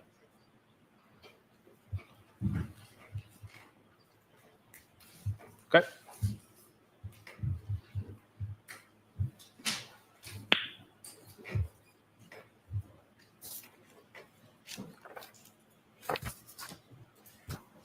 Does that refresh your memory the first time that you saw any information provided by Mr. DeSorga? Yes, it does. And when was that? November 7th of 2024. Before or after you recognized the megabyte oversight? That would be after.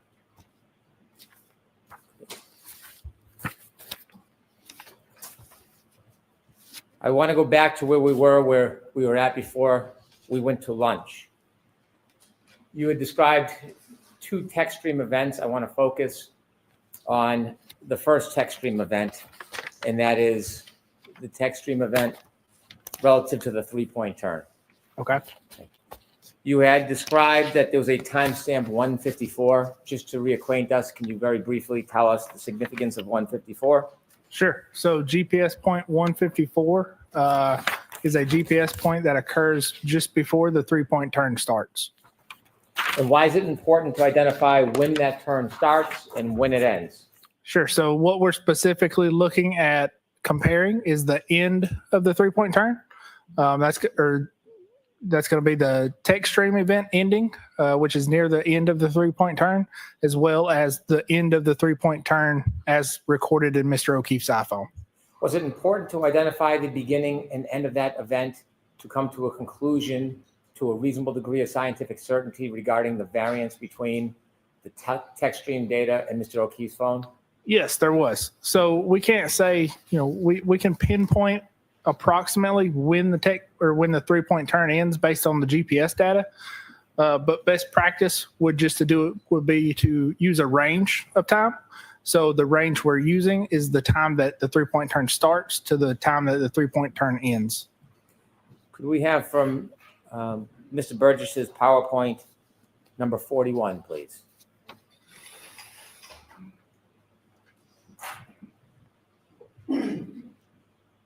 Is this part of your presentation helpful in explaining the beginning and end point of that three-point turn?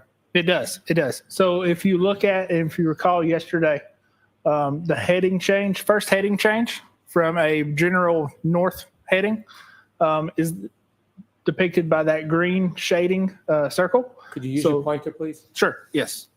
Ms. Gilman, can you enlarge just a little bit? So again, this green circle is going to be the center of this circle is going to be the GPS point itself. That's going to be centered on the horizontal radius, which is the accuracy. So the green circle represents the 16-foot accuracy zone. The black arrow coming off in a northwestern direction is going to be the heading for that point.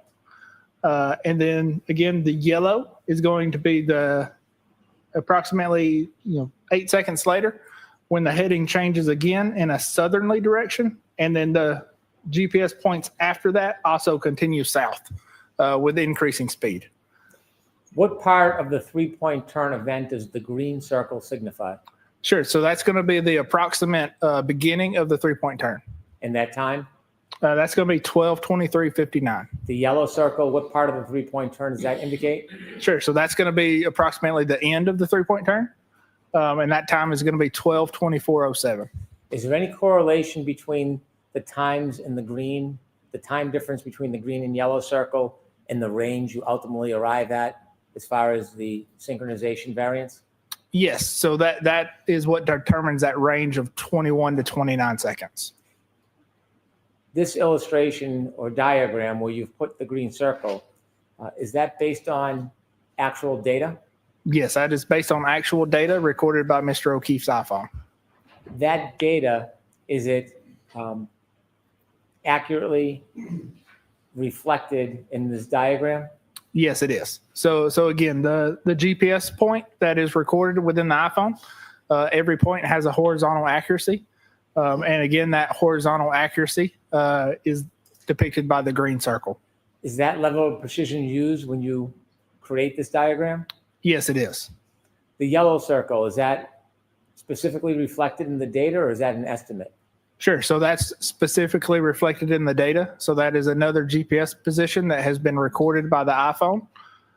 Again, with a horizontal accuracy, a timestamp, and a speed and heading. How about the orange circles? So the orange circles are are portions of the GPS positions leading up to this event.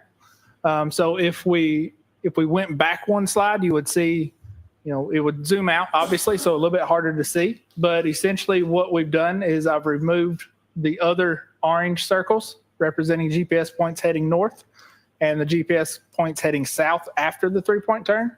And I've just removed those for clarity to kind of clean up the map so it's easier to read. On the left, text stream 11621. Remind us again where that information comes from? Sure. So that's the text stream. That's the end of the text stream event for the 3-point turn. And that is based on the infotainment clock as well as that running timer from the airbag control module. Does this diagram reflect the data that you reviewed to a reasonable degree of scientific certainty? Yes, it does.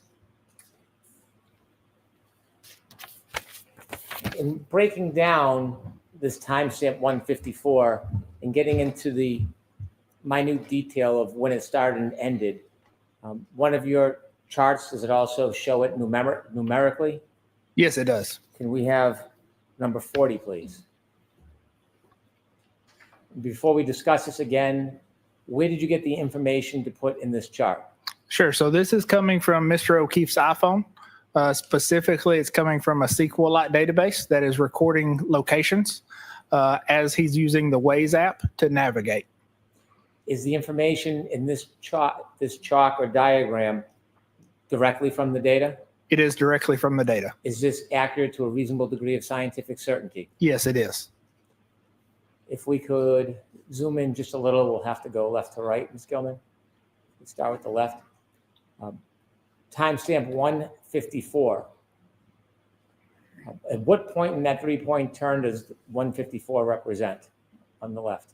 Yeah. So timestamp 12:23:58 or GPS point 154 is approximately 1 second before we see the heading change. If we could zoom out just a little bit. A little bit more. Yep. So we see the heading change represented in green. That's a heading change to 284. Before that, we've got a pretty consistent heading of 348 to 339. So that first heading change, as well as the drop in speeds, is indicative of a 3-point turn maneuver. The latitude and longitude, did that assist you in making the diagram with the circles on it? Yes, it did. How so? So the latitude and longitude are the center points for each GPS point or the center point for each circle. There's a green highlighted row and an orange highlighted row. What's the difference between the two? Sure. So the green highlighted row is, again, the beginning, the approximate beginning of the 3-point turn. And the orange or the yellow is the approximate end of the 3-point turn. And the time between the green and the orange lines? Approximately 8 seconds. Is that consistent with the range that you've shown for synchronization? Yes, it is. Point 21 or plus 21 and plus 29? Yes, it is. The inevitable variance that you found between the text stream data and between Mr. O'Keefe's cell phone, could you share with us to a reasonable degree of scientific certainty what that variance is? Objection, Your Honor. Sustained. Do you have an opinion about the time range in the synchronization between Mr. O'Keefe's cell phone data and the Lexus clock that shows the text stream data to a reasonable degree of scientific certainty? Objection, Your Honor. I'd appreciate an approach at the appropriate time. Okay, so answer that question, yes or no. Sure. So yes, I can. So I'll see you at sidebar then, Mr. Wilson. Thank you, Your Honor.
Yes, welcome to my sidebar.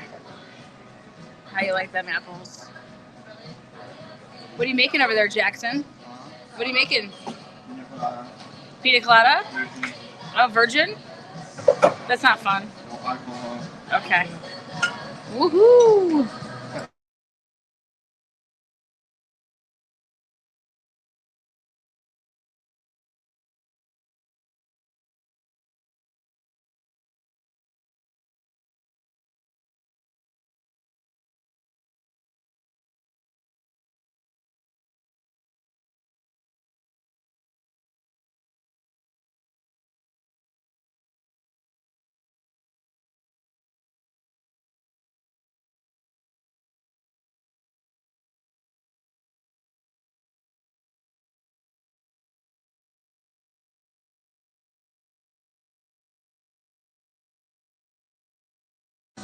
I am definitely not at Chili's.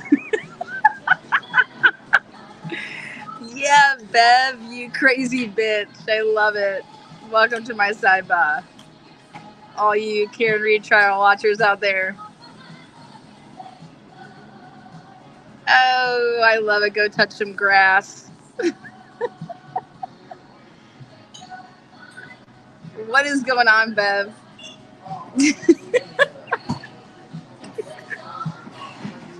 I'm always getting myself into trouble.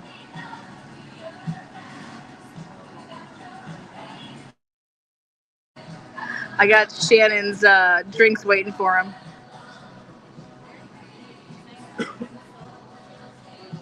Shannon's gonna eat about 10 of these.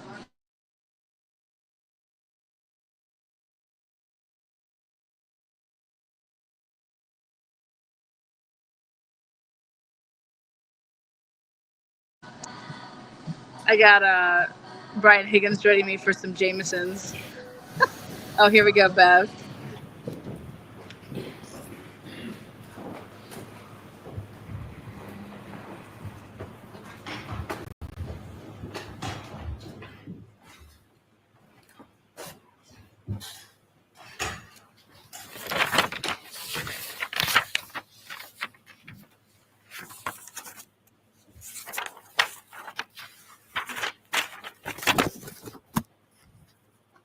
Can we go back to slide 40, please?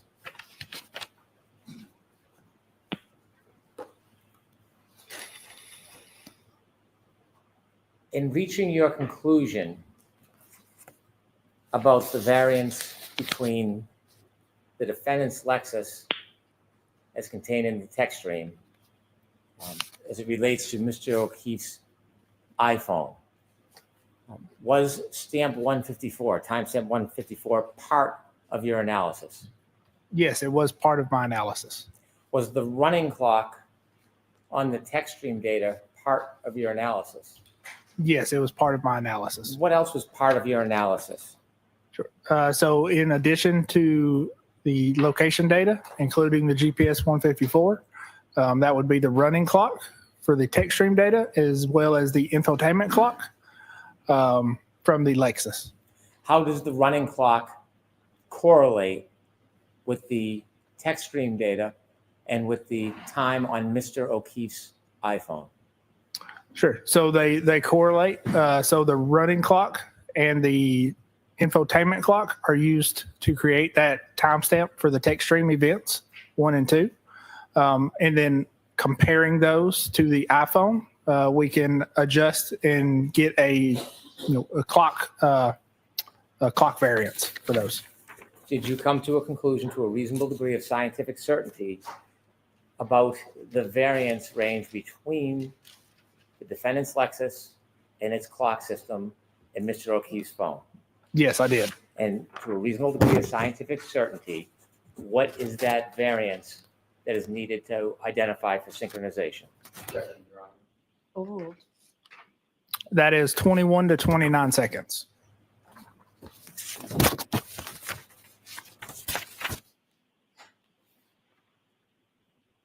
We now have number 43.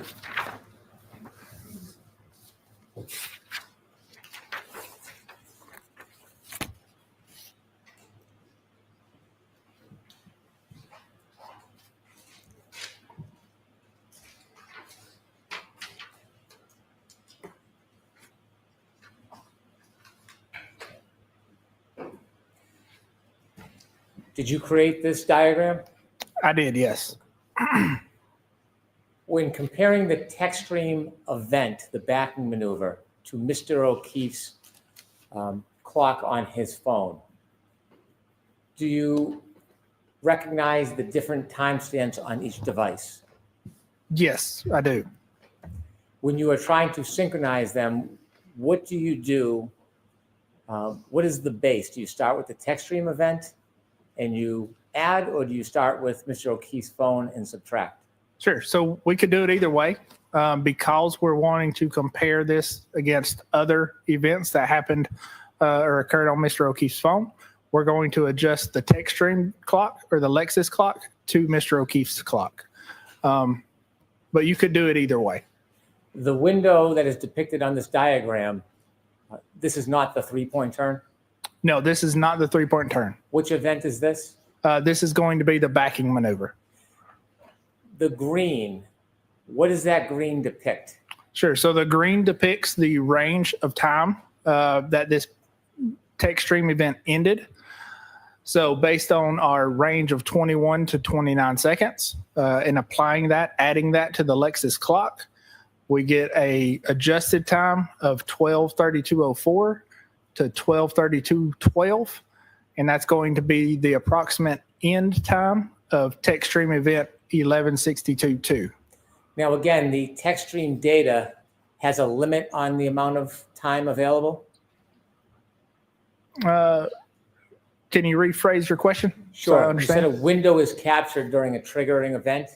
Sure. Yes. What- So what's- there is a window that's captured during the triggering event. And what is that window? How much time? Sure. So from the text stream trigger, there's 5 seconds before and 5 seconds after.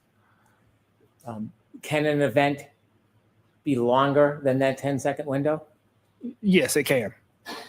And in this case, do you know at the end of this reconciled event at 12:32:12, do you know from your study what direction the defendant's car was traveling at 12:32:12? It would have been traveling in reverse. And at 12:32:12, do you know how fast the defendant's Lexus was traveling at 12:32:12? I do not recall. Mr. O'Keefe's last user interaction with his phone at 12:32:09, where does that fall within the 10-second window that was captured by the text stream data? Sure. So that falls within that 8-second window. So again, the text stream event ends somewhere between 12:32:04 and 12:32:12. But that does not represent that the backing maneuver has ended. Just the recorded data has ended. And in your review, do you have around this time any other movement of Mr. O'Keefe's phone after 12:32:16?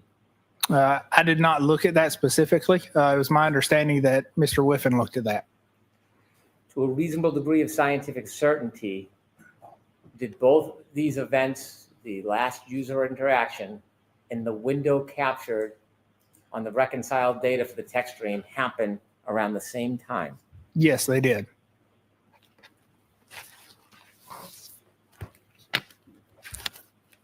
I have no further questions. Or I can approach later or now. So we can approach again for me.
Your Honor, I move into evidence the following pages from Mr. Burgess's PowerPoint presentation.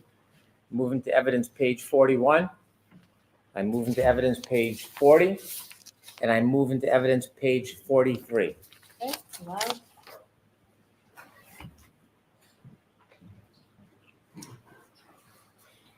Thank you.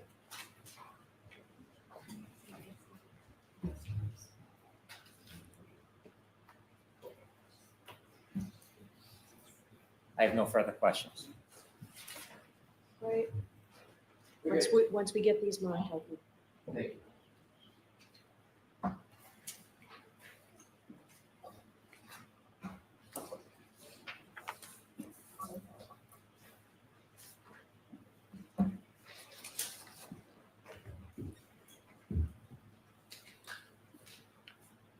One hundred ninety-two, A, B, and C.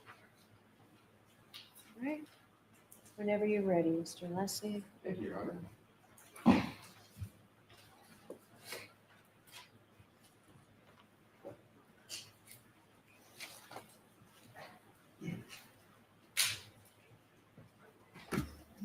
May I, Your Honor? Yes. Thank you.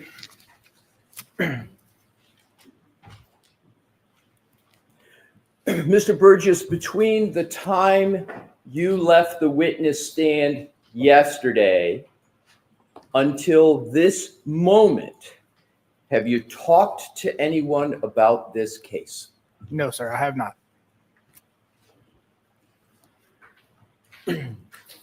Has a filing ever been made in any court in which your educational background has been misrepresented? No, not that I'm aware of. Pardon me? Not that I'm aware of.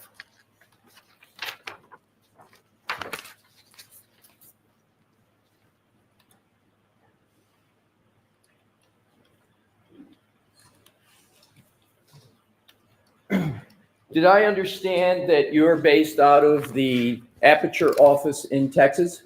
Yes, I am. And are you aware of a case in the United States District Court, Eastern District of Texas, Marshall Division, titled Jeffrey Glover and Teresa Glover versus Graphic Packaging International, LLC? Are you familiar with that case? Yes, I am. And is it correct that in that case, well, tell me how you are participating in that case, sir? So I'm no longer participating in that case.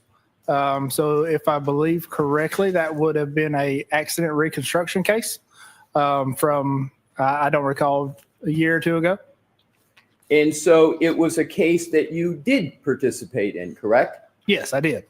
And what was your role in that case? Sure. So my role in that case was an accident reconstructionist. And did you provide any testimony, deposition, or otherwise in that case? No, I did not. Did you, in that particular case, there were, like all cases, filings made, correct? I'm sure there were, yes.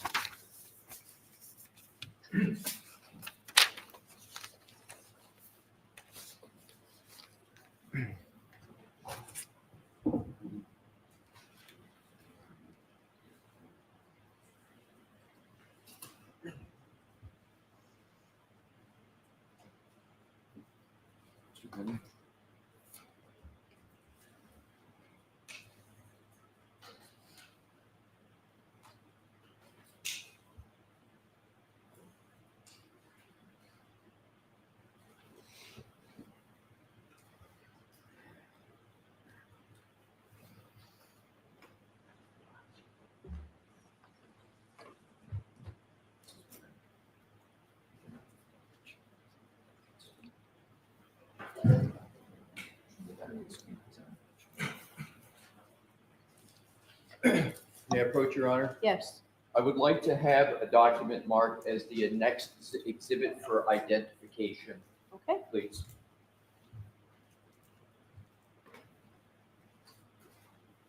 Exhibit EEE for ID.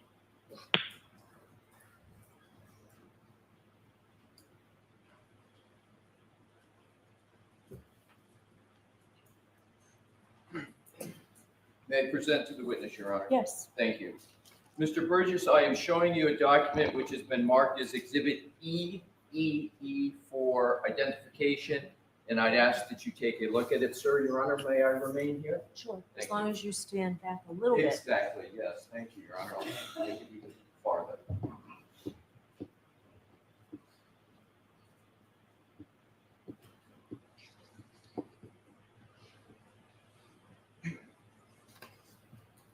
Yes. Mr. Burgess, with regard to Exhibit EEE, do you recognize the second page, and do you recognize any stamping at the top of each of those pages? Yes, I do. And can you describe what that stamping is? Sure. So that is stamping for a file date of 8/7/2023. And is that a stamping of a federal court? That I'm not sure. If I were to show you a document, might a document refresh your recollection as to whether Sure. Exhibit EEE is a filing in a federal court? Yes. May I, Your Honor? Sure. I am showing you, Did you show those to Mr. Brennan? thank you, Your Honor. I believe I did, but I want to make sure. And just let me know if we need to move. We will, Your Honor. Thank you. Can I mark each of Yes. these for identification? There, Yep. let me just give one first.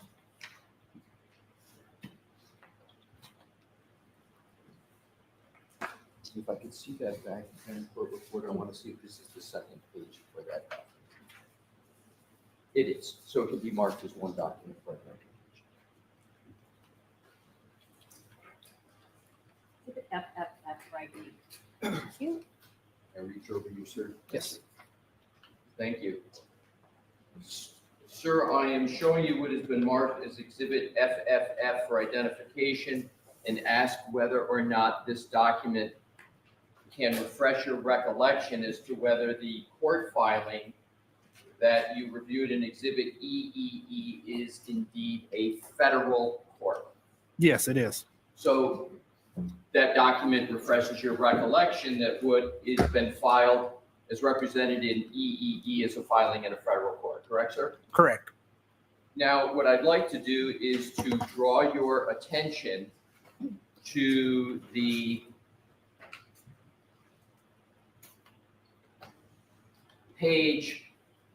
second page of this exhibit. Is that a curriculum vitae of you and a picture of you? Yes, it is. And sir, under education, Objection. I would, The objection's sustained. right. Do you, Do you want to bring it over? We can take I it will, there. Your Honor, I will. Jurors, feel free to stand up and stretch.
Oh my god.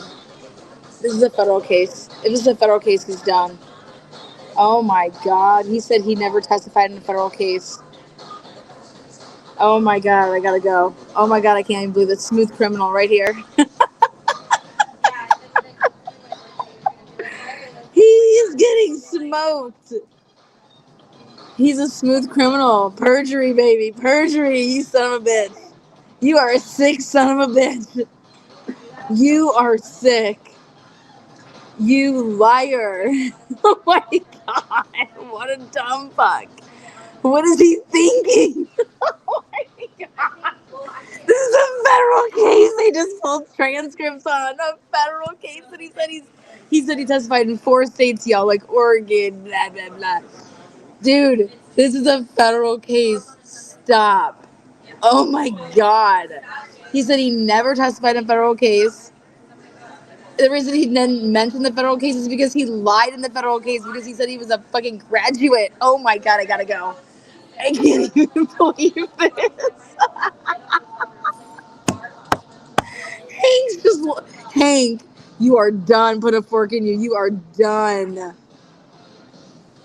I'm waiting on Shannon Burgess to buy him a drink. He's gonna need like 10. He just got fired. Oh my god. Okay. All right, I'm back in chat. I want to thank all of you guys for being ride or die. Holy shit. This is insanity. Just when we thought it couldn't get any better. Shannon Burgess comes through the door again.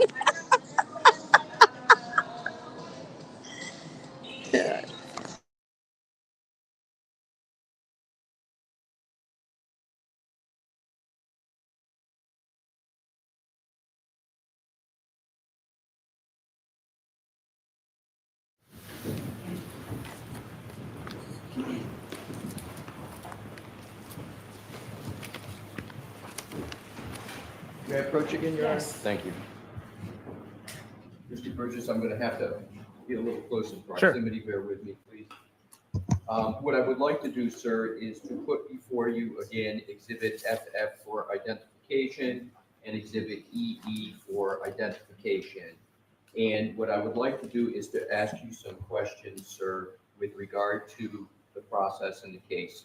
Okay. Are you aware, or do you recall in this litigation that, as typical in litigation, including federal courts, that as part of the litigation process, the parties have to designate their expert witnesses? Are you aware generally of that process? Generally, yes. Yes. And have you participated in the documents that need to be prepared for an attorney or a party to prepare documents and submit them to a court to establish the designation of expert witnesses? No, I have not.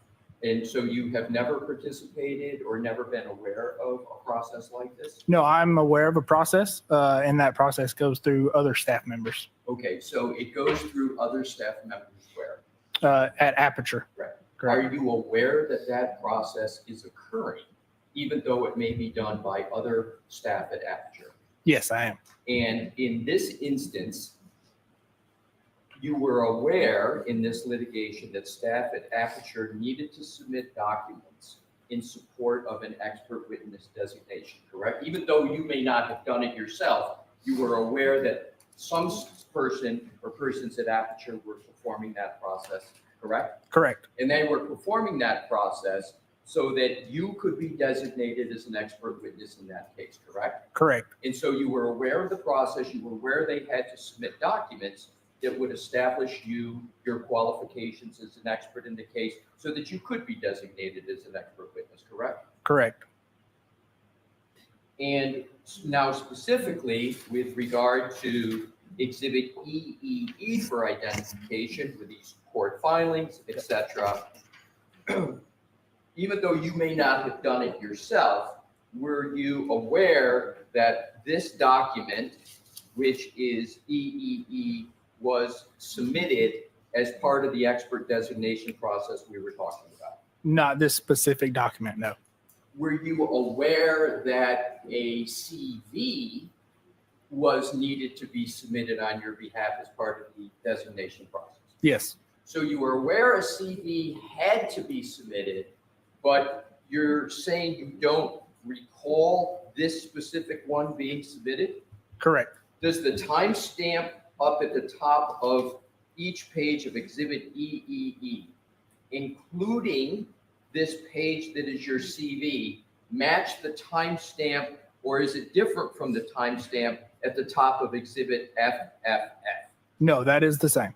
So it's exactly the same. Yes. And have you been involved in processes in courts where your qualifications, including your CV, have had to be submitted to courts to establish a designation as an expert witness? Yes. And can you conclude from these documents, including the timestamps, that the submission that was made to the court to establish your status and as an expert witness consisted of exhibits FFF and EEE?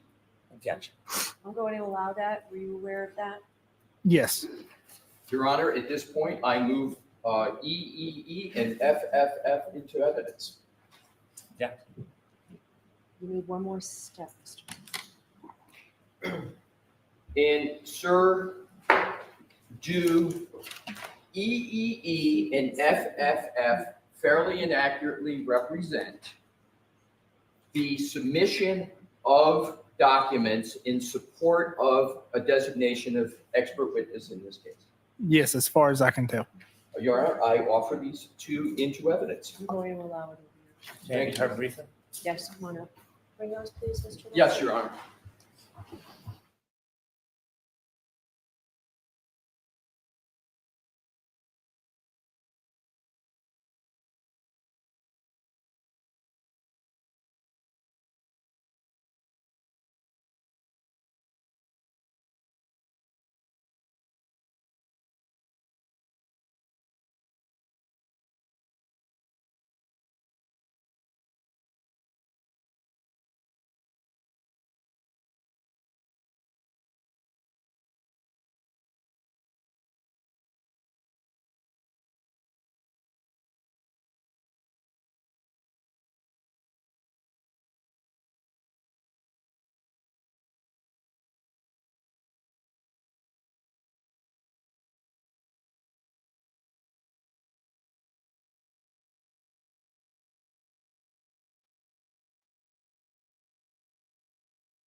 You have reapproach, Your Honor. Yes.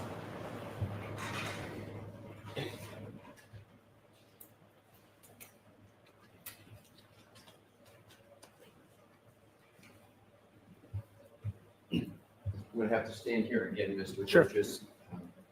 So what I would like to do, Your Honor, at this time is to offer into evidence Exhibit EEE and Exhibit FFF for identification, As one exhibit? as one exhibit. All right, we'll do that. And that would be the order. Exhibit 193.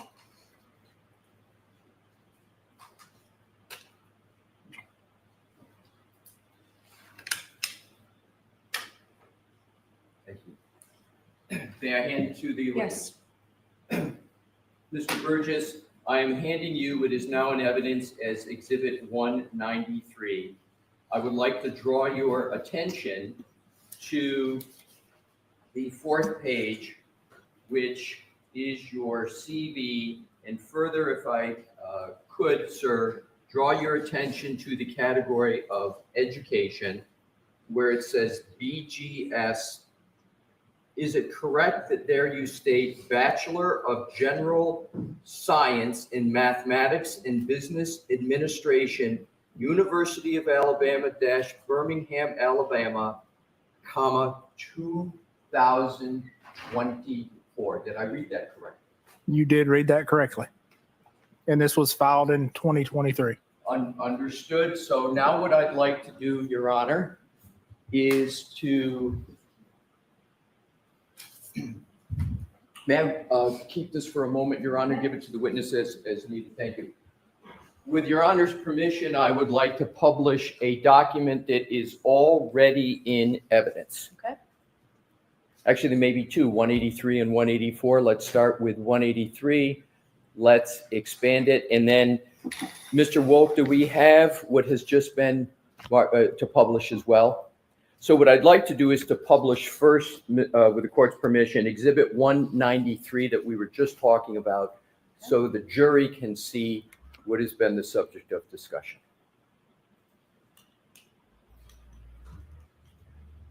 And sir, if you, Mr. Wolk, if you could just enlarge, all we need is the education section. Now, Mr. Burgess, as I heard it correctly in questions from Mr. Brennan, you answered the question that whether you had ever filed a document that misstated your educational background in a court. Do you recall that question asked of you?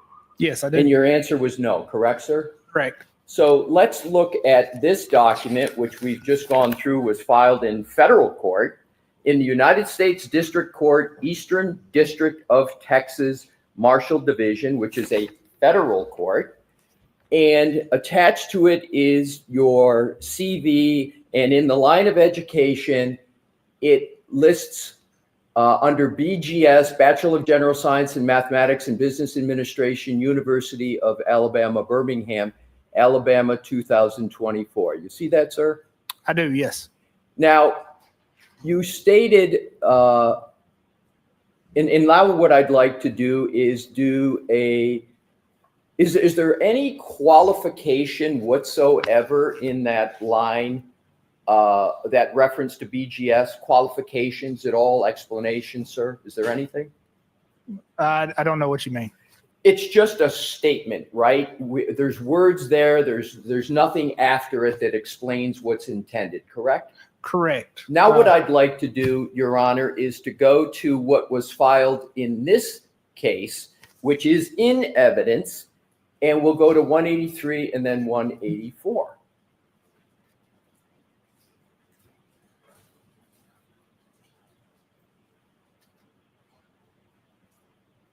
Now, in what has been filed in this case, there is a currently pursuing at the end after University of Alabama - Birmingham, Alabama, correct? Yes, that's correct. Let's go back, please, to Exhibit 193.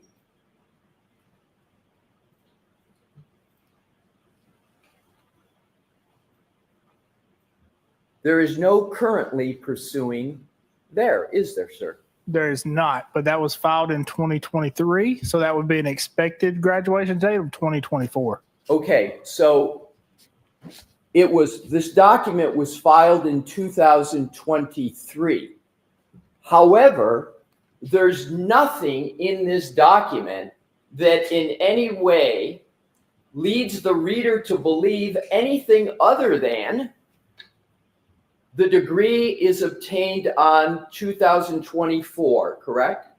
Correct. So the only way somebody in the court system or a judge or a jury would know anything about this is to have to know about court filing dates, correct?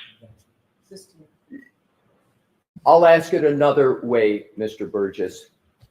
You know how to write. Let's go back to 183 and 184.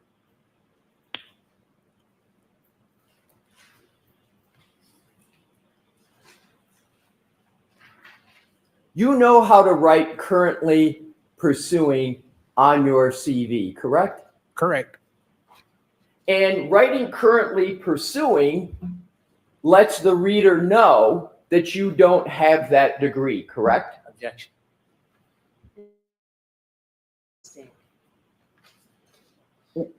You intend by writing currently pursuing, don't you, sir, that anybody reads this to know that you do not have a bachelor degree, correct?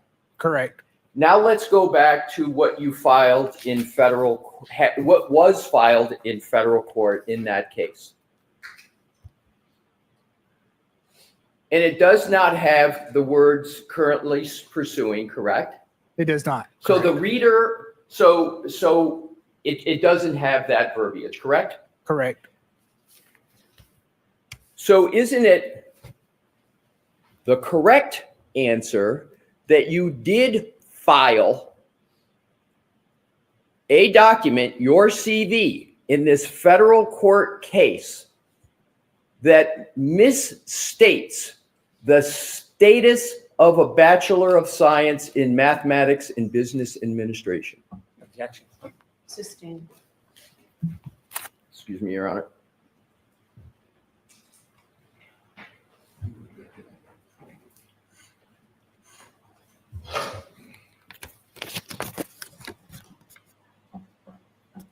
You stated again, sir, that you have not filed a document that misstates your educational background, correct? Correct. And the last time I'll cover it, you know how to put currently pursuing on anything to do with a Bachelor of Science, correct? Correct.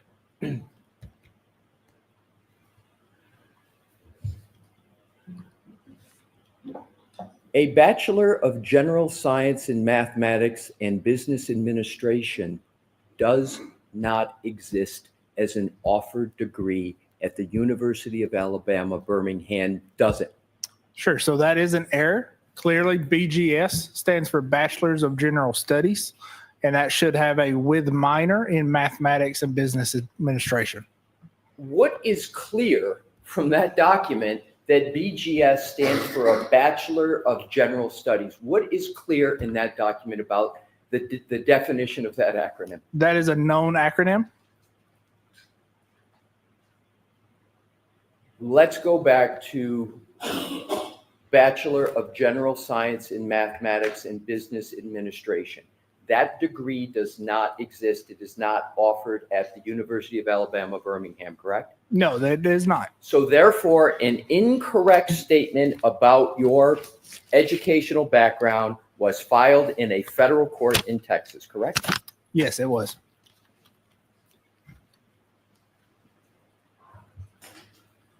That's it, Mr. Alessi? That's it. Okay. Is there anything? There is. Okay.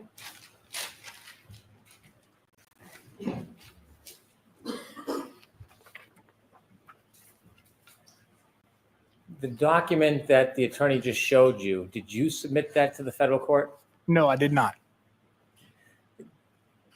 Did you ever see that document before it was filed? No, I did not. The document says 2024 for a degree.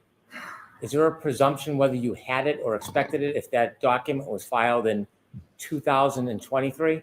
Yes, there is.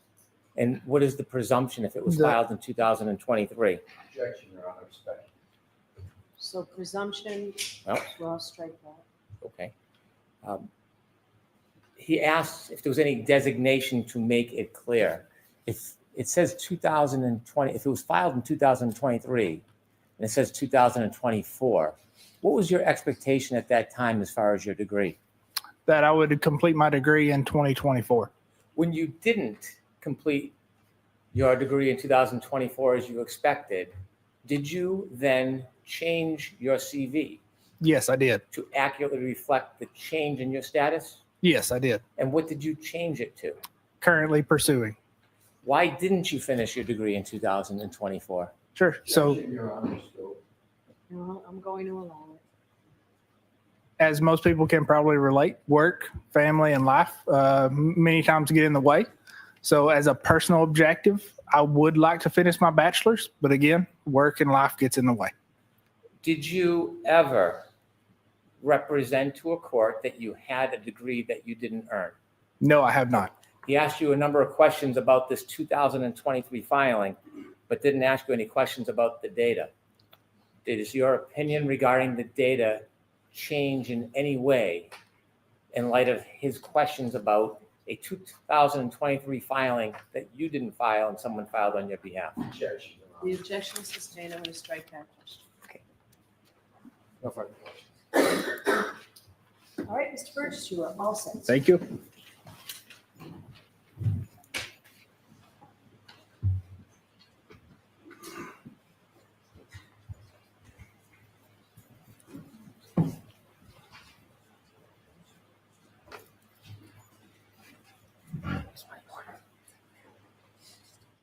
Mr. Brennan? I'd like to play a number of clips. If I could begin with clip 23.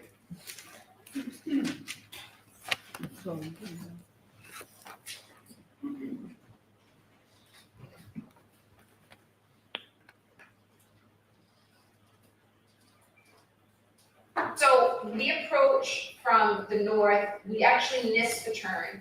And John says to me, it's Fairview, we just passed it. It's back there. It's on my left. I said, all right. So I pull nose into a driveway and back out onto the street, which I now own as Cedar Crest, and then come from the north onto Fairview. Like the next play, clip 25.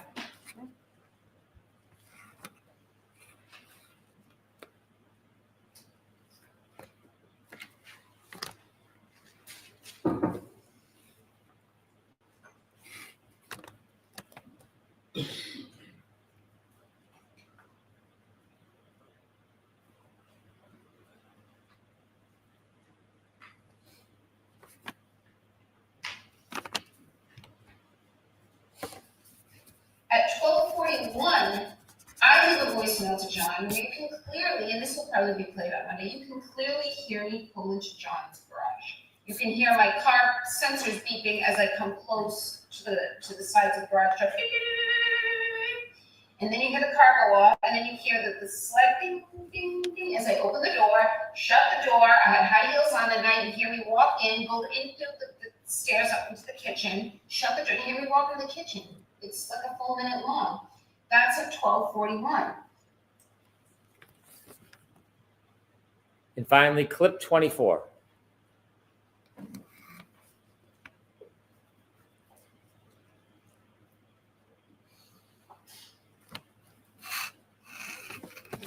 I do. I mean, I'll tell you, John and I argued the morning of the 28th, Friday morning. So we think he died right around 12:25, 12:30 on the early morning of January 29th.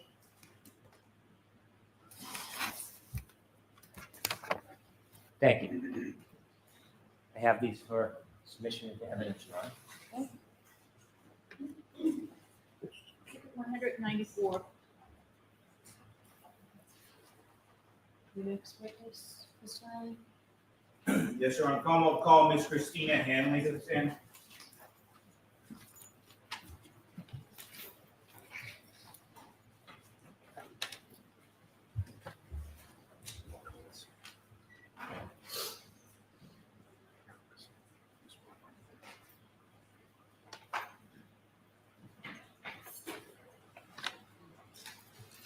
Excuse us.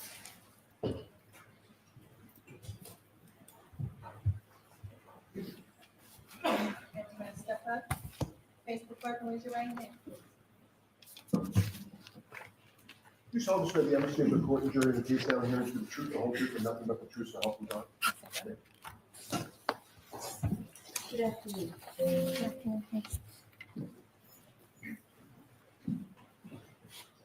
All right, Mr. Lally, whenever you're ready. Thank you, Your Honor. Good afternoon, ma'am. Good afternoon. Could you please introduce yourself to the jury, spelling your last name for the court? Sure. I'm Christina Hanley. Hanley is Hanley. And Ms. Hanley, what do you do for work? I am a forensic scientist 3 at the Massachusetts State Police Crime Laboratory in the Trace Arson and Explosives Unit. And where did you go to school? I went to, I had received my Bachelor of Science in Chemistry with a concentration in forensics from Merrimack College. And do you have any other degrees? I do not. Now, following your education, where did you first go to work? I began working at the State Police Crime Lab in 2008 in the drug identification unit. And in 2009, I transferred into the trace unit. And in 2017, I was promoted from a forensic scientist 2 to a forensic scientist 3 in the trace arson and explosives unit. Could I ask you please to speak up, please? Ms. Hanley, if it helps, that microphone is adjustable, so if you could get it as close to you as possible, that would be great. Thank you. The Massachusetts State Police Crime Laboratory where you work, is that accredited? Yes, it is. And by whom? We are accredited by ANAB. And what does ANAB stand for? ANAB stands for ANSI National Accreditation Board. And what does ANSI stand for? Sorry, I can't remember exactly what ANSI stands for. I apologize. That's okay. As part of that accreditation process, do you undergo any sort of proficiency testing? Yes, I do. And can you explain to the jury what that proficiency testing process consists of? Sure. So proficiency tests are a quality assurance measure that's used to monitor performance. And I'm required to complete at least one external proficiency test per year, where I'm authorized to do casework in multiple subdisciplines. In my unit, I typically complete more than one proficiency test per year. And what areas do you specifically undergo proficiency testing in? Sure. So I'm authorized to do casework in multiple subdisciplines in trace. So I complete proficiency tests in the subdisciplines of hairs, paint, fibers, glass, tape, and serial number restorations and physical match examinations. And generally speaking, what is entailed in those proficiency testing that you're given multiple times a year? It's provided by an external company that provides the proficiency test, and I'm required to successfully complete one of those proficiency tests per year. Now, have you successfully completed each of those proficiency tests that you've taken? Yes, I have. Now, what type of training or continuing education have you undergone at the State Police Crime Laboratory? Sure. So I had internal training as well as external training.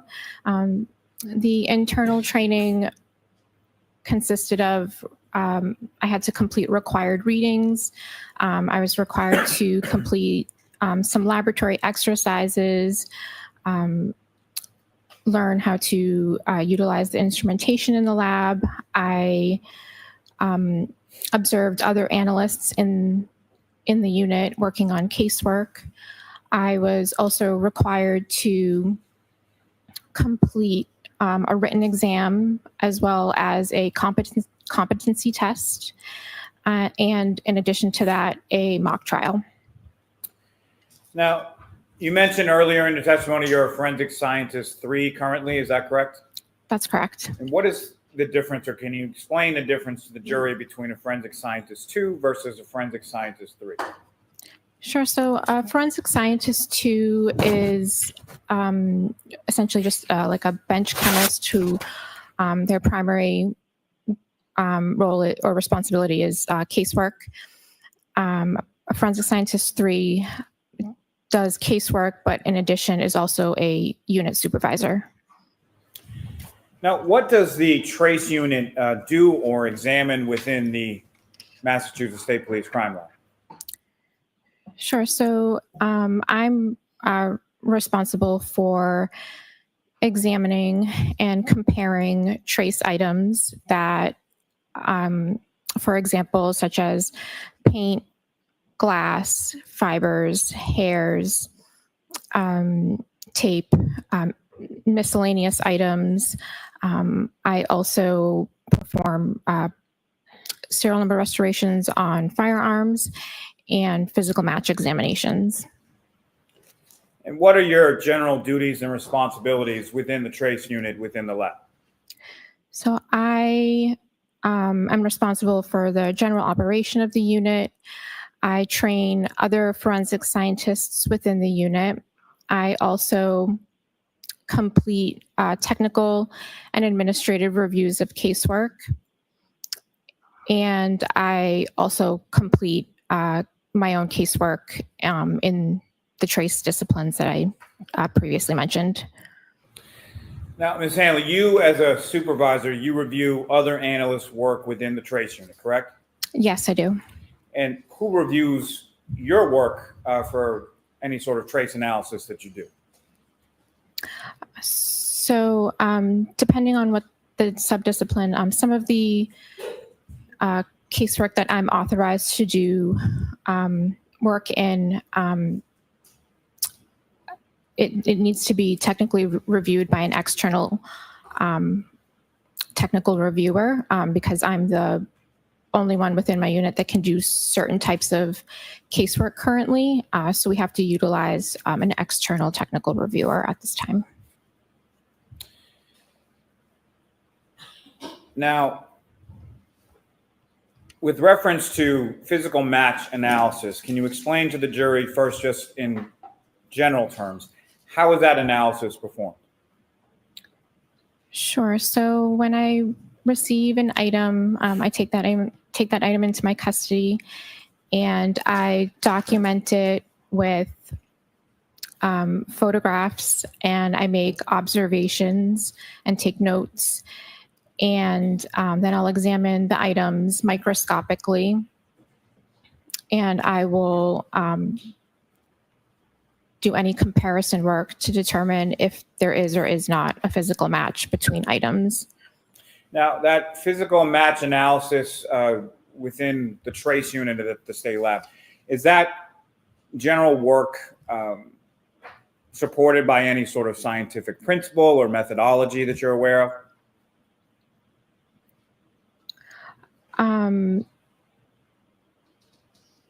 Yes. Let me ask you this. Are you familiar with something called the Lockhart exchange principle? Yes. So the Lockhart exchange principle, it's kind of the foundation or basis of trace analysis. It is a principle that states that when two objects or two items come into contact with each other, there is an exchange of material. Now, with reference to your workspace, what is it that you do to your bench between your examination of separately packaged items? Sure. So the benchtop as well as the tools that I'm going to use are all cleaned with a bleach solution. And once that's done, there's a clean piece of butcher paper that's put down on the bench, and that's done in between looking at different items. And why is it that you do that in between looking at different items? That's done to prevent any cross-contamination. Now, you've alluded a little bit earlier in your testimony, but on what types of evidence can you perform a physical match analysis? Sure. So physical match examination can be conducted with many different types of material. For example, plastics, glass, tape, etc.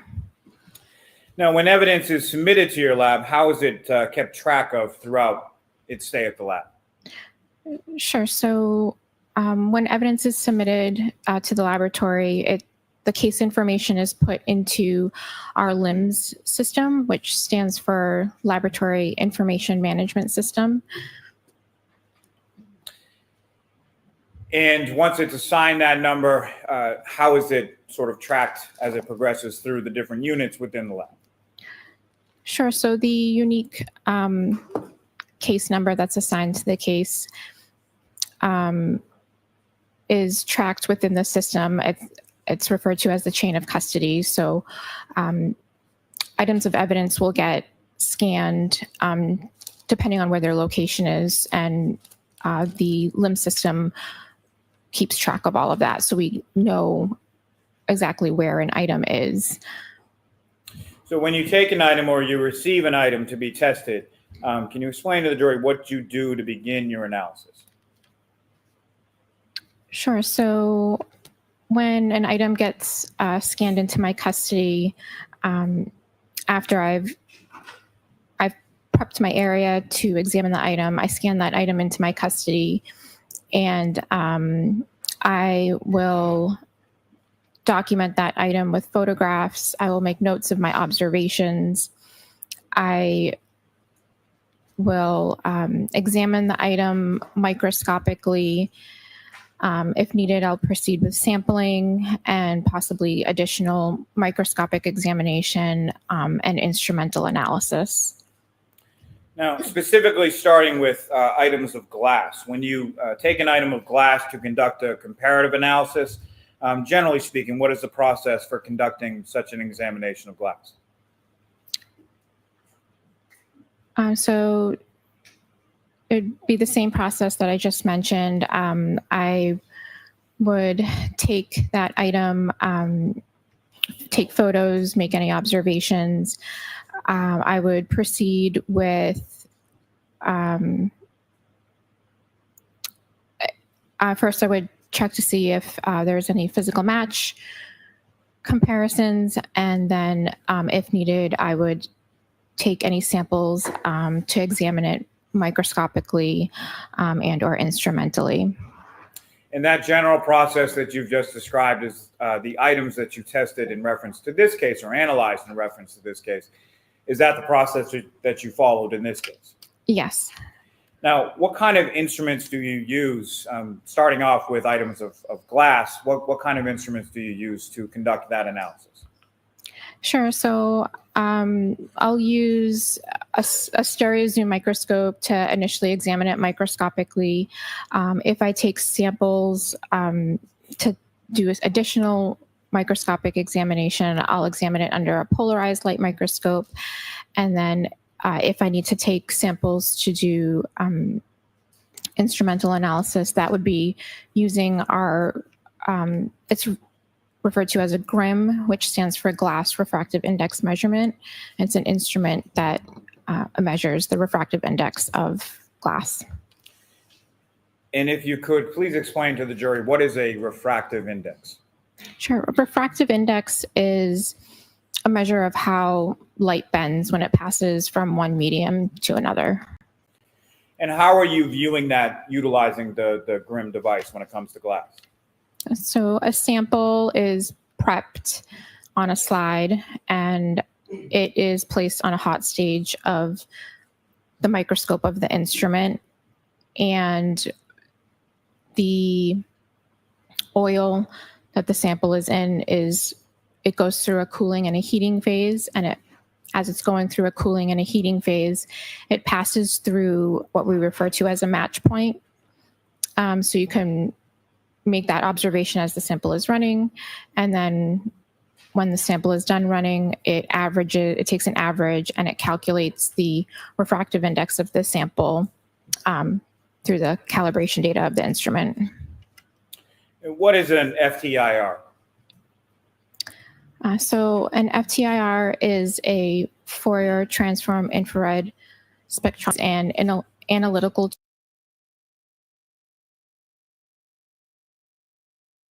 tool that we use samples. Essentially, a sample is exposed to infrared light, and your sample reacts in a certain way to it, and it produces a spectrum or a graph of peaks and valleys, and it is representative of your sample. And how is that FTIR instrument, how is that used in this type of physical match analysis? So actually the FTIR was not used for physical match examination. Now, you mentioned it a little bit earlier in your testimony. What is a polarized light microscope? So a polarized light microscope it's a microscope that just has a couple of filters in it that we use to look at samples at a higher magnification and make observations of certain optical properties of samples. And how are you utilizing that instrument in your analysis in the lab? So it's used to examine various different types of samples, paint, fiber. We can also look at glass. Do you document your work as you perform your analysis in the lab? Yes, I do. Now, Ms. Hanley, at some point were you assigned to perform some work on a lab case number 22-02184 pertaining to this defendant, Karen Reed? Yes, I was. And what type of work were you assigned to do in this case? So I was given items for physical match comparison of some glass items, as well as some instrumental analysis of the glass. And I was also given items for some items of plastic for comparison. Now, starting with glass pieces, do you recall what item numbers you analyzed pertaining to the glass pieces? Yes. So I examined items 3-2, which was a clear glass cup with broken irregular edges. I was also given item 3-3, which was 5 pieces of clear glass with broken irregular edges from the bumper of the vehicle. And then I was also given item 7-12, which were clear and glass pieces recovered from the road. And I was given also 7-14, which was a clear piece of glass recovered from the road. And now if we could, Ms. Hanley, just break those down sort of one by one. So starting with item 3-2, what was provided to you in reference to a description of what that item was? Sure. So item 3-2 was a clear glass cup with broken irregular edges, and there was dirt debris on the exterior and interior of the cup. Now, did you measure that item? I did. And what measurements did you obtain from that item, the drinking glass? I just would need to refer to my report for measurements. Okay, you can do that. You have your report right there. Go right ahead. Thank you, Your Honor.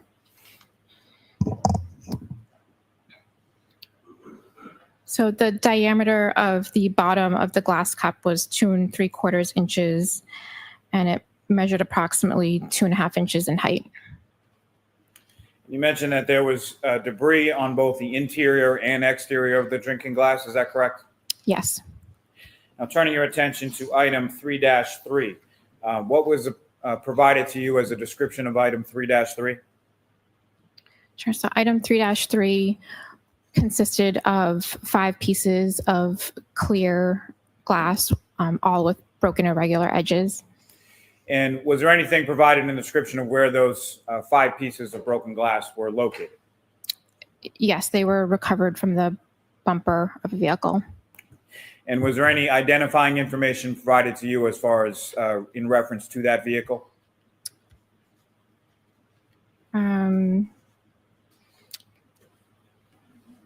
The only other description of the item is the license plate of the vehicle. What was the license plate that was provided? So it was MA3GC684. And did you measure each of those respective items? Yes, I did. Now, as far as before we get to the measurements, Ms. Hanley, when it comes to a lab item number, say 3-3, that has multiple pieces to it, how are each of those individual pieces then subsequently labeled? So sometimes we'll subsequently label them with a lettering system. And as far as these particular pieces contained within item 3-3, the pieces of glass from the bumper of the defendant's vehicle, how are they labeled? So these were labeled A through E.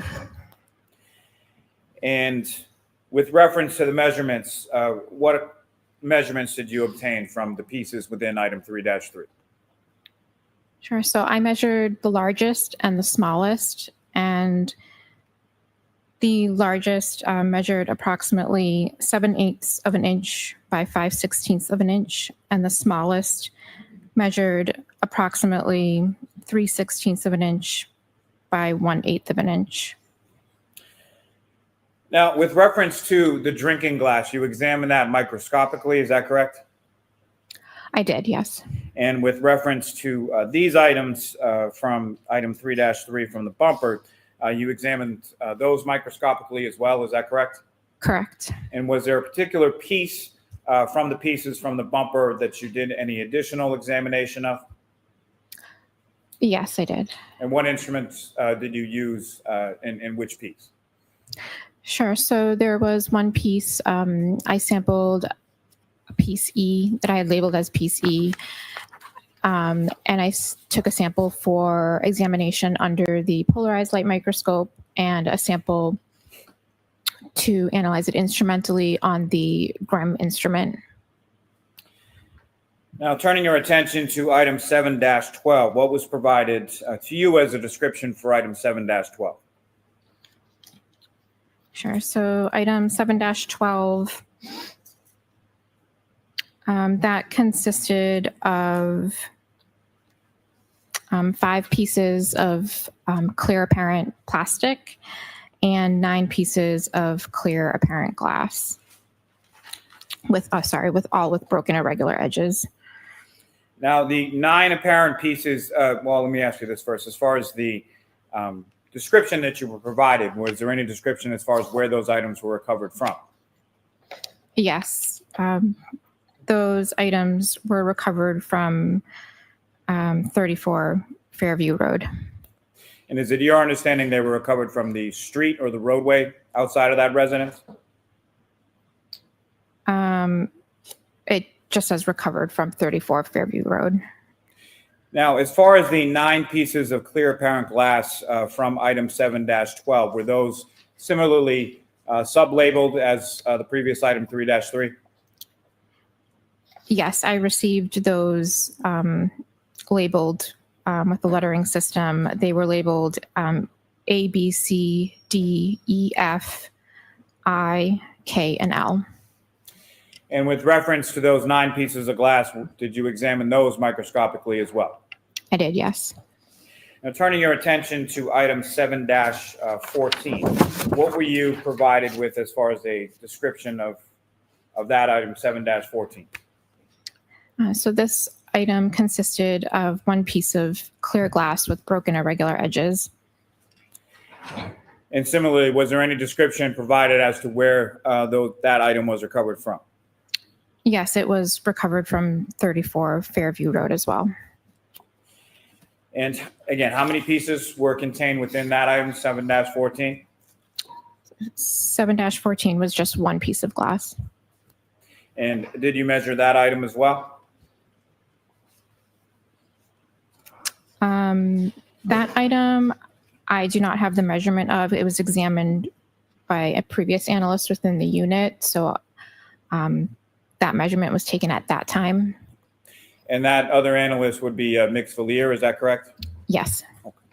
And as far as your examination of that item 7-14, what type of instruments did you use to examine 7-14? So I sampled 7-14 to examine it under the polarized light microscope, as well as to analyze it instrumentally using the GRIM instrument. Are you familiar with a term called a class characteristic? Yes. Can you explain to the jury what that is? Sure. So a class characteristic is when a material can be associated with a group of items that share characteristics. And what is an individual characteristic? An individual characteristic is when a material can be related to a single source, such as a physical match. And so what is the difference between a class characteristic versus an individual characteristic? So class characteristic is that it can be associated with a group of items that share characteristics, versus the individual characteristic. It's more individualizing. It can be related to a single source, just in the case of like a physical match. And what is a physical match? So a physical match is if an item is broken and those pieces are compared to each other, and they're broken irregular edges fit back together, and they have a jigsaw fit, that would be considered a physical match. Now, can you please explain to the jury the steps and the process that you undertook in your comparative analysis of items, specifically of glass in this case? Sure. So I first did a comparison of all of the glass pieces and the glass cup that were recovered from the road. So those were items 3-2, 7-12, and 7-14. So I examined all of those to determine if there was a physical match between any of those items first.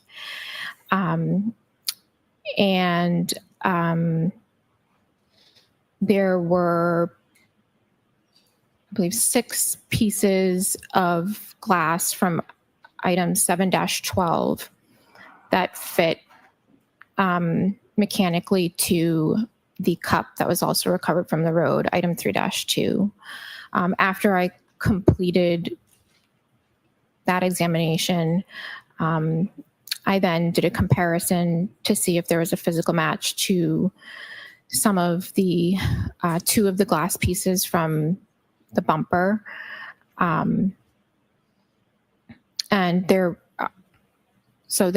were 5 total from the bumper. 2 of them I used for physical match comparison. And there was no physical match comparison between those 2 pieces from the bumper, item 3-3, compared to the glass pieces and the cup that were recovered from the road. And then I sampled, as I had mentioned earlier, one of the pieces from the bumper to do further microscopic and analytical analysis on, and did a comparison with one of the pieces from the road. Can I see counsel at sidebar for just a minute, please?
So jurors, it's been a long day, so we're going to stop for the day.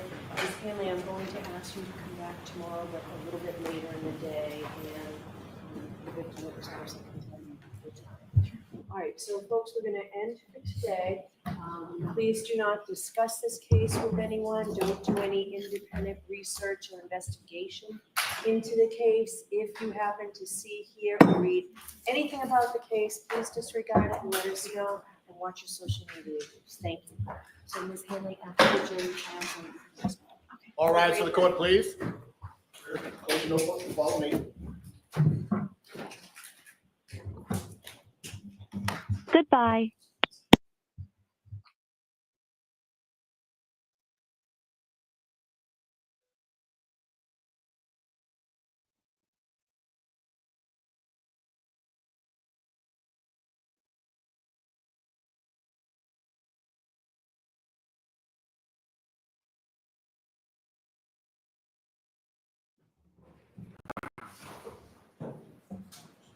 All right, you don't need me for anything, right? We're all set? We're all set. Thank you.